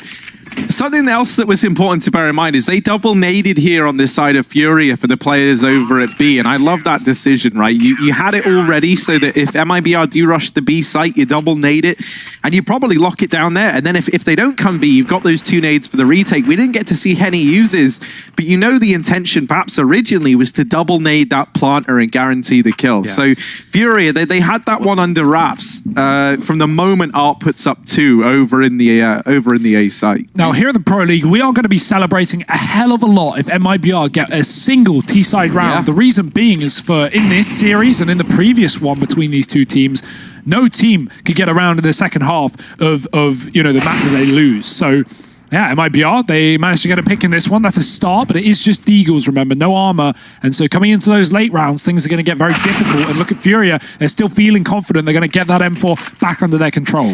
Yeah, I'm pretty sure that was a little scary. You could tell just how apprehensive Taco was to go in to get it. And as soon as he peeks out there a little bit, he pays for it. KNG also going to pay to Vinny, the debt collector. Fallen not far behind on 30 HP. So far, so good for Furia in this round. Be enough to push Vinny off a catwalk. least letting that Deagle rain, letting it make a little bit of noise of its own. Yeah, Mayan trying to catch the timing in through the connector while the rest of MIBR pincer the site. Now, Mayan already gets removed, so that pincer, well, one of the 3 prongs of this attack have been removed. And now Palace and Ramp, this is pretty much as standard as it gets in terms of Furia having to hold these angles. There shouldn't be any nasty surprises. That said, Fallen, he's got a couple of tricks up his sleeve. Just a couple. Oh dear. Vinny's got an SMG, he's on the hunt, he's on the move, he's in the sight, he's in your dreams, and he's in your face. Furia, 10 rounds as they get rid of that eco. I'm not going to say he's in my dreams, but... maybe a nightmares then, Trace. Something that I am loving about Pro League is, and I feel like this comes with, like the teams, for the most part, I know a good few of them are boot camping, but a bunch of them are just at home, right? Yeah. And I feel like, especially with the Furia guys, we have like a nice opportunity to get to know them on like I don't know, like every interview we've had with like Vinny and Art especially, has been a real pleasure. I don't know, they seem like well, all right guys. And I like getting to see the pros in their home setting. You know, it's not something that we get to see a hell of a lot. Usually it is on LAN in these high pressure scenarios. I love the interviews, man. It does create a little bit of an eggshell, right? Yeah. Or a walking on eggshells type situation. But, obviously, given the confines of how everything's shaped up to this point, I'm really happy and really pleased to see that a lot of players are coming out of that shell and sort of saying, hey, we need to all kind of step up and do just a little bit more during this time. We need to be like Mouse Sports, providing content for the fans and stuff like that. That's, very admirable. For me, at least. Because remember, when this is all over, the world's still going to exist, and you're still going to have to make your career here as a pro player. So, you want to keep up that brand, and you want to keep up those entries. Taco finds him into the B site this time. Vinny gets 1 from the ladder room, traded by Catwalk, and this might just be MIBR breaking the curse. Are we actually going to see a T-side round in this series? A win in the second half, but the team that is losing? You can't be real. Oh my. It's finally happened. It took 5 maps for that to go the way of MIBR or anyone. It could have just as easily been Fury if they were the ones losing in this second half. But yeah, MIBR, they break the curse. They get 8 on the board, and they're trying to grind their way back into this. Now, important to remember, this was like a bit of an attempt at the bonus round for Furia. With all that said and done, though, that second round where MIBR only invested in, a couple of deegs here and there, as a result of that coming so close, while this was the bonus round, there's not a buy available to Furia in this round now. And I think, making the decision to force buy here could be a bit of an error on their part. They're going to go for it anyway. And I understand why. Yuri can obviously drop a gun over, and a man like Henny, for example, is on a double eco anyway. So, this is a pretty decent buy, but this is going to have some real implications if Furia do fall short on the back of it. That should be MIBR tying this up 10-10. So this becomes a very important round for MIBR now. Oh, the missed window smoke. That's very close, but close don't cut it. Art's going to have full view over this area, but MIBR, they're not going into middle, so it's not a worry, although they don't know the result of that smoke. They do know they're going into A. And he's waiting for it with the smoke down on the ramp. Double close setup for Fury to risk. Got to move into more apt positions, and so Yuri will go underneath the balcony. Art setting up utility to slow down the play from MIBR once they make it clear. Fury no longer worried about mid, at least not too much, because they know that no one came out topside with that window smoke missing. Got to worry about under with a lurk to Con or the window. But right now, MIBR just setting up for standard A execute. Yeah, and Furia being able to find a first kill here would mean the world's difference. Those 3 kits are going to have to do something should MIBR get this bomb down, but here we go. We're going to see the full-on expenditure of nades over here towards this A site. Smokes, Molotovs. I haven't seen a flash pop just yet, but surely it could be on the cards. There we go. Flash is now coming out, and it's going to be the hit from MIBR. Looks like they're going to stick with it, hitting just too many toes out there into the fire. I don't really know. Yeah, I feel really bad for Henny there, because he literally wasn't even stood in a Molotov. He got bugged by the fact that it was clipping through the ceiling, the underside of Palace and the ceiling. So the balcony, yeah. Oh, kind of horrible for Henny, and kind of big middle finger to Valve for that one. Molotovs, something need to be looked at, perhaps. Now that's a quote from Harry Russell. I was thinking, guys, and why we have this little bit of a in between rounds and this is a little bit of an in between downtime. Sure. You were saying something there, Hugo, about when all this is over, it kind of carries on. Life finds a way, basically, right? And I'm sitting here thinking like, there's a little bit of a vibe that would go away. There would be a little bit of a, how would I say this, missing you guys and everyone involved. When the house project does come to an end, when all of this does slow down, we're not, interacting day to day. For sure. No, this is something me and Harry were talking about last night, actually, or early morning today. We're going to look back on these days nostalgically, Trace. At least us right now, with our current situation. 10-9 up, though. Oh, sorry. I got some rather devastating news, and I'll go ahead and break it to you guys right now.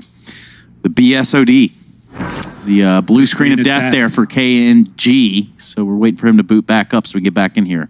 That would require him to start either TeamSpeak or Discord, the client, Steam, and then we should be in the game. So really and truly not that much, but as a man who's had his fair share of crashes, just got to move right past them, Trace. What can you do? A man that's had his fair share of caches too. I mean, there was that one. So what happened there, Harry?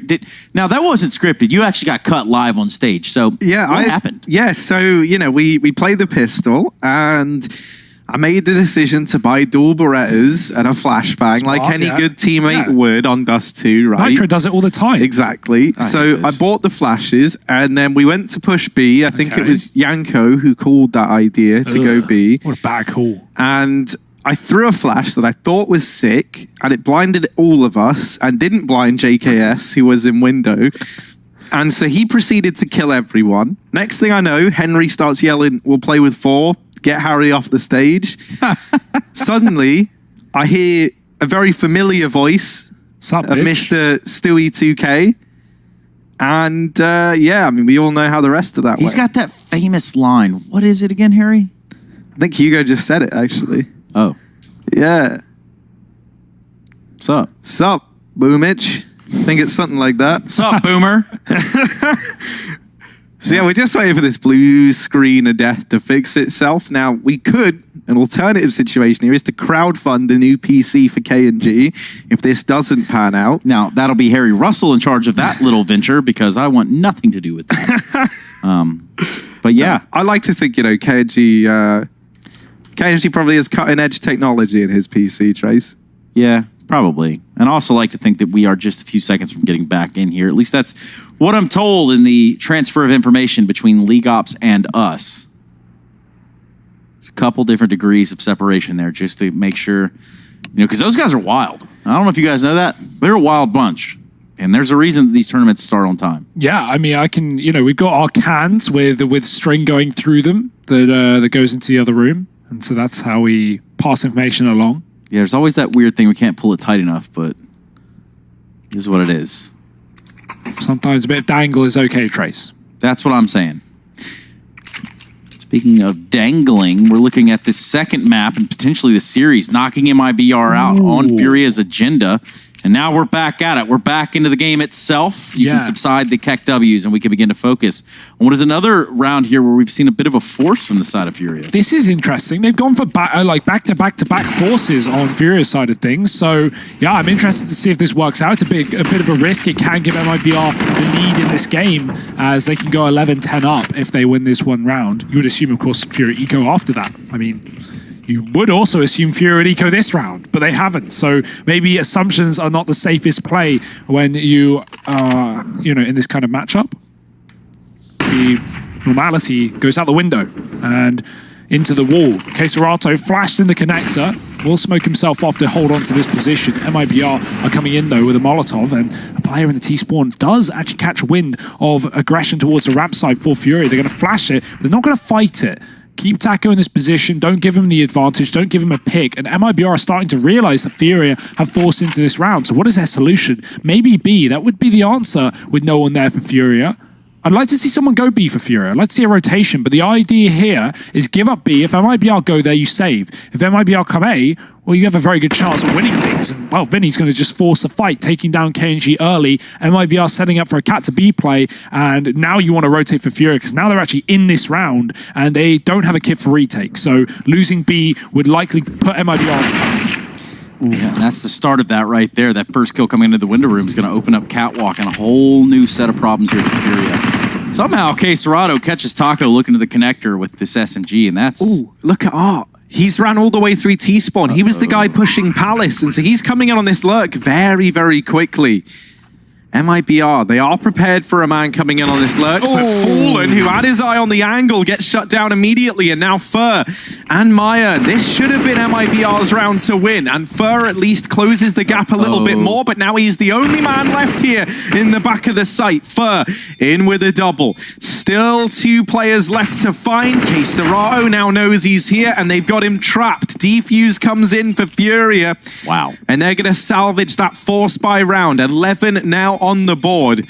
Yeah, you have to look at that push from Art. You have to think, okay, well, MIBR immediately, once that comp comes through, once he gets the 1 dig off on the player in sight, that creates just a mess of a situation for at least resituating yourself if you're MIBR within the site itself. And now wondering about how many avenues of a fight are you about to have across the board.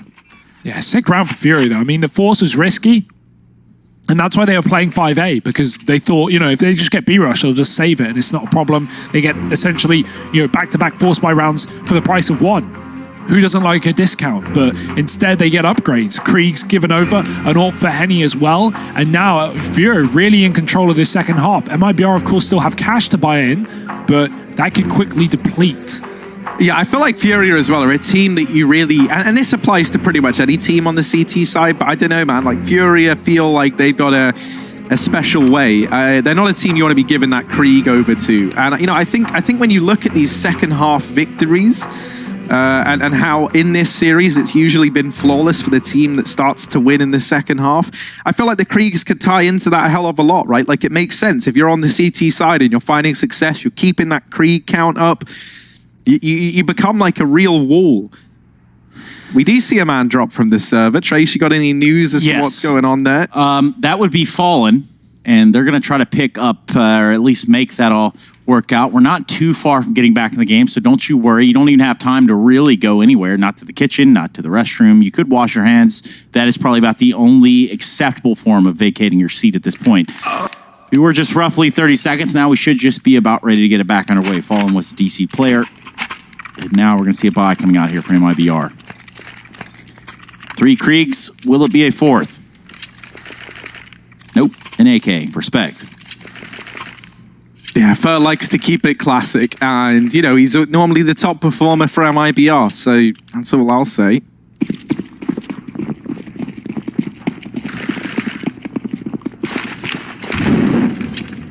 Early on, MIBR are going to try and look for this mid control. And that window smoke is missed again. If I'm not mistaken, I swear this was the same case. Last time these two teams were meeting on this map, we noted that the window smoke was missing every now and again. We need to figure out who's throwing that. I'm not catching it, but now my eyes are going to be trained. Because, man, this is MIBR. these guys... It's either KNG or Fur. Those are the only players without smokes in this round. We're watching you guys.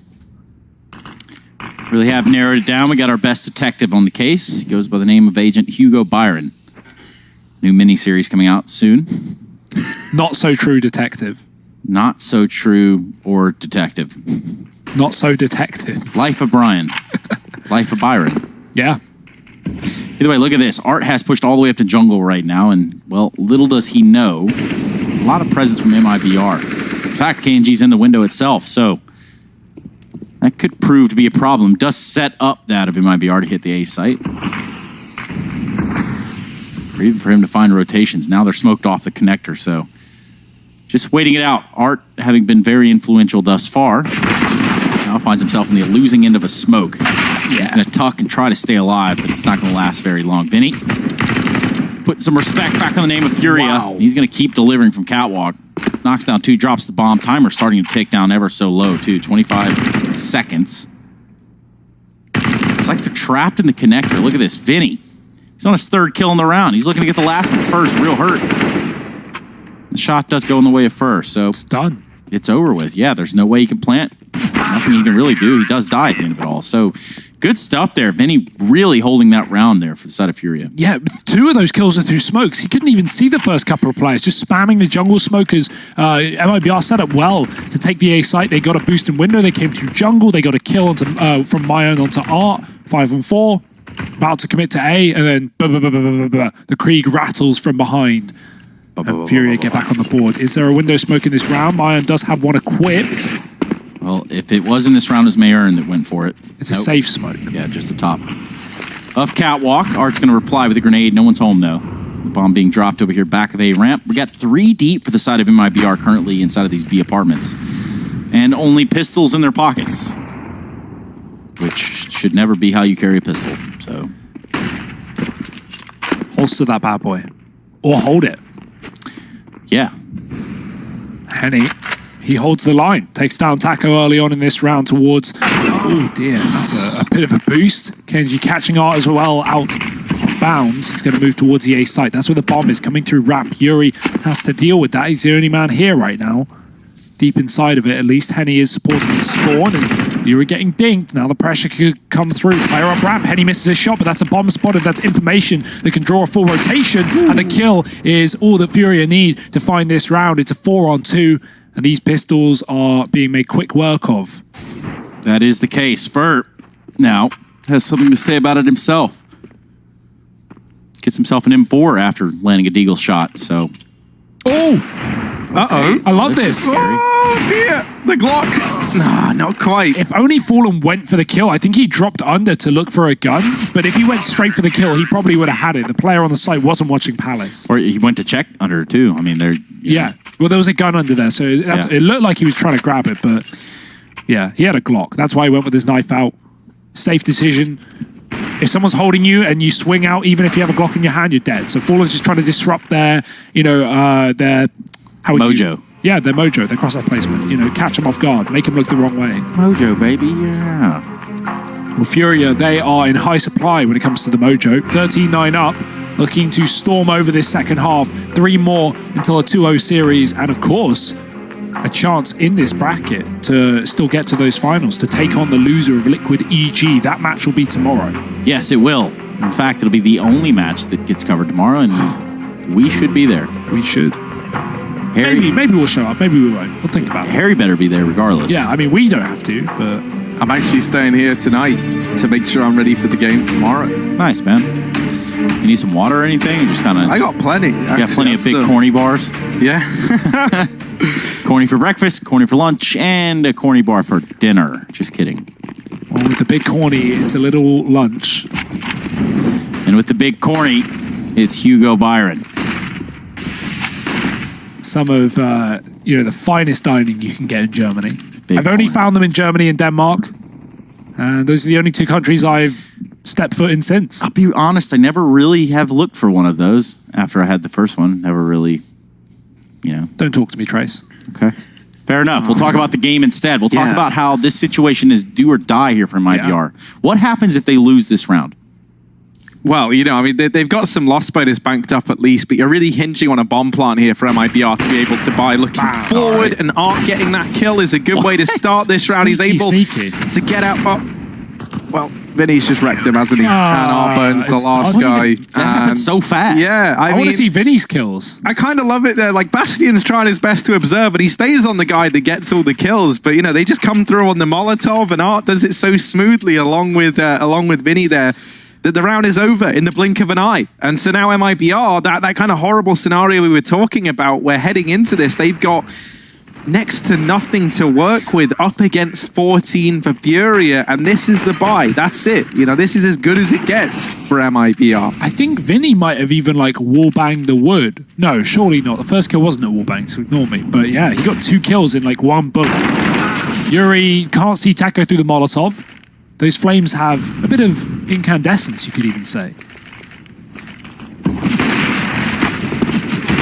Shot that one is Art. Hello, he's come to life on this A site. Yeah, that's smoke. He's had to retreat, and he does show his face again, this time on the top of Balk. AWP underneath Balk, not known for its longevity. It's Mayern that's going to make sure that Art has nothing else to say. This would be a big round for MIBR to grab in terms of picking up this map. And that's not what you wanted right there if you're an MIBR fan. No, they're trapped. The man that we're relying on now is Fur. He's got to provide everything in this round, it feels like. And there's the kill from him on this wrap round. Vinny is now stuck between a rock and a hard place. Vinny, though, showing that he just isn't the man to underestimate. Still bested by Fallen in the head-to-head. MIBR narrowly get that 10th round on the board. Considering they go into that, though, investing everything. They only have AKs. They only have, you know, a collection of Deegs alongside it. That's a stellar result for MIBR to keep the fire burning here in the server. 10-14 now. And a chance at this comeback. This investment for Furia going to feel lacking. And a US Air Force tactical timeout called on in. Yeah, you can see why. Furia right here at the end of the road, end of the show. Just need 2 rounds to put MIBR out of Season 11 of ESL Pro League. And those are the implications that we have in our hand. Now, Henny, certainly a player that's been impactful. We look at him right now at 20 and 10. It's the player that you want to keep the AWP in his hands, albeit did miss that shot there onto the T ramp of A in the last round, but really didn't pan out there anyway. We're back off to the races. Back in business. MIBR, they are not out of this game. They have a very much viable chance of winning it. Now, the window smoke does land this time. Fallen's out in middle, so there's already improvements being made, but as I say that, things are getting stripped away. Third drop from under Henny. How does he escape? He goes back for more, and maybe he should have taken his route out while he had it. KNG finding that kill. Art's flanked underpass as well. This is a mess. Vinny's holding on to Connector. He's got that frag for free. As messy as it does look, the bomb's been found. Art's been spotted. Fallen, you just saw the hand. But Art also knows he's got away. The double scope. Oh dear, it's messy. It's messy. But MIBR, they've at least got the bomb. And a man advantage now for Furia. Vinny going to take position over here in the Palace. Oh, here comes Taco, though, on 19 HP. This SMG could be enough, and it is. Vinny retrieves the AK, and he's going to get out of dodge. Just Fallen and Mayern after that weird sort of skirmish we got to see towards TV's room. Yeah, the horrible thing for Fallen here is he's got to clear all these apartments angles. And oh no, Mayern doesn't spot Art. At least for Fallen now, he knows one of these players that went aggressive has been spotted. But you can see he's got to be so careful. And this has really slowed down his ability to get into this site. And now Fallen only just arriving in a 1v4 to try and keep the dream alive. Lands a tag. That nade might finish the job. And Fallen lands that shot onto Art somehow, some way. And come on, Fallen. You've landed 2 impeccable shots to get this down to a 1v2. He's dealt with half of the opponents that are up against him. And now just Yuri and Vinny to beat. Fallen on the other side. The bomb planted. It's Furia on the clock. Yuri and Vinny slowly but surely getting out through the market. Fallen going to clear the back line. Now he knows there's nobody here. Starts to turn his attention back towards the bomb site. They tap the bomb, but Vinny gets deleted. And Fallen, now just one man left to beat. This would be an impeccable clutch. He's tagged down low, but he's able to get away. And MIBR, they get the 11th round. Fallen, what a clutch to keep the dream alive for MIBR. And that, my friends, is an example of a Mountain Dew Amp Game Fuel power play. That was absolutely disgusting. And it all starts right here, too. I believe that was Art that he caught inside of the TV room. Real awkward exchange.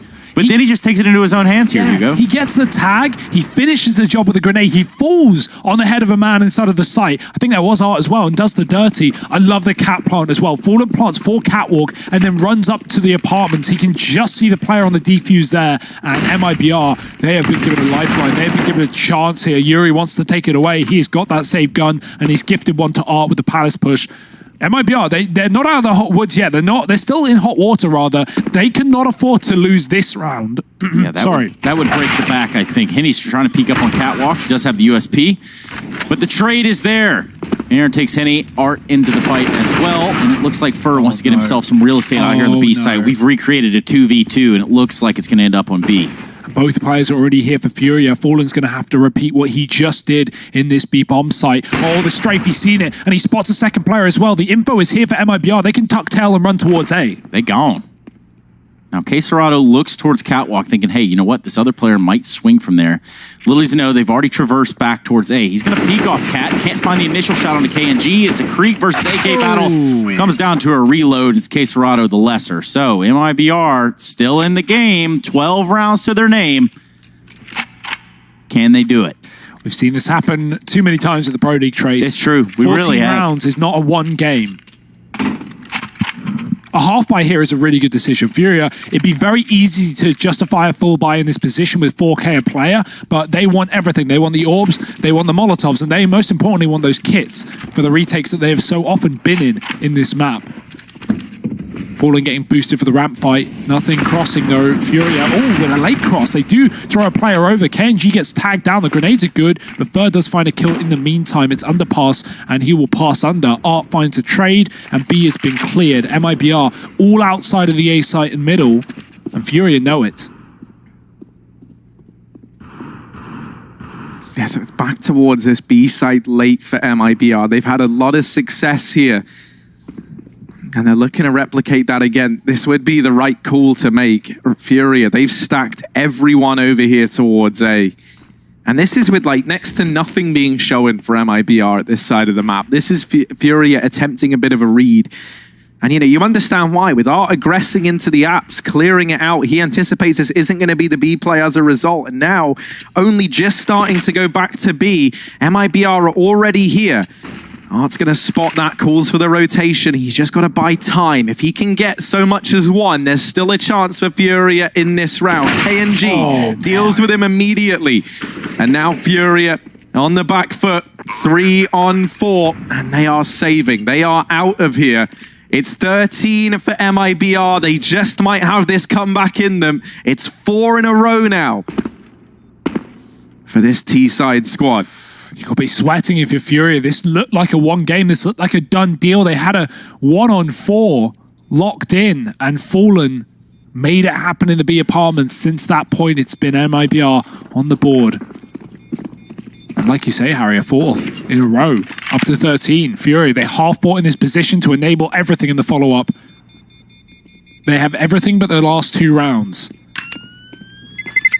So where will this buy take them? Quesarado, that's a great play. Runs into the market as the bomb goes off, gets himself the AK, gives him even more money to play with for these last potentially 3 rounds. Hey, there are always bonus rounds, Trace. They are. Always there. Ever present. In Furia, though, you look at this, they call for a tactical timeout, and of course you know who that's brought by. The old U.S. Air Force. But you have to think how long they've been sitting on 14, right? Like, what is it going to be that's going to change it up here to really get that response that they need? And perhaps early round we see some kind of aggression. Perhaps they try to take it and put it right in their face. I mean, this was 14-9 in favor of Furia. Like this was their game to close out. And that clutch from Fallen might have just re-energized MIBR. This has been, something that we've seen be a bit of a reoccurring pattern for MIBR. And that is, it always feels like on this team, whenever one player steps up and delivers something impeccable, there's been a few examples of this. You've had like a Mayan ace back on Inferno over in the first group stage for this NA group. We've had Fur with some big clutches, and whenever this happens, it feels like the whole squad gets a confidence boost on the back of it. Furia, they've done what they couldn't afford to do, and that is let MIBR start to build back into this game. And this could be one of their final chances to regain control here on this second map. And you can see how desperate they are to regain control. Furia keep pushing because it's what has got them to this place in the first place. But now MIBR are running passive defaults. They're holding for these plays. You see that Krieg of KNG spot the ramp aggression, and he gets a bit of damage off. Art won't commit, luckily enough, but it just shows the pressure that Furia are feeling in this moment. So MIBR, if they keep holding these slow rounds, they might be able to get Furia, forcing fights that aren't favorable. It's quite the alliteration, but it is the situation that we're in. Well, even the fight that they try to force early on, I see that it was Art, I believe, that took damage there on this A-ramp fight. It's KNG holding fast. The fact that they don't commit to that, try to make something out of it, leads me to believe that this one, still does have a little bit of Furia written all over it. We're going to see some set piece as smokes come out over here on the side of MIBR towards this A site. 3 to start things off. They're going to get a Molotov into Sandwich.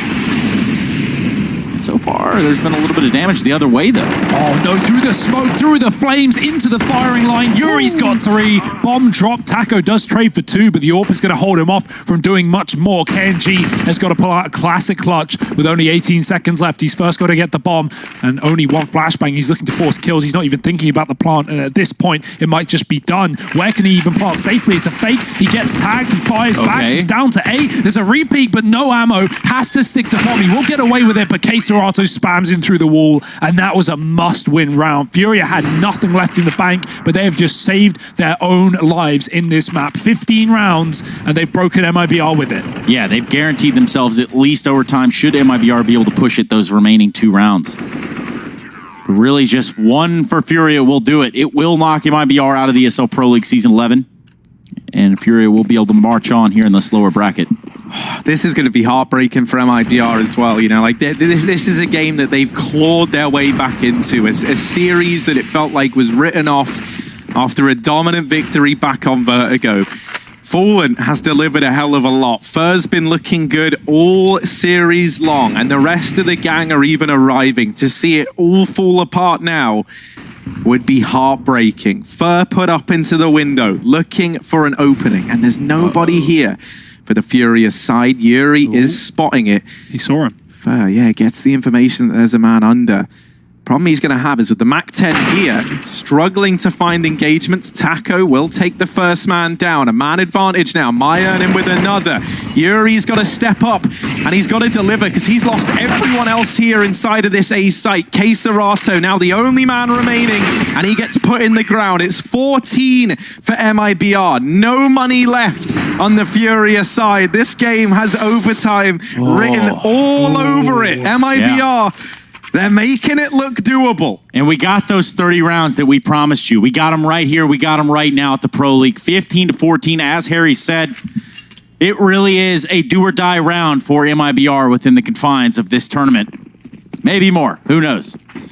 Yeah, I mean, at this point, almost definitely more, right? Furia, they've got to win a force buy with not a whole lot. Couple of guns, no kits, utilities lacking, the AWP is not there. Yuri's pushing underpass with a Galil, with a UMP rather, and he's going to kill Fur. That was a favored fight for Fur, and even though 2 players come in from under, Furia are still going to win that fight. Mayan has got to do the dirty, he's got to do the damage. He's coming in through this connector smoke. There's a player on the other side making noise. Mayan fights, and he gets away with it, but the jump is there, and Yuri keeps things active for Furia. It's a man advantage, and MIBR without the bomb with the A site. This is a mess. They have to go back for that package. It's up to Fallen to win this round late as both KNG and Taco contact out A. And you look at this and you think, okay, well, there's still a chance. There's still a way here for MIBR. Even if they do grab this bomb, tons of time left on the clock, but it really is against them. Furia have the setup necessary to hold on to this A site. They have control of it. Oh. There you go. 3-on-2. Taco and Fallen trying to roll it back a few years. And they're ready for this. Yep, Serato is going to be here on this B site. He could prove to be a menace.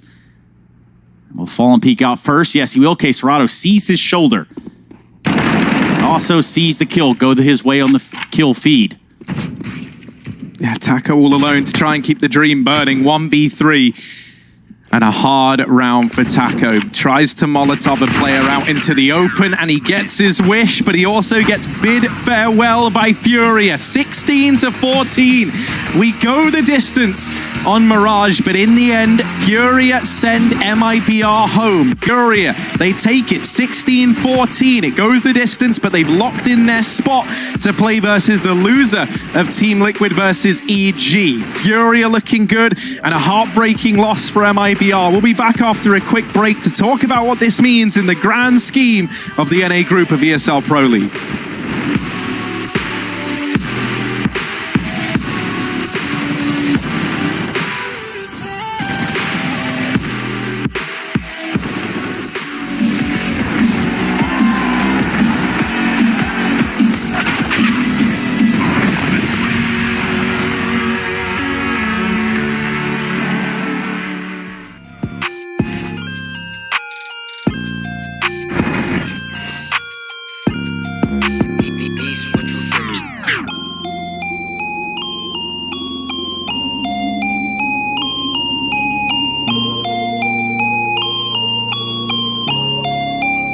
Niece, what you finna There's no defense, I'll buy it if I want it. I'm going supersonic, come on, beg for it. Alright, okay.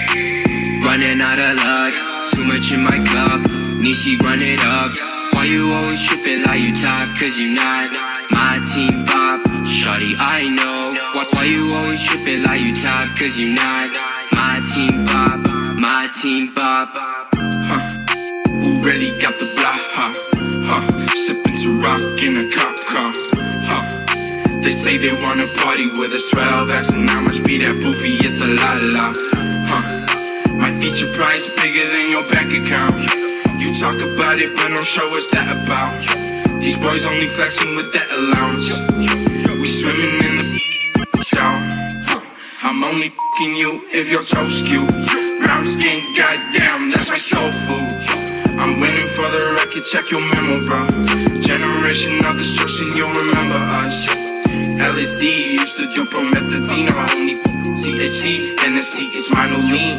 We no longer up next on top. Like your girl, when she counting my checks. There's no defense, I'll buy it if I want it. I'm going supersonic, come on, beg for it. Alright, okay. Running out of luck, too much in my cup. Nishi, run it up. Why you always tripping like you top? Cause you not my team pop. Shawty, I know. Why you always tripping like you top? Cause you not my team pop. My team pop.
Everybody, did you forget about us? Well, there's absolutely no way that you could have, nor could you have forgotten about the Mountain Dew Amp Game Fuel Power Plays, which is what we're ready to crack into and crack open right here, right now. Speaking of, well, doing a little bit of that, I've got some of these guys here with me to help dissect it. We're going to be jumping into these plays first and foremost. I got my Ern. He's the first one that we're going to be taking a look at here. Let's talk a little bit about his impact so far with MIBR.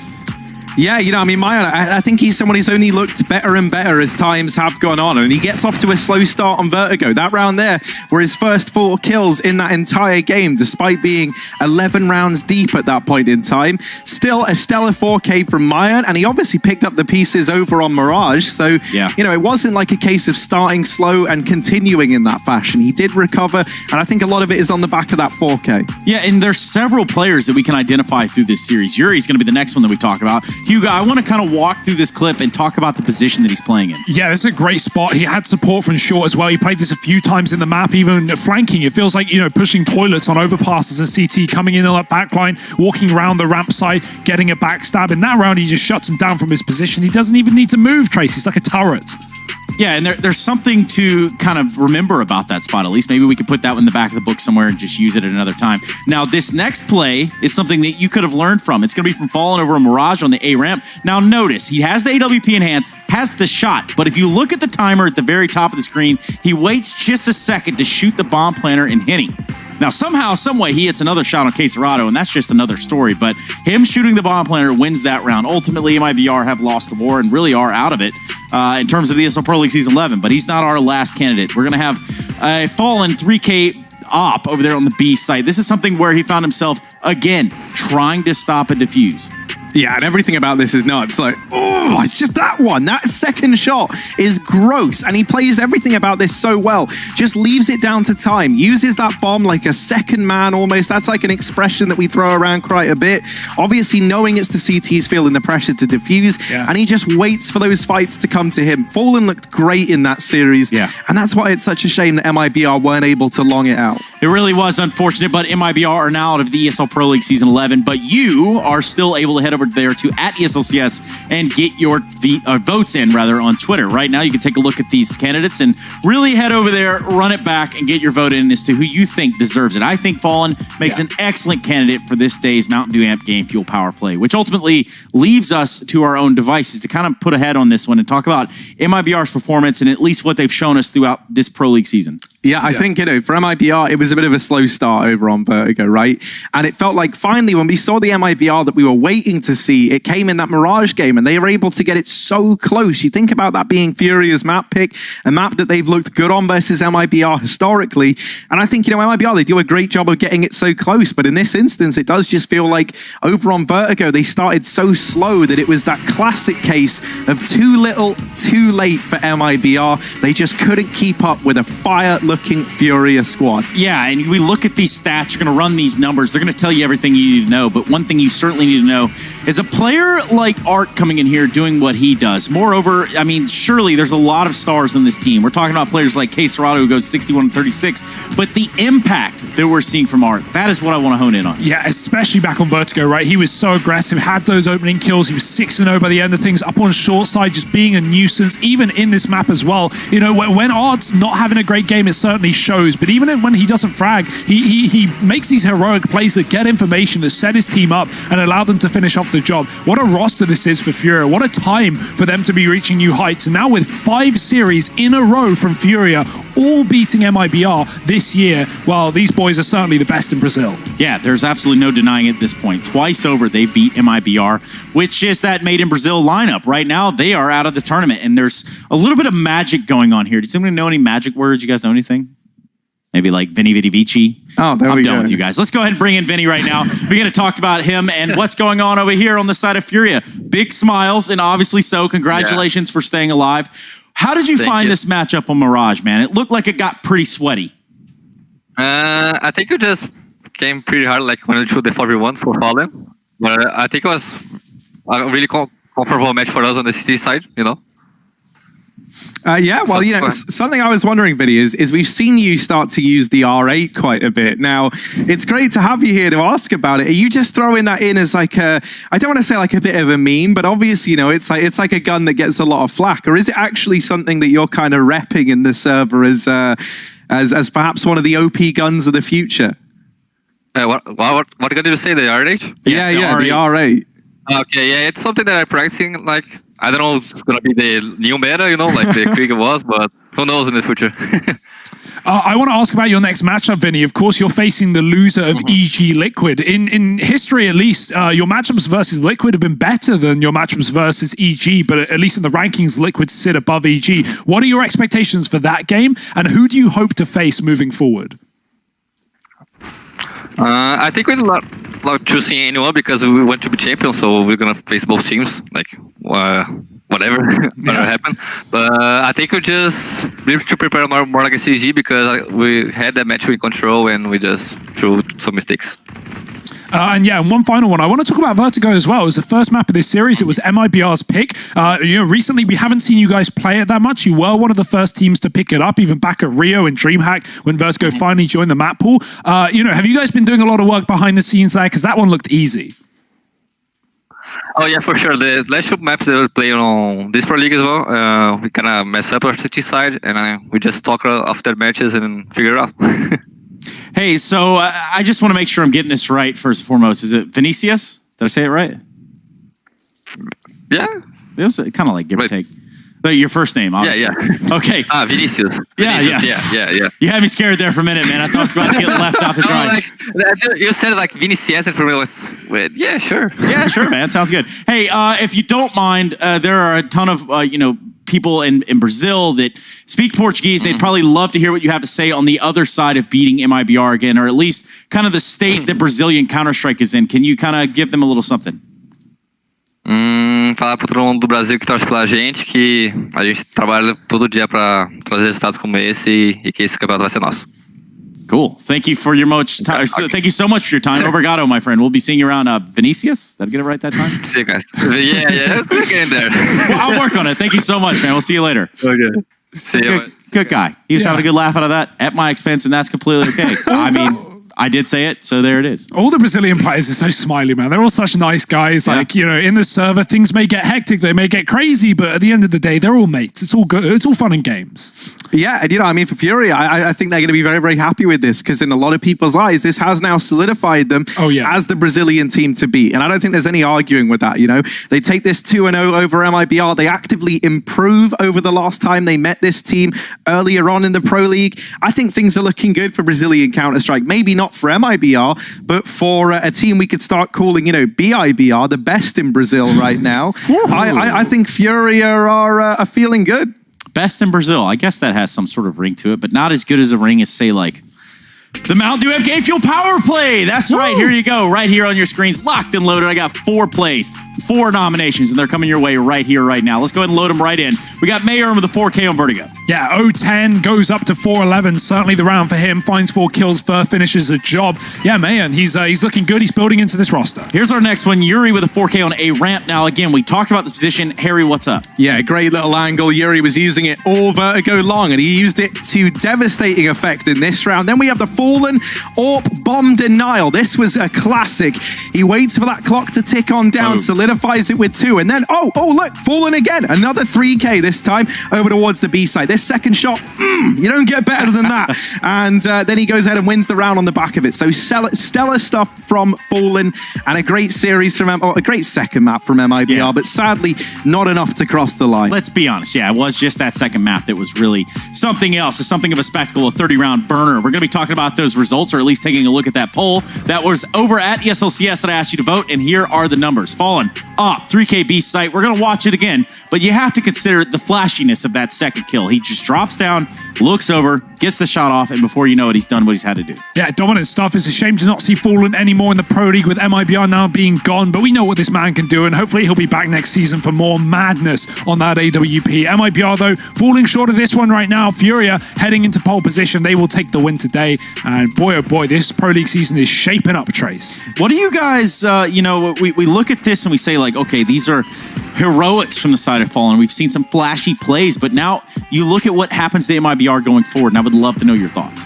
Yeah, I think they're going to give it time, right? I don't think they're going to make any changes. Remember, the world's in chaos right now. It's online play. Things are changing. Things are up in the air right now. So I don't think it's like MIBR need to make roster changes. As said from all these guys, they're giving Mayan time. Mayan is improving. He's looking good. And I want to see him given more time. I want to see him at the major in Rio. Yeah, do you guys have any plans for after the broadcast, by the way? Just once we get off, maybe head over to the smooth 128 tick servers over on play.esca.net. I don't know. We'll see what happens. Hey, you can download it yourself. Where would you find that, Trace? I would say, like, the old school of me would go play.esca.net, but obviously you can just head to the link down on the bottom of your screen, esca.net. You can find out your placement results over there. I believe you can play for free right now, and moreover, we're going to be playing for free as we look at this format for the NA side of things. This does carry on. Furia moves forward. They're going to get that loser upper bracket contender, or at least who drops out of Liquid NG is going to go down there to play Furia. Now, things do start to get dicey here. We look towards that final. That's a best of 5. So really, this is a race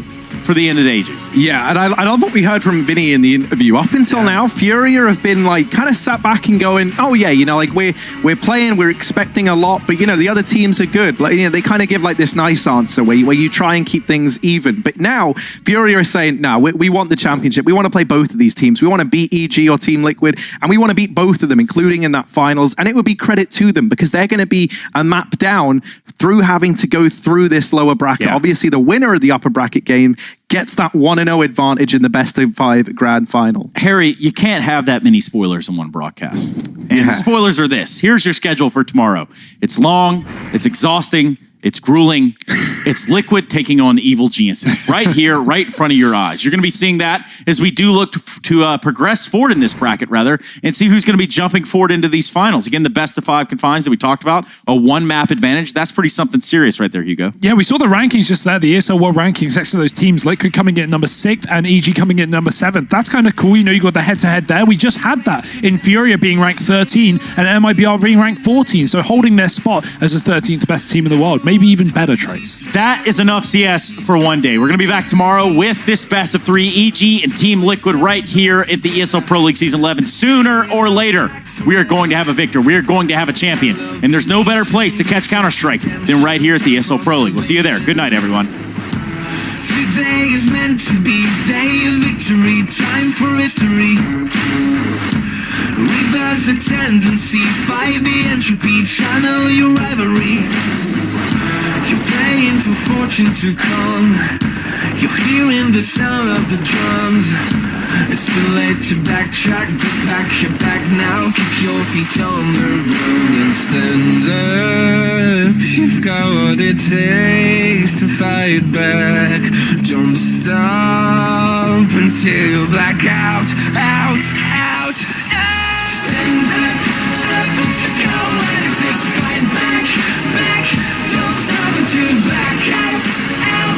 Give all you got, show them how to make a miracle. Stand up, up. You've got what it takes to fight back, back. Don't stop until you black out, out. Give all you got, show them how to make a miracle. Go save your team, be a hero.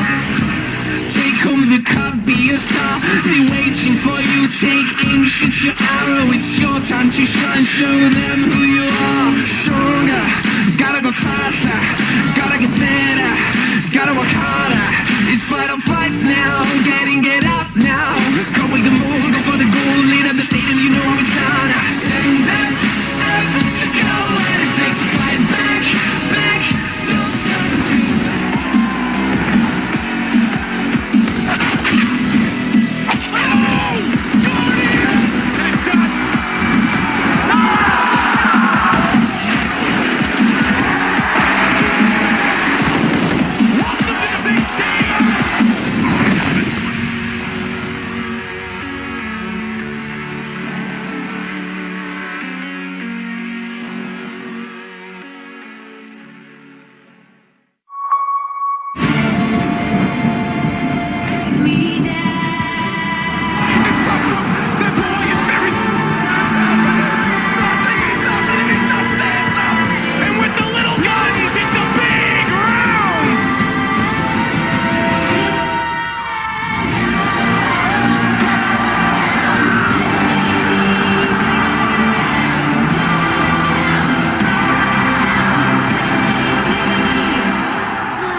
You love it, you wear it. What's your style?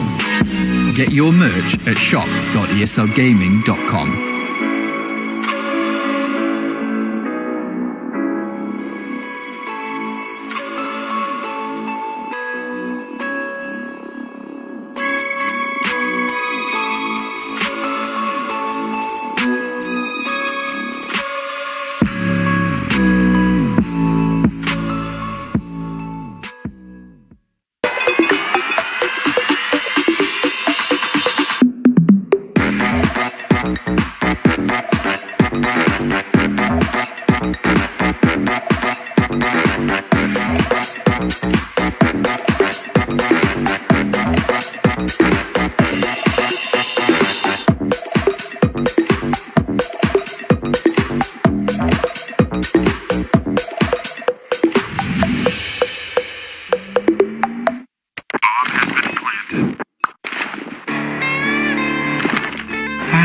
Cool, right? Want to know where I got it? Well, look, go to cs.money. It's a trade platform and a marketplace at the same time. Just choose, click, and get. Good luck, bro.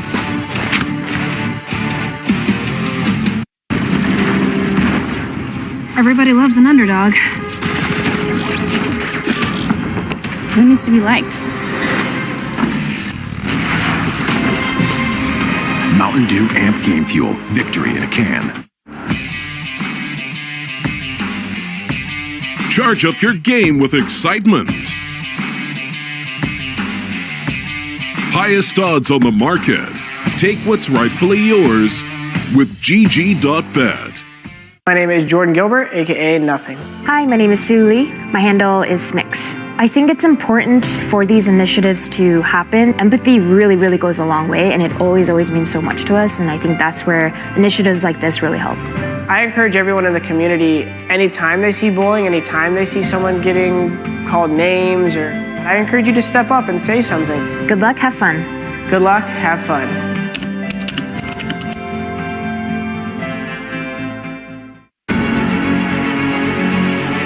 Boxes to get by Nico. Diamonds are gone! Go to head on the ramp though. He knows he's there.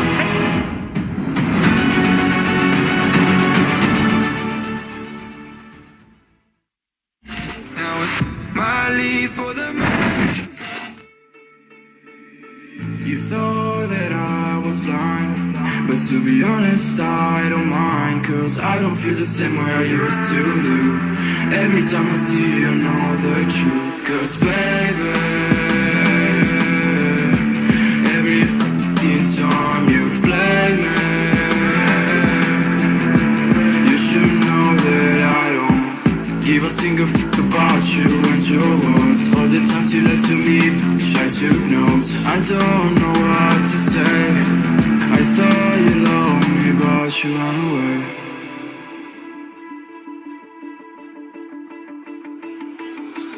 I've been living in the shadows for a while. Demons calling me from the afterlife.